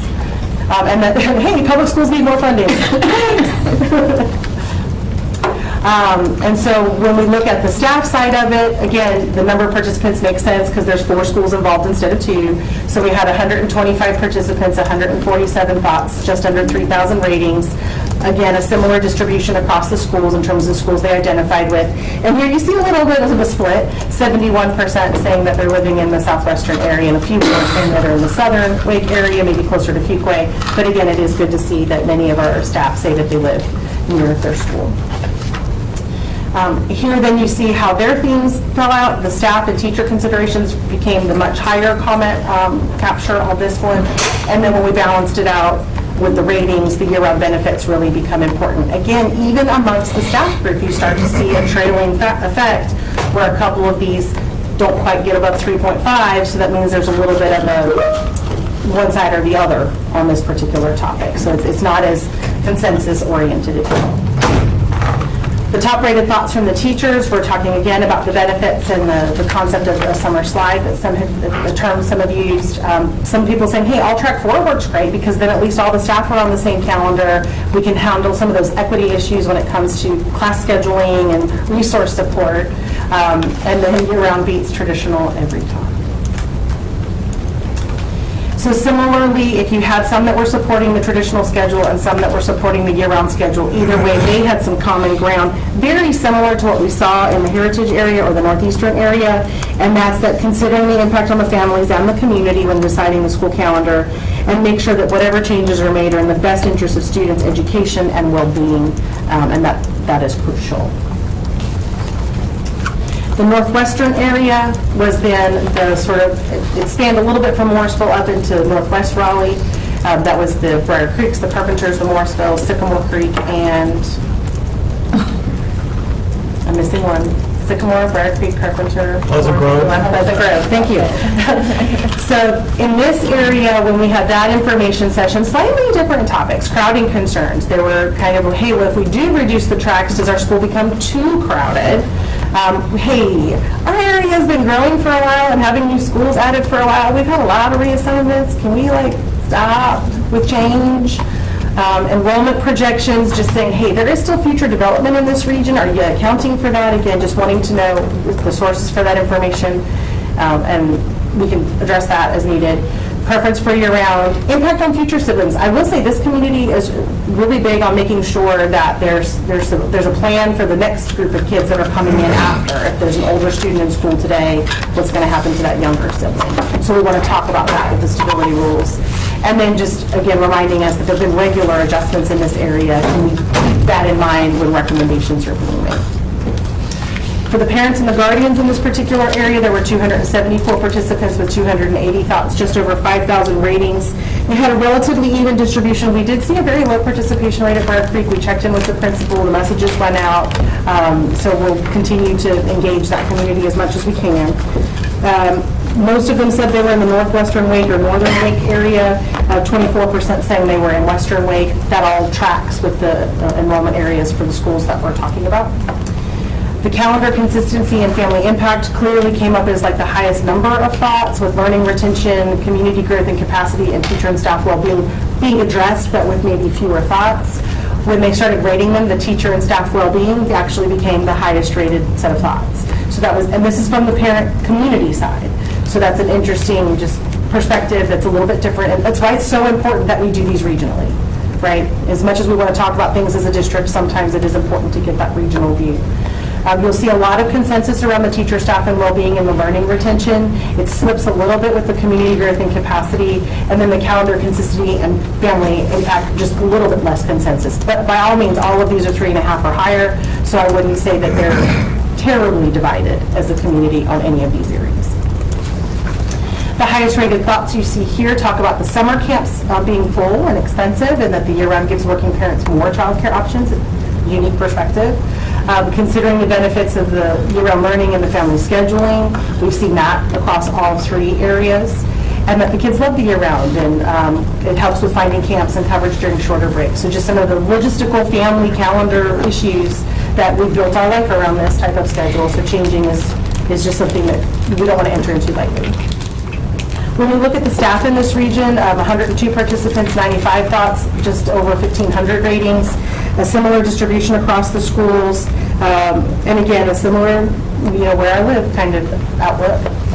Calendar consistency came up as the highest number of thoughts from the staff group, with family impact, teacher and staff well-being, community growth and capacity, and learning retention coming in, distant, second, third, fourth, and fifth. When they started rating the thoughts, however, the learning retention became a little bit more higher rated, the teacher and staff well-being as well. With these, again, notice none of them kind of crest over 4, so there is a little bit of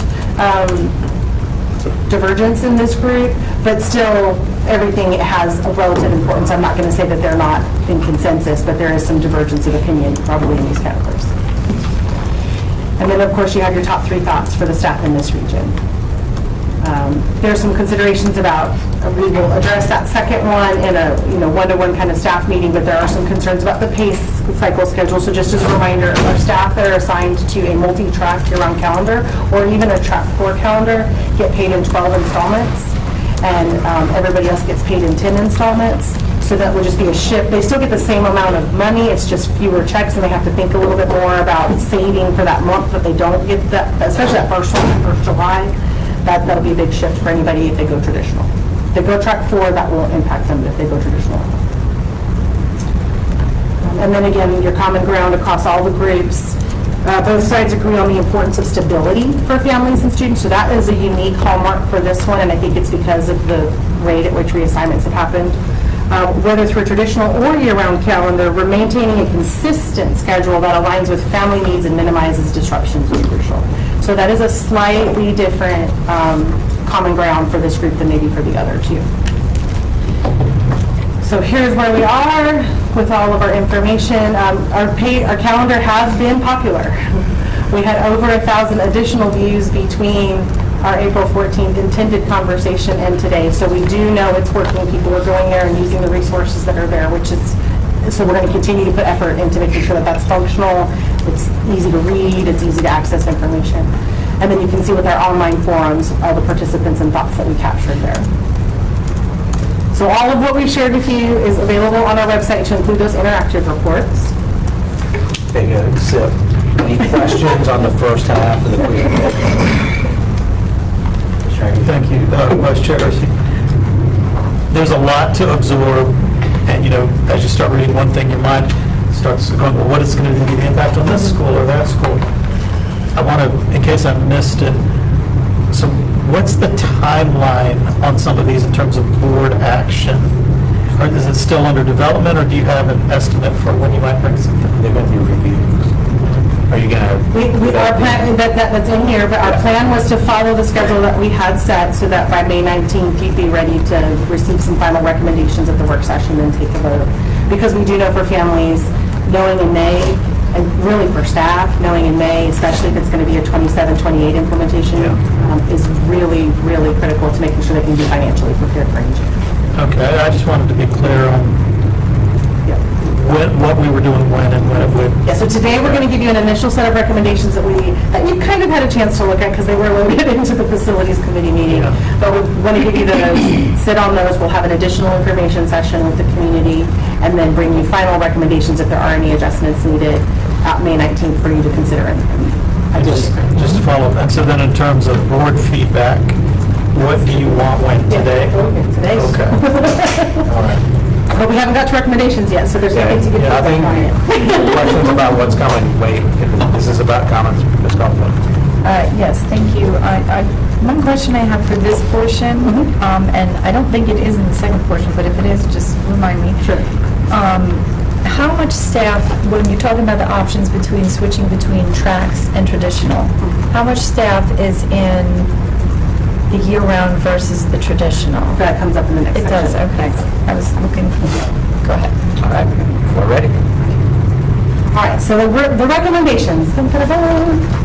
We just want to remind everyone, we shared this graphic with the facilities committee when we did our first conversation on this topic to say, we're really trying to get to calendar optimization is sort of one of the last tools we pull out of the toolbox. We have recognized that changing the calendar of a school, believe it or not, is actually more disruptive than a reassignment. Our experience has shared with us that changing the school boundary is candidly less disruptive than changing the calendar of a school. And so we just want to own that, we recognize it, and that's why we're trying to make it sort of the last tool that we use. So for all of the schools that we're discussing that are remaining on the list for review, the projected growth is not there to push on the envelope of these schools. They're continuing to be underutilized. There's not a need to maintain the extra capacity that the multi-track provides. We've looked, there's one that could support nearby crowding relief that is still on the list. There are three that came off because of that. Mobile units, we certainly want to keep looking at taking mobile units off, but in most cases it doesn't make a huge difference in the capacity of these schools. And then calendar optimization. Program adjustment is a tool that we'll use in the toolbox probably in the future. I know we're having conversations about site use, and as we acquire new properties and we repurpose other properties.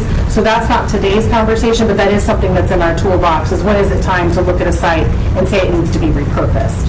So that's a different discussion, but it's one of the tools in our underutilized discussion sort of toolbox. We remind you about the crowding changes. Most of the schools we're talking to you about are in areas without the big giant blue arrows, so they're stabilizing in their enrollment, they're aging in place, slower changes in overall enrollment in these schools because they're, I guess one of the terms people might use is like built out. There's not a lot of new development coming into the areas. We showed you the projected crowding in the other presentation, but it's relevant to this discussion as well, and we'll zoom in on some of the areas when we're talking about them in the middle school and the high schools. We didn't do the high schools here because we're not changing calendars of high schools. Thank goodness, no multi-track high school. So again, acknowledging it's the most disruptive. One thing we just want to let you know, just logistically, when we're looking at a multi-track school and thinking about perhaps a single track, usually it's track 4 in our district, historically it always has been, it does require families and staff to adjust their family calendars, because if they're on track 1, 2, or 3, and now they're moving to track 4, that's an adjustment for that group of people. It requires some staff to evaluate potential salary changes. Any staff that are currently on a 12-month pay cycle that don't need to be because they'll be shifting to a 10-month job might lose 1 or 2 months of pay. And some staff positions will lose a step, and we'll talk about that in a moment. But it does allow flexibility to return to multi-track year-round when enrollment growth returns. In Lake Myra Elementary, that's a most recent example. They'll be going multi-track this 26-27 school year in response to the growth that has returned to the area. The changing of the operating from multi-track to traditional is similar, right? So all families will have to adjust their calendars because everyone will be going to the traditional off of a track 1, 2, 3, or 4. Some staff might have to have potential salary changes. That's the same on both situations.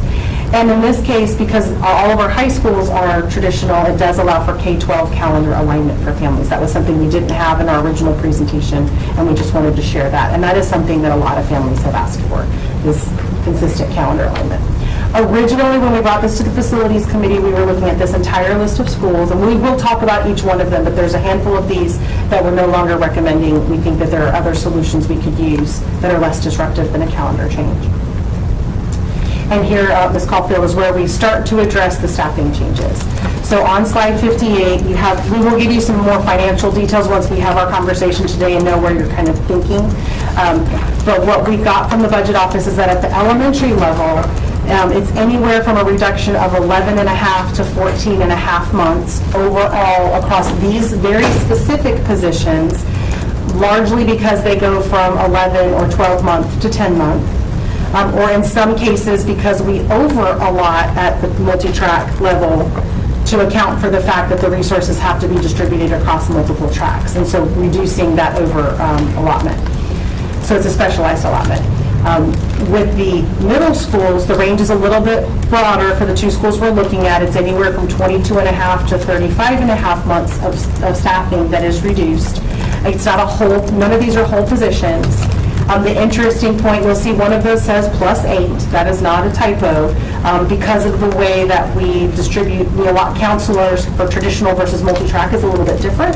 And so at the traditional or single track, they get a few more months. And so that's the difference there. But overall, the total reduction in months at the middle school level is somewhere between 22 and a half and 35 and a half months. We have a rough price range for these, and I'll let Melissa share those. For the elementary schools, we're proposing, the 6 elementary schools, the range would be approximately $90,000 to $114,000 per school. For the 2 middle schools, it would be $164,000 to $285,000 per school. So what she said is that for the elementary level, it's anywhere from $90,000 to $114,000 per elementary school. And at the middle school level, it's a range of $164,000 to $285,000 per site. So depending on how many ultimately get selected for conversion, that could be anywhere from $90,000 to over $1 million in savings. I will say that we're going to get to the recommendations. We're talking about them across 2 different years, so the savings would be specific to that budget year. And we'll give you more specifics on the actual finances once we hear from you today where you want us to, where we're going, because there's one that we do need some guidance on in particular. We have talked with transportation, and since I've heard from her again since then, but what we're looking at here is that everything should have a minimal impact on transportation. We'll get you some more specifics, but things like no additional drivers needed. Routes that are in existence should actually be able to continue, even K-8 routes. They should still be able to ride together, those siblings that have been able to ride together where the elementary and the middle school are on the same campus. There might be some adjustments to stops or start and stop times for the bus stops themselves, but the bell schedules would not need to be changed. All of that will be preserved for families. That would provide that stability, at least in those areas. So for the northeastern area, we originally were looking at Heritage Elementary and Heritage Middle, recognizing that they're crowding with trailers, as you see is highlighted. We've kind of showed you what that projected crowding would be, and this is where the concerns pop up. Hey, if Heritage Elementary goes to traditional or track 4, goodness, it would be 112%. Well, it still has its trailers, so we can allow for some time to continue to use those trailers, and they would be 85%. Also recognizing that the year-over-year enrollment change for the last 5 years overall has been a drop of about 10%. And so we know that the attendance area for the school has stabilized, and the attendance area for Heritage Middle has stabilized. Well, maybe nearby regions haven't, so we'll dive in.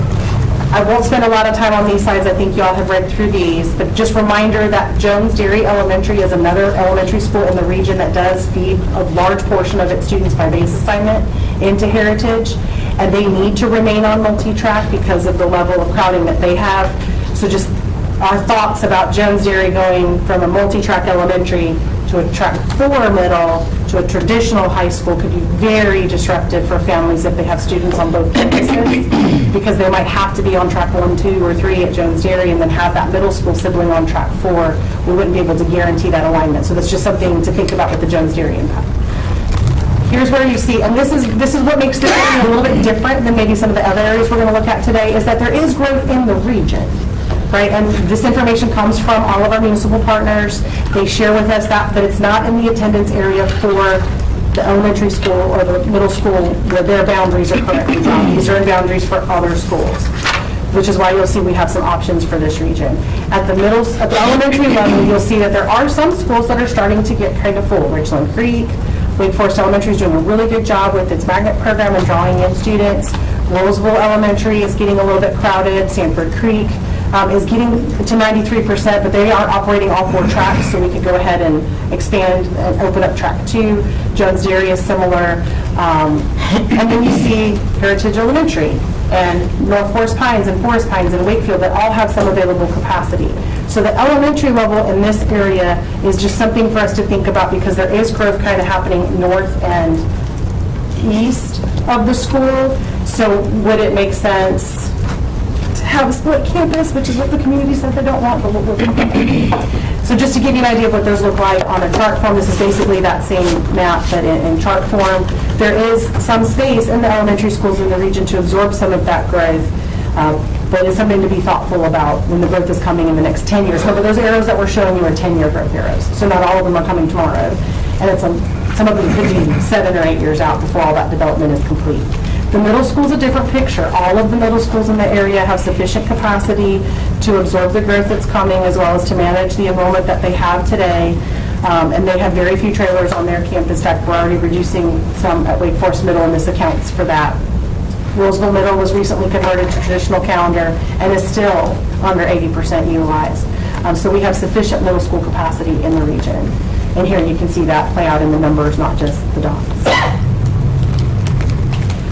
So with that, and taking into account the community feedback, we're presenting you with three options, and we need some guidance here. One would be to go traditional calendar for the middle school. And a large reason for the middle school going traditional is the equity concerns beyond just academics. Those can be resolved with a track and 4 schedule, candidly, but when we're looking at after-school activities, athletics, all of those things that are operating on a traditional calendar schedule, you've got to find a ride to school during track out. You have to find volunteers to take the tickets at the games. And there's no teachers working during the track out. So now all that volunteer group that I used to have to help with gates and all the volunteering that happens with all these extracurricular activities that happen on a traditional, it just makes that part of it logistically much more challenging and creates some equity and access gaps for lots of families and even staff members, candidly. And if you want, Mr. Coe's here to answer any questions that you might have about that particular aspect. This would allow us to better utilize the facility. It provides greater flexibility in class scheduling at the middle school level. It improves that access, as we've mentioned, to the after-school and extracurricular programming. And at the very least, it allows for 6-12 calendar alignment for these families, because one option would be to leave Heritage Elementary as a multi-track year-round, knowing that the growth is happening in the region and the elementaries are getting a little tighter than the middle schools are, and maybe expand its base attendance area. So this would be the first option, would be to maintain the multi-track at Heritage Elementary, look to expand its base attendance area to relieve crowding at schools like Roseville, Richland Creek, that sort of thing, and then go ahead and move forward with the middle school being traditional. This is probably the least favorite of all the community members in the sense that it's not aligned.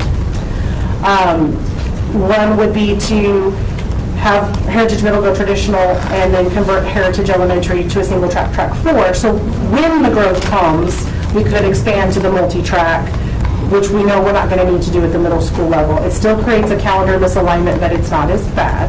It's a 4 to traditional to traditional.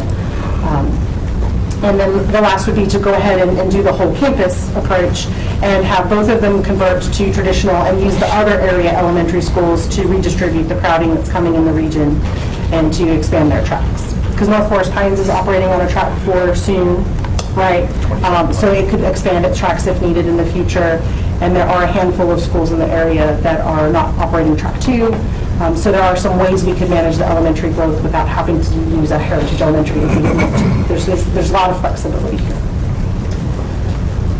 For the southern and southwestern areas, we're not going to be quite so optiony because we've got some just core recommendations. At the elementary, middle school level, we have a couple of schools we identified for reviewing.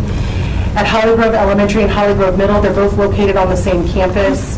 Something to consider for Holly Grove Middle is that Buckhorn Creek, which is traditional, and Lincoln Heights, which is traditional, have a portion of their attendance areas that are aligned to Holly Grove Middle. So they currently have a calendar mismatch of traditional to multi-track and then traditional high school. Holly Grove and Rex Road then are the current multi-track schools that feed into it, and they're the ones that we would also recommend a calendar change for. For Holly Springs Elementary, it's not part of that feeder pattern. It's its own standalone. They do feed into Holly Ridge Middle already, so they already have a calendar mismatch. They have preference for multi-track if they select it. I think most of them will choose Lufkin or Holly Grove Middle at the time, but Lufkin would still be available. They have a lot of stability transfers that are going to be aging out after recent reassignments, so their enrollment will naturally fit in the building a little bit better over time.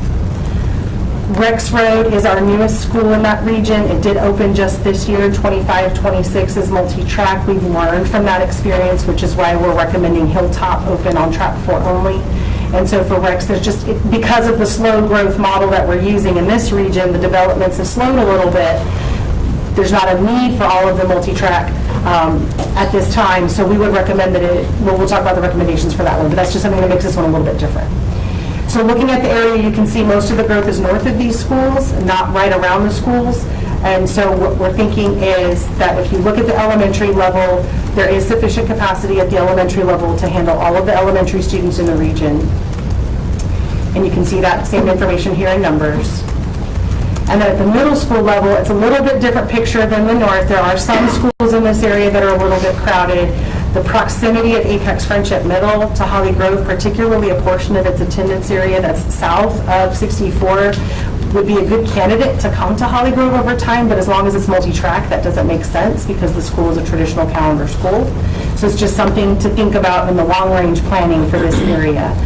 Westlake is operating on a track 4, Holly Ridge is traditional, Herbert Akins is multi-track, and obviously Lufkin is multi-track.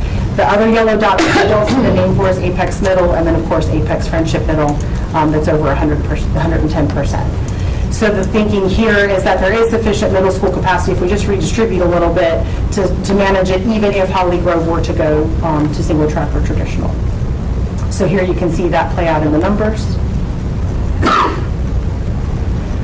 So for Holly Grove Elementary and Holly Grove Middle, thinking about that calendar consistency and that K-12 calendar alignment and the fact that they don't need the multi-track capacity, the recommendation would be for traditional for both of those schools from staff's perspective. We get that those that really, really like multi-track won't like that, but we also know that this would be a stable, long-term adjustment that could be maintained for quite some time. In addition, the Holly Springs Elementary and Rex Road campuses, we would actually for these recommend track 4.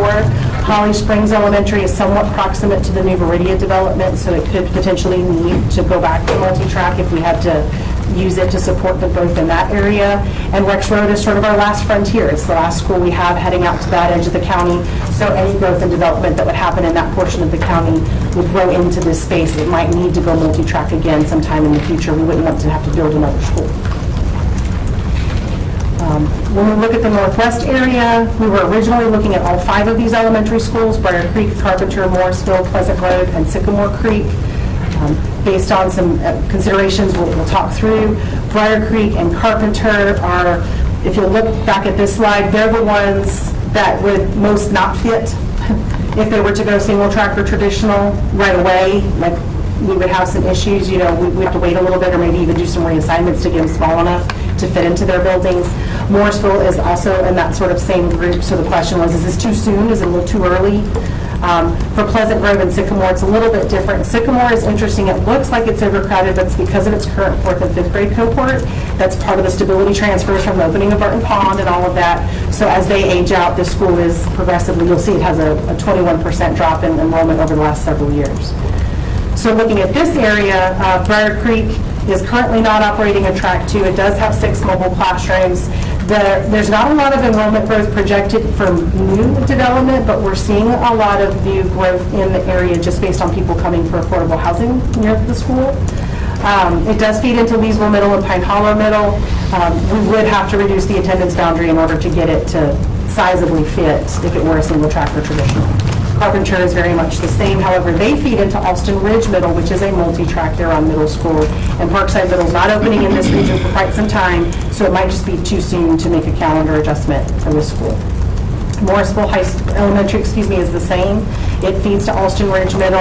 It's probably a little too soon to go to a single track or a traditional calendar because it would require a reduction of the attendance zones. And these 2 schools, Carpenter and Morrisville in particular, are right in the middle of 4 or 5 other elementary schools that are currently capped.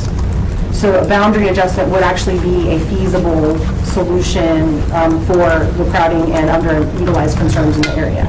Pleasant Grove's a little bit different because of where it's located and because of the impacts that it's had from its recent change in boundary. We would want to try to think about not taking them all the way to traditional because of that, and we'll talk through that in just a moment. And then Sycamore Creek, as I mentioned earlier, they're currently feeding into Leesville Road, Oberlin Middle, Pine Hollow. This is that area where you can have like 5 feeder patterns. And so all of those are operating on a traditional calendar, so any change to Sycamore could function. We wouldn't have that year-round middle school thing to worry about. So here are the basic areas where the schools are located. The orange arrow is kind of pointing to where they all are. And you can see that they're mostly surrounded by stable, non-growth areas with the exception of Pleasant Grove, because that big blue arrow kind of in the middle of the screen would be part of the Pleasant Grove base attendance area. And the 2 blue ones to the left are more of like an Alston Ridge, Parkside kind of space, maybe in Hortons Creek.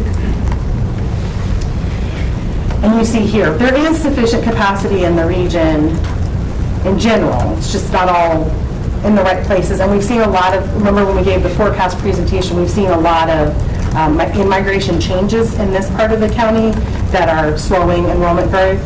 So that could change over time if more international families start moving back into this region. But we've just seen a slow a reduction in total enrollment. Here you can see the numbers for Briar Creek and Sycamore because they're kind of on that sort of northeast side near Glenwood. And here you see that same information for the elementary schools that are maybe more, consider themselves more school around the airport RDU area. So the recommendations for this area would be to convert Sycamore Creek to a single track 4, but wait till the 28-29 school year to give them time for those older cohorts to age forward. This would allow them to have access to the potential for expanding that, because this is similar to Rex, kind of on the edges of the county. So if any kind of residential development growth changed, we would have that flexibility to go back to multi-track. And then it would also, but it would give us the cost savings of going to a single track by going track 4. For Briar Creek, we would recommend that we continue operating it as a multi-track for right now. We might come back in 29-30, depending on what happens with the 27-28 enrollment plan, if we're able to reduce the space attendance area. But for right now, they couldn't sustain it in 27-28 or 28-29. They have some first floor issues too, which are really important when thinking about kindergarten and first grade and pre-K. And so it makes it next to impossible for them to go traditional or track 4 right now. With Pleasant Grove, we think that growth is still pretty far out. It's a good 7, 8, 9, 10 years out. It's not immediate pending growth. So we would recommend they go track 4 for 2 reasons. One, to support the families that were recently assigned into Pleasant Grove from multi-track year-round elementary schools. We converted Pleasant Grove to multi-track to support them in that transition, so they would still have access to that track 4 alignment. And since the students go to a couple of different middle schools right now, while we're waiting for Parkside, they're very proximate to where Parkside would be. We could manage that if they were on track 4. It also allows us to have access, because it quite literally is on the county line. So if any other development were to come in that region, it would allow us to flex back to multi-track and support any of that enrollment growth. Carpenter and Morrisville, we think it's just too soon, and we think that there are other tools in the toolbox that we can use. Just thinking about the community feedback, the alignment with Austin Ridge Middle, which is a multi-track year-round. So we would recommend taking them off of consideration and looking maybe at boundary adjustments as a better solution for the change in enrollment in these 2 schools. And so with that, we'll pause. I just want to remind you that K-3 class size legislation is what kind of artificially changes the crowding percentages at your elementary schools. A lot of families say, well, you're going to need a multi-track year-round middle school because look at all these crowded elementary schools, and that's generally not the case. They're crowded because of K-3 class size legislation, so I just wanted to share that with you as well.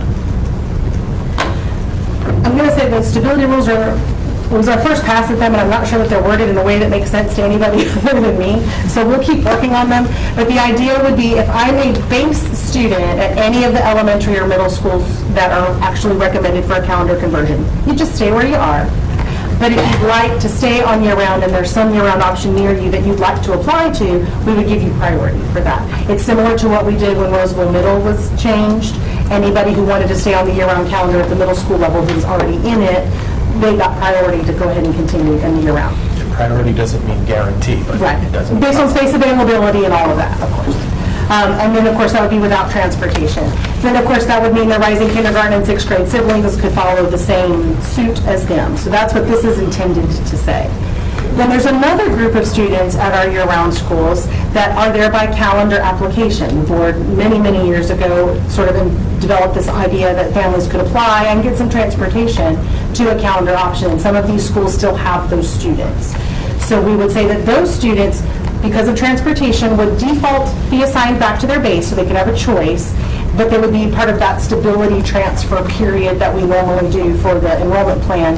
They could then ask to just stay where they are. We would let all of them stay at the current school if they've developed relationships and want to finish with their cohorts, bring in those kindergarten and 6th grade siblings if they need to, and we would include them with all of the notifications that we do during the enrollment plan stability window for whatever the appropriate time period is.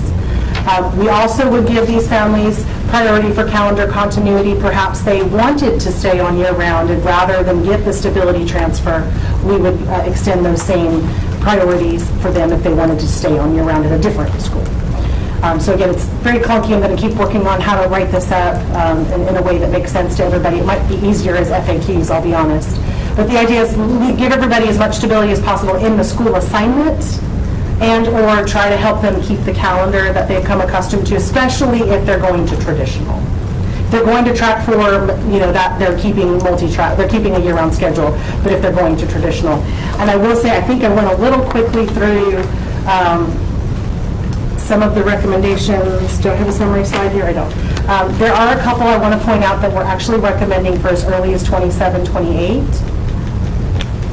And then others that we're recommending for 28, 29. So for the Northeast area, for the heritages, we would say let's hold off, and whatever decision is made, let's do that for 28, 29, regardless of which option we end up following on. For the southern or southwestern area and the Holly Grove schools, we would recommend that be 27, 28. We even saw that in the community feedback, as well as for Holly Springs and Rex Road. They need to change quickly. For Sycamore Creek, the recommendation would be for 28, 29 to give those older cohorts time to age out. And then for Briar Creek, we're not changing them. For Pleasant Grove, similar to Rex Road in Holly Springs, they're kind of ready. A single track would be preferred for 27, 28. All right. Yeah. So do you want to do next steps or do you want to do that first? Okay, so next steps and timeline. So we extended the deadline for the thought exchange. The website's been updated since April 14th, and I think we've added a few updates since then. On May 13th, we'll host a virtual public information session for families and community members just to share with them what we've shared with you and then take any new questions that they might have. And then Britt will be working with the principals to host any staff sessions that are necessary to help staff understand how this might impact them personally. We'll come back to you on May 19th with our final recommendations at the work session is our plan, and then with the idea of you being able to take a vote later that same night. And then that way that gives us May to September to determine whether or not anything should be in the enrollment plan based on these changes and/or support all of the schools and families as they're preparing for any of these transitions. Reminder for everybody, I know I live in the future world. 26, 27 hasn't happened yet. So 27, 28 is still a year plus ahead of us, so this would give families and staff at least 13 months of preparation time for any of these changes, and then even longer for the 28, 29 recommendations. So with that, I think before we get into your questions, or maybe we can do them at the same time, Glenn passed out some handouts that I think he wanted to talk you through.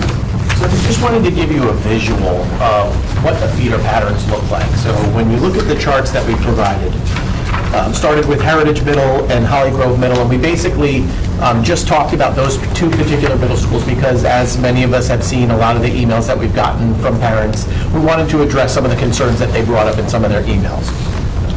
So we showed you here the Heritage Middle School feeder pattern. So you have Heritage Elementary, which is on the multi-track year-round calendar, feeds to Heritage Middle School, which is currently on the multi-track year-round calendar, which then feeds to a traditional calendar high school. So where you see the green, that shows where you have calendar alignment. So for currently, Heritage Middle School has K-8 calendar alignment.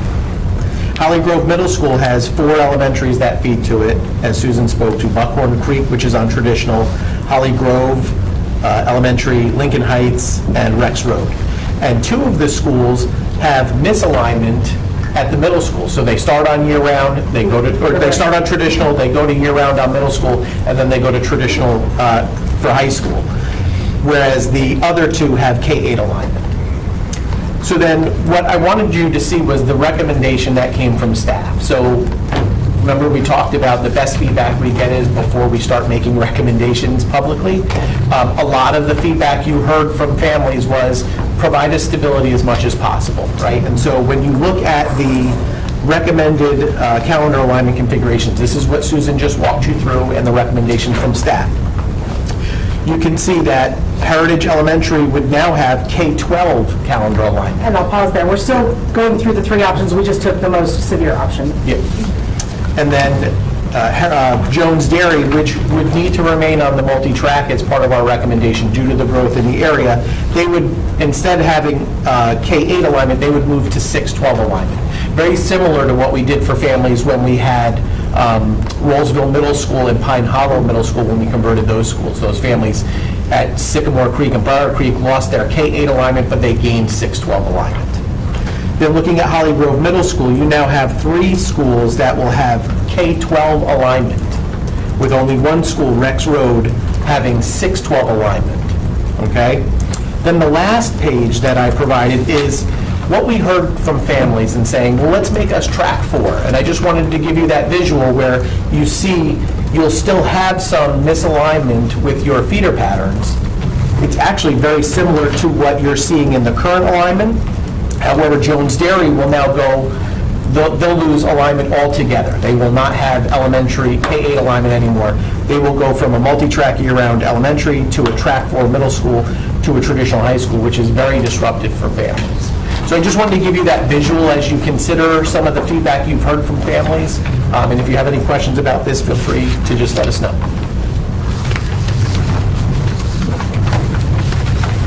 Thank you all for sharing these updates. I'm sure there are questions, and I'll start with Dr. Amy. Thank you. Thank you for the thorough review. Suggestion for making it simpler? Flow charts.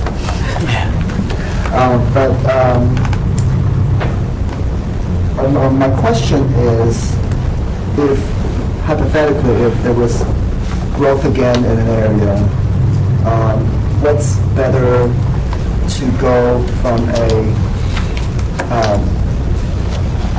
track 4 back to a multi-track year-round versus traditional going back to a multi-track year-round?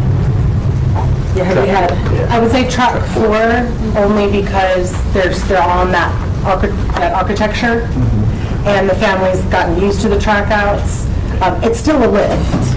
We had piloted something with Lake Myra that seems to have helped, because they have to figure out who's going to come off of track 4 and be assigned to tracks 1, 2, and 3. So it's still disruptive, but looking at what happened when Pleasant Grove went from traditional to multi-track, and then Lake Myra going from track 4 to multi-track, I think the transition was a little smoother for the Lake Myra families. And I want to highlight, staff's recommendations take that into account. We do not want to change a school to traditional and then have to turn around and turn it into multi-track.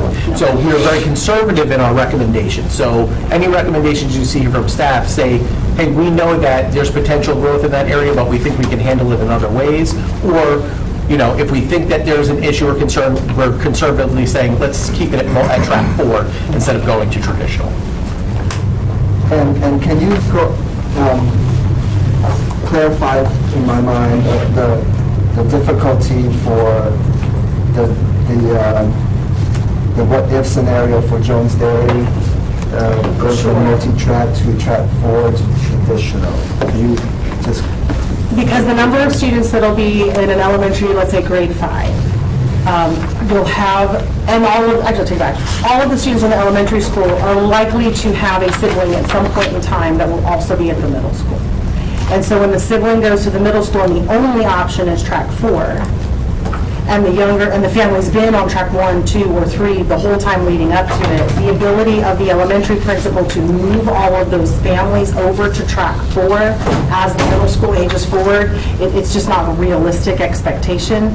There won't be a lot of seats, and you'll also have a track, perhaps if we weren't able to pull it off, this is the sibling track, and you don't want to do something that's so, isolating for families. It makes it a very big challenge. So what will happen is the elementary principal would get pressure from the family to move the younger students to track 4.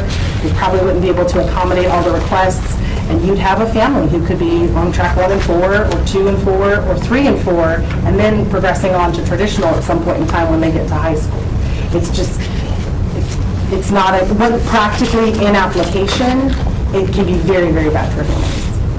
And geographically, from Jones Dairy, let's say, and going to a heritage, what are our other options for our students for Jones Dairy, instead of having to go to a track 4, let's say, at heritage? What are the other options for them? Well, part of it, Heritage relies on that membership. Right, that's part of what builds their total membership, is because you can't take one elementary school and go to a middle school, it's not going to build.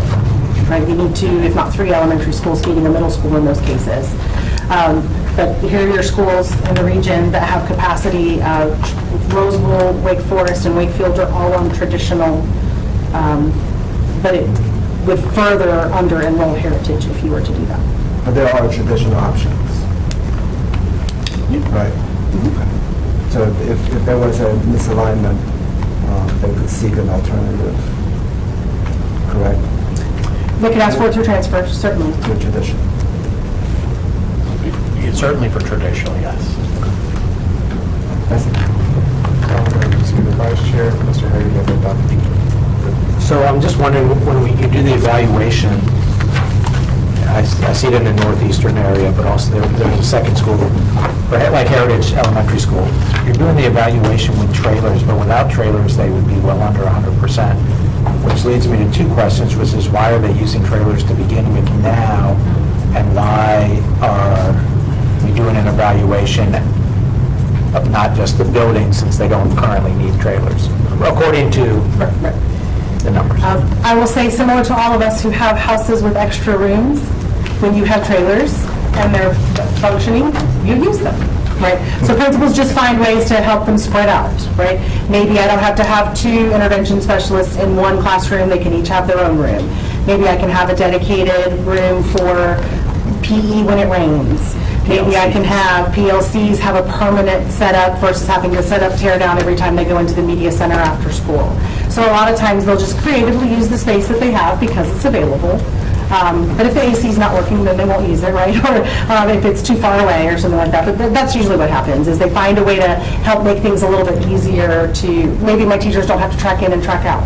And that's one thing we're learning. They don't have to share classroom spaces, which is what the multi-track model is designed on. As we have planned for the current trailers to come off of campuses, you do have some principals who are like, hold up, I need that space, or I want that space. And so it's been difficult for the facilities team to say, like, well, we can't afford to continue using that space, so we're going to be taking that capacity off of your campus. But given that you just cited a bunch of reasons with them not using it as classrooms on an everyday basis, and I know that's not your responsibility, but that's what you're doing.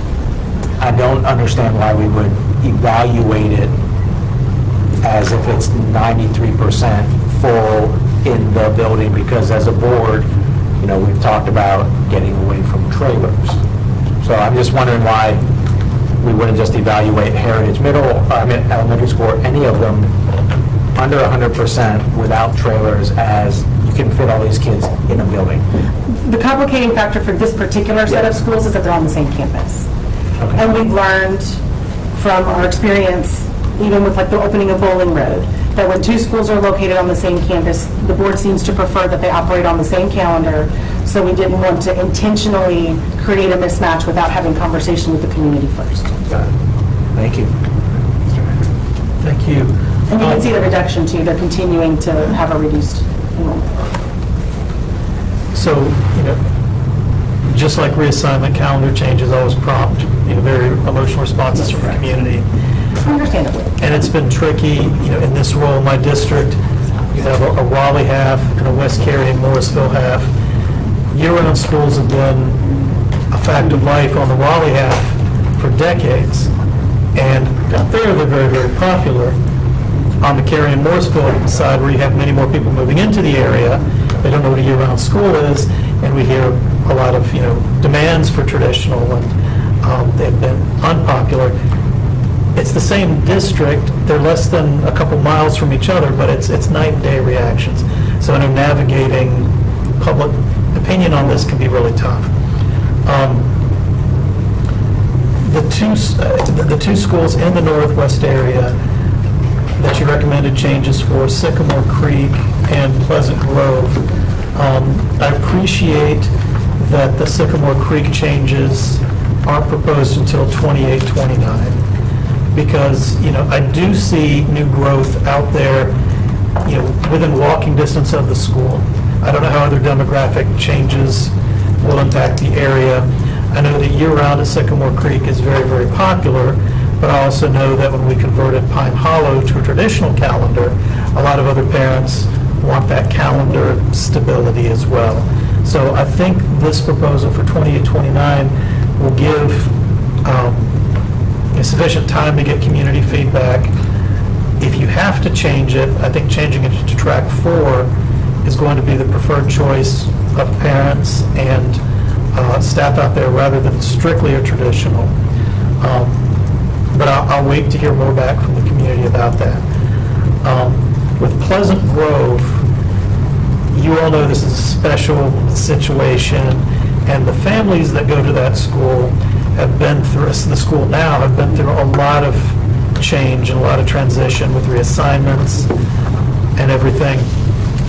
And here, again, you look at those low numbers of enrollment, but we also have the opening of the new middle school right around the corner. That's going to result in more change and more disruption for those families. So I'd hate to see a disruptive calendar change, particularly if they were to move to a traditional calendar and then still have to go to a year-round middle school before going back to a traditional high school. And that's why the recommendations for track 4. So the track 4 recommendation is one that I think I can support. I wanted to ask you, though, just like you said, Sycamore Creek has sort of some inflated enrollment numbers because of the stability rules, with Martin Pond families opting to stay there. I know that a lot of the families that were reassigned to Pleasant Grove opted to stay at Parkside as their base school. Once those, and Austin Ridge, once those stability transfers end, what kind of impact do you see on Pleasant Grove's enrollment? So the area that is here is the biggest part of its base attendance right now. Yeah. This is the future potential growth that's coming. Again, part of a track 4. We know we can absorb the families here on a track 4 only calendar for the time being, and then if and when this does take off and puts additional pressure, and if this is still continuing to put pressure as this growth comes, we would have the flexibility to go multi-track. If that area ages in place, because it's a pretty established set of neighborhoods, if it ages in place and it really isn't generating new elementary students over time, then there'd be plenty of space to absorb the growth, as those students age out. So it gives us the flexibility to respond as needed. So then, the last question about that area ties back to the reassignment proposal too. One of the schools that you identified, Briar Creek, you don't have any proposal for a calendar change. But you said, you could maybe address some of the crowding issues through reassignment. As you look to draw a new assignment territory for Morrisville High School, I'm wondering how far east you will go into potentially the Briar Creek Elementary base, because if that's the case, what's currently the Briar Creek Elementary base, if that's the case, I think some areas on the westernmost side of that base, you could look at reassignment to Pleasant Grove, as I think when Parkside Middle opens, keeping Pleasant Grove and maybe Parkside Elementary schools together into the new middle school and then ultimately the new high school would do a lot for continuity in that area, stability for the families, and that might also influence how you decide, the calendar you decide to pick for the new middle school as well. So I wanted to share that feedback. Thank you. Definitely part of all the thinking. All right, thank you for this. And I totally agree with all of your numbers and everything. I have 2 questions and some feedback. First of all, Lincoln Heights is magnet. So what percentage of Lincoln Heights actually does go to Holly Grove Middle School? A high percentage. They don't have a very high magnet outrate to middle school. Okay, so And the percentage, I would say, the large percentage of Lincoln Heights actually goes to Fuquay Marina Middle. It's just a portion of their base that's kind of this more west that goes to Holly Grove Middle. Okay. The design does show up. Yeah, they do show up. Okay. And was it, Salem Middle had a track drop. Was that considered in any of these? It was, but because Holly Grove is already at 61%, that We've been asking them to hang on to this multi-track year-round model since Herbert Akins Road Middle opened up, because we were anticipating growth towards the Rex corridor. It's just slowly stalled out a little bit. It's going to come back someday, but to have them even drop a track or stay in the configuration that they're in for this long of a period of time, it's starting to academically impact the students. And Salem's closer to where Parkside Middle School Right. eventually opened. No, Salem's got the growth that's near White Oak and Green Level. That's part of the difference there, too. So Yes, it had been considered. So as far as feedback goes, I am going to say, and some of my colleagues already know this, that I'm going to recommend track 4 for Holly Grove Elementary and Middle for a couple of reasons. One, I do think the growth stall out is very policy and administrative specific. And I think especially when we looked at the numbers and saw that a lot of it was due to immigration dropping like a stone, and that is absolutely an administrative, a federal administration policy. I think if that is halted, then we could see flooding of the area. There are tons of new houses being built in the area still. Viridia is coming in, which is going to be a huge development. And we still have, I think Lufkin is, we could stand to look at those boundaries, but that's a different conversation. I'm concerned about the feedback I got about business. When I interviewed for this slot, your last question was, if y'all remember, like 70% of Wake County does not have kids in the school. So like, what are we doing though to continue to serve them and to be an integral part of the community? And this is one of those things, like the businesses in the area, and I'm not even talking about camps that are like specifically doing track out. There are a lot of kid-oriented or activity-oriented businesses that are handling this horrible economy with track out stuff. They are basically supplementing what they're doing by providing track out camps and stuff. It'll be a huge hit to them if those disappeared. And I think that is something we really should consider. I mean, because even if, they don't have kids in the school, like they're still providing a service to our kids, and it's not good for the, for the town as a whole and for the area as a whole to like lose businesses, especially, if we have this option. And I also think that there are people, unfortunately, we're getting more choices in this area too. I mean, they just announced this huge $100 million Grace Christian campus, and and they have charters like Pine Springs is supposed to be expanding and that kind of thing. And a lot of the parents, what's keeping them committed to the community and stuff is that they came here for the year-round schools. And these are parents with a lot of options, and these are families with a lot of options, and we need to listen to them. And I know that when a recommendation is made and people like it, they aren't as apt to speak out about it, and so I'm taking that into consideration. But it was 80% of people were saying that, who responded, and it's way more than that in my email, I can tell you that said they wanted the track 4. And I think especially since, it is quite possible in that area, like there are the homes there and everything for it to expand. It's not like an established area where the houses are all 30 years old. I think that going to a track 4 for Holly Grove Elementary and Middle is the way to go. And I just want to ask Darren Coe to give an opportunity to speak about the impact of a track 4 middle school. Yeah, so currently with 10 year-round middle schools, it's already a challenge for after-school activities, athletic specifically, for participation from the students that are year-round. We have 3 currently track 4 only middle schools. The challenges that creates not just for the staffing, but also for the nearby middle schools who participate against them. The district is so vast. When we talk about our 10 year-rounds and our 3 single-track year-round middle schools, being able to participate against only each other is not possible.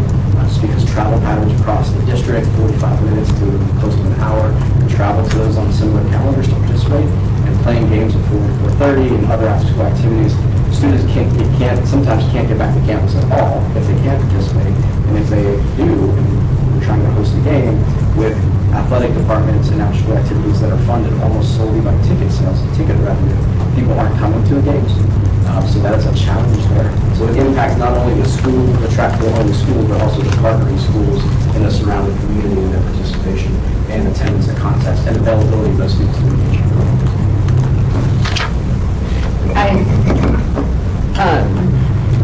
I hear you. Yeah. And so it's just the athletics that are affected. No, all of it's extracurricular. Anything. Okay, extracurricular, but like it sounds very athletic. Okay. All right, I hear you. And I also think that that should be explained to the families and then give them a chance to maybe look at some creative solutions as well. But to answer your point, we did talk with the principals. It does impact like academic competitions, performances, anything that happens on a traditional cycle. So it does impact like a robotics competition or a academic decathlon type thing, those types of activities that happen on that schedule, it impacts those as well. Thank you for this presentation, short little presentation. I have a couple of questions and a couple of comments. As far as the community goes, with the heritage schools specifically, because that's my area over there, how much have we involved the town of Wake Forest with these numbers and our concerns? Do you want to talk about our participation with municipal partners? Sure. So there's a yearly program and outreach to the planning department. So the planning data that we have comes directly from the municipalities like Wake Forest. So we have a partner with NC State University who helps us with that analysis and gathering the data. So that is all part of what you saw in the arrows and the heat maps. All incorporate that information. So for the great growth that's coming into Wake Forest and Rollsville, I mean, there is definitely growth that's going to happen, but it is outside of the heritage-based attendance area. So I think that kind of then turns to the question of the three options. Do we change the heritage-based attendance area to try to help anticipate some of that growth? Okay, so But it's not in the direct vicinity of heritage. So are you saying that it's mostly from NC State or from the town of Wake Forest? No, it's the town. It's from the town. So they just help us analyze what they give us. Okay. When you go on to their mapping system on their town of Wake Forest site, they have over 5,800 units that are approved and on their way, have not been broken ground, nothing. They have a whole bunch more huge areas that they have them gridded out, and they're working to rezone them, and they are tremendous. So this has already got the community in an uproar, like, how are we doing this as far as infrastructure go? That's on the commissioner's side of them approving that. But with that 5,800 units that are coming our way, I struggle with some of the information that we have to even touch the heritage schools. I live there, and it is all around a heritage. But one of the things I wanted to ask was, when we get the transfers, as much as we get the requests that come in, and we say that we can't, the families, we've heard over and over again in the emails, I've heard it, I've seen it online, that they're being turned away from going to these schools, and they're being told that the schools are full. And now we're being told that they're underutilized, so we have to switch them. The idea is to switch them to traditional to compensate for that. So my question, one of my questions is, as the transfer requests go, we have a holding village, which is right there across the street from the school. And there's like, for those of you that don't live there, there's like a V. And Heritage Schools right here is on Rogers Road, and then 98, and they're both huge roads, completely filled with traffic 24/7. And Holding Village goes right between the middle, and I don't know how, but they are sandwiching more and more. If they find a parcel of dirt, they just go upward. And they're still building, and they're still approving more in there. That whole entire base could walk to Heritage Schools right there. The high school, elementary, the Greenway is even connected underneath the road safely to go right to the high school. They could walk down the street literally straight down the street and right onto campus, and they don't even need to make a turn, Heritage Middle and Elementary School. So my concern is with the feedback we hear from this family of how much they like the year-round school, and Jones Dairy, Sanford Creek, and Heritage are year-round options over there. If we take that away from our family, and the middle school, I want to point out, that is our year-round middle school in that area. Everything else is traditional middle school.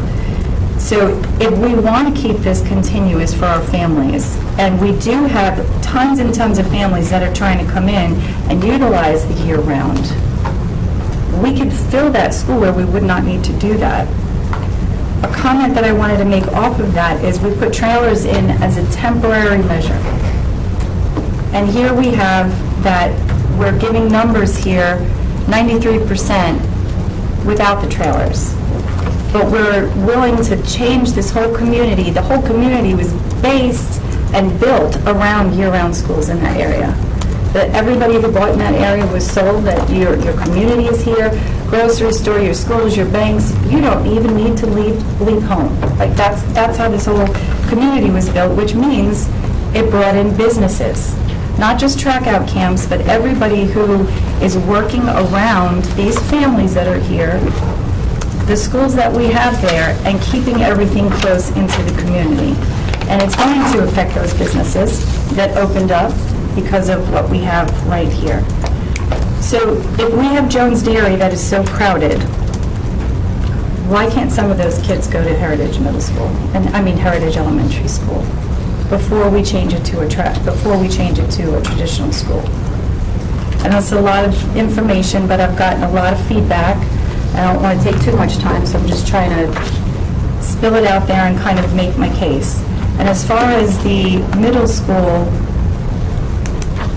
with the after-school participation, I have never seen so much parent involvement and PTA in Heritage Elementary School and middle school. We just have an amazing community. The teachers are incredible. Everybody's very involved. I can see how that could be an issue for some, but I do not see that being a problem in those schools. So I'm just asking if we can consider that Holding Village area, if we were to look at that base, even if we were to split half of it, because it is right in between the Heritage and Wake Forest schools, would that help with what we have here at 93% without the trailers? So I'll just add something. Yeah. The staff recommendation for Heritage Elementary to go traditional was just because you had the two schools on the same campus. When you go back and look at the slide where you look at the crowding in the area, we do not have the need for the additional seats in the area. I live in that Wake Forest area as well. And I wonder how much of it is the name as opposed to the calendar, because we recently converted Rollsville Middle School to traditional calendar because we couldn't fill the school with people who wanted year-round. We were often getting people who would ask into Heritage. We would offer them transfers into Rollsville Middle and they wouldn't take it. So I'm not sure how much of it is actually the calendar as opposed to it is to the name of the school. With that, we could be flexible in the recommendation where we could leave the year-round elementary and then give them 6-12 alignment. But again, the board has historically had schools on the same campus, the same calendar. However, you do have the ability to go against that in this particular case because of this area, and you'd like to keep year-round in this particular area, staff can go with a recommendation like that as well. So I just want to give feedback that I've heard from a ton of teachers, a ton of families, and even students. And everybody really appreciates the year-round for Heritage Elementary and Middle School. So I'm just asking the board to consider that. I'm sorry, I know you guys put a lot of work and time into this, but I don't think it's an option that our families want, and definitely not our teachers. I've actually heard from quite a few teachers that they don't need to stay. They just love being there, and if they switch to traditional, they will probably retire. And I do not want to lose more teachers or families.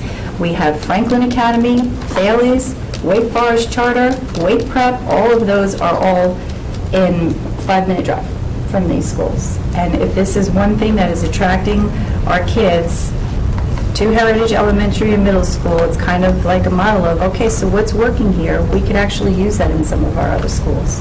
I don't want to take that advantage away from them. We were clear, we know nobody wants to change. I just And that's think why, the honestly, change is all the gonna things you mentioned are why negatively this was the only site where we had the three options, because there's a lot of ways we could solve this riddle. And so that's why, it sounds to me like you're leaning more toward option A, but I'll defer to the chair on how we navigate options A, B, and C for this part. So one suggestion, because we were supposed to do this 3 weeks ago, what the date is now, can we not have another work session in 2 weeks and then vote actually on June 2nd, which is a 2 weeks? So you can do whatever you'd like. I know, but I'm saying like that doesn't. So I think that still gives an extra month. Yeah, I for think the teachers. aggressive timeline was just because you do have some recommendations for 27, 28, that we'd really like to give, the families and the staff members at those schools a longer runway, but. Yes, but May 19th to June 2nd is not magnanimous. Correct. No. Awesome. So if there's consensus of thumbs up, that's 1, 2, 3, Bring it back. 5, so we'll. Oh, yeah. So we'll come to you on the 19th still as a work session item, but wait for the vote till June 2nd. Yes. Okay. Okay, I was trying to make sure we're in the same space. I'm glad that Mr. Closer indicated that, acknowledge that it's our choice what we should do. And I think a lot of times, while I appreciate what staff has to say, I have just concern of this year, this is the reason, and everyone comes and shares why we need to do this. Next year, oh, but no, this is the reason why it's so concerning and we need to do that. And so for me, I need stability in thought. And that's what I keep noticing in multiple departments and we create scenarios according to what I believe. I believe that you believe what you need at the moment. But it often, what I've found in the years that I've been on the board, it contradicts itself. So I'm just trying to stop the contradictions so that I can make the best decisions for parents and families. So I have to ask deeper questions. Particularly for me, I had 3 questions. One with trailers, because I had to wait for everyone else to finish, but trailers, how usable are the trailers that we do have? Since we're constantly using trailers to count numbers of availability, but are they actually usable and accessible? Are we just saying it on paper, or does it really hold a body in a seat? I know you mentioned about schools, don't necessarily sometimes want to let the trailer go, but I would like to really know, I know you guys may not be in control of that, but maybe Mr. Strickland may have deeper information of what's the timeline continuously for moving the trailers. I know we've seen it before, but what does that really look like? So that's one thing. Track 4, when Dr. Joe was talking about the Holly Grove School, my question to that basically was,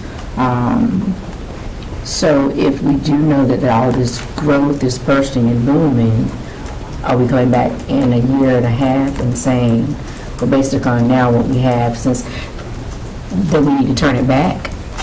Because right now it's traditional, we want to make it, right now I think what is track 4, now we want to bring it back to traditional, and then we're going to have to bring it right back to track 4 once we see the expanded growth in the area. And are we being reactionary, or are we being,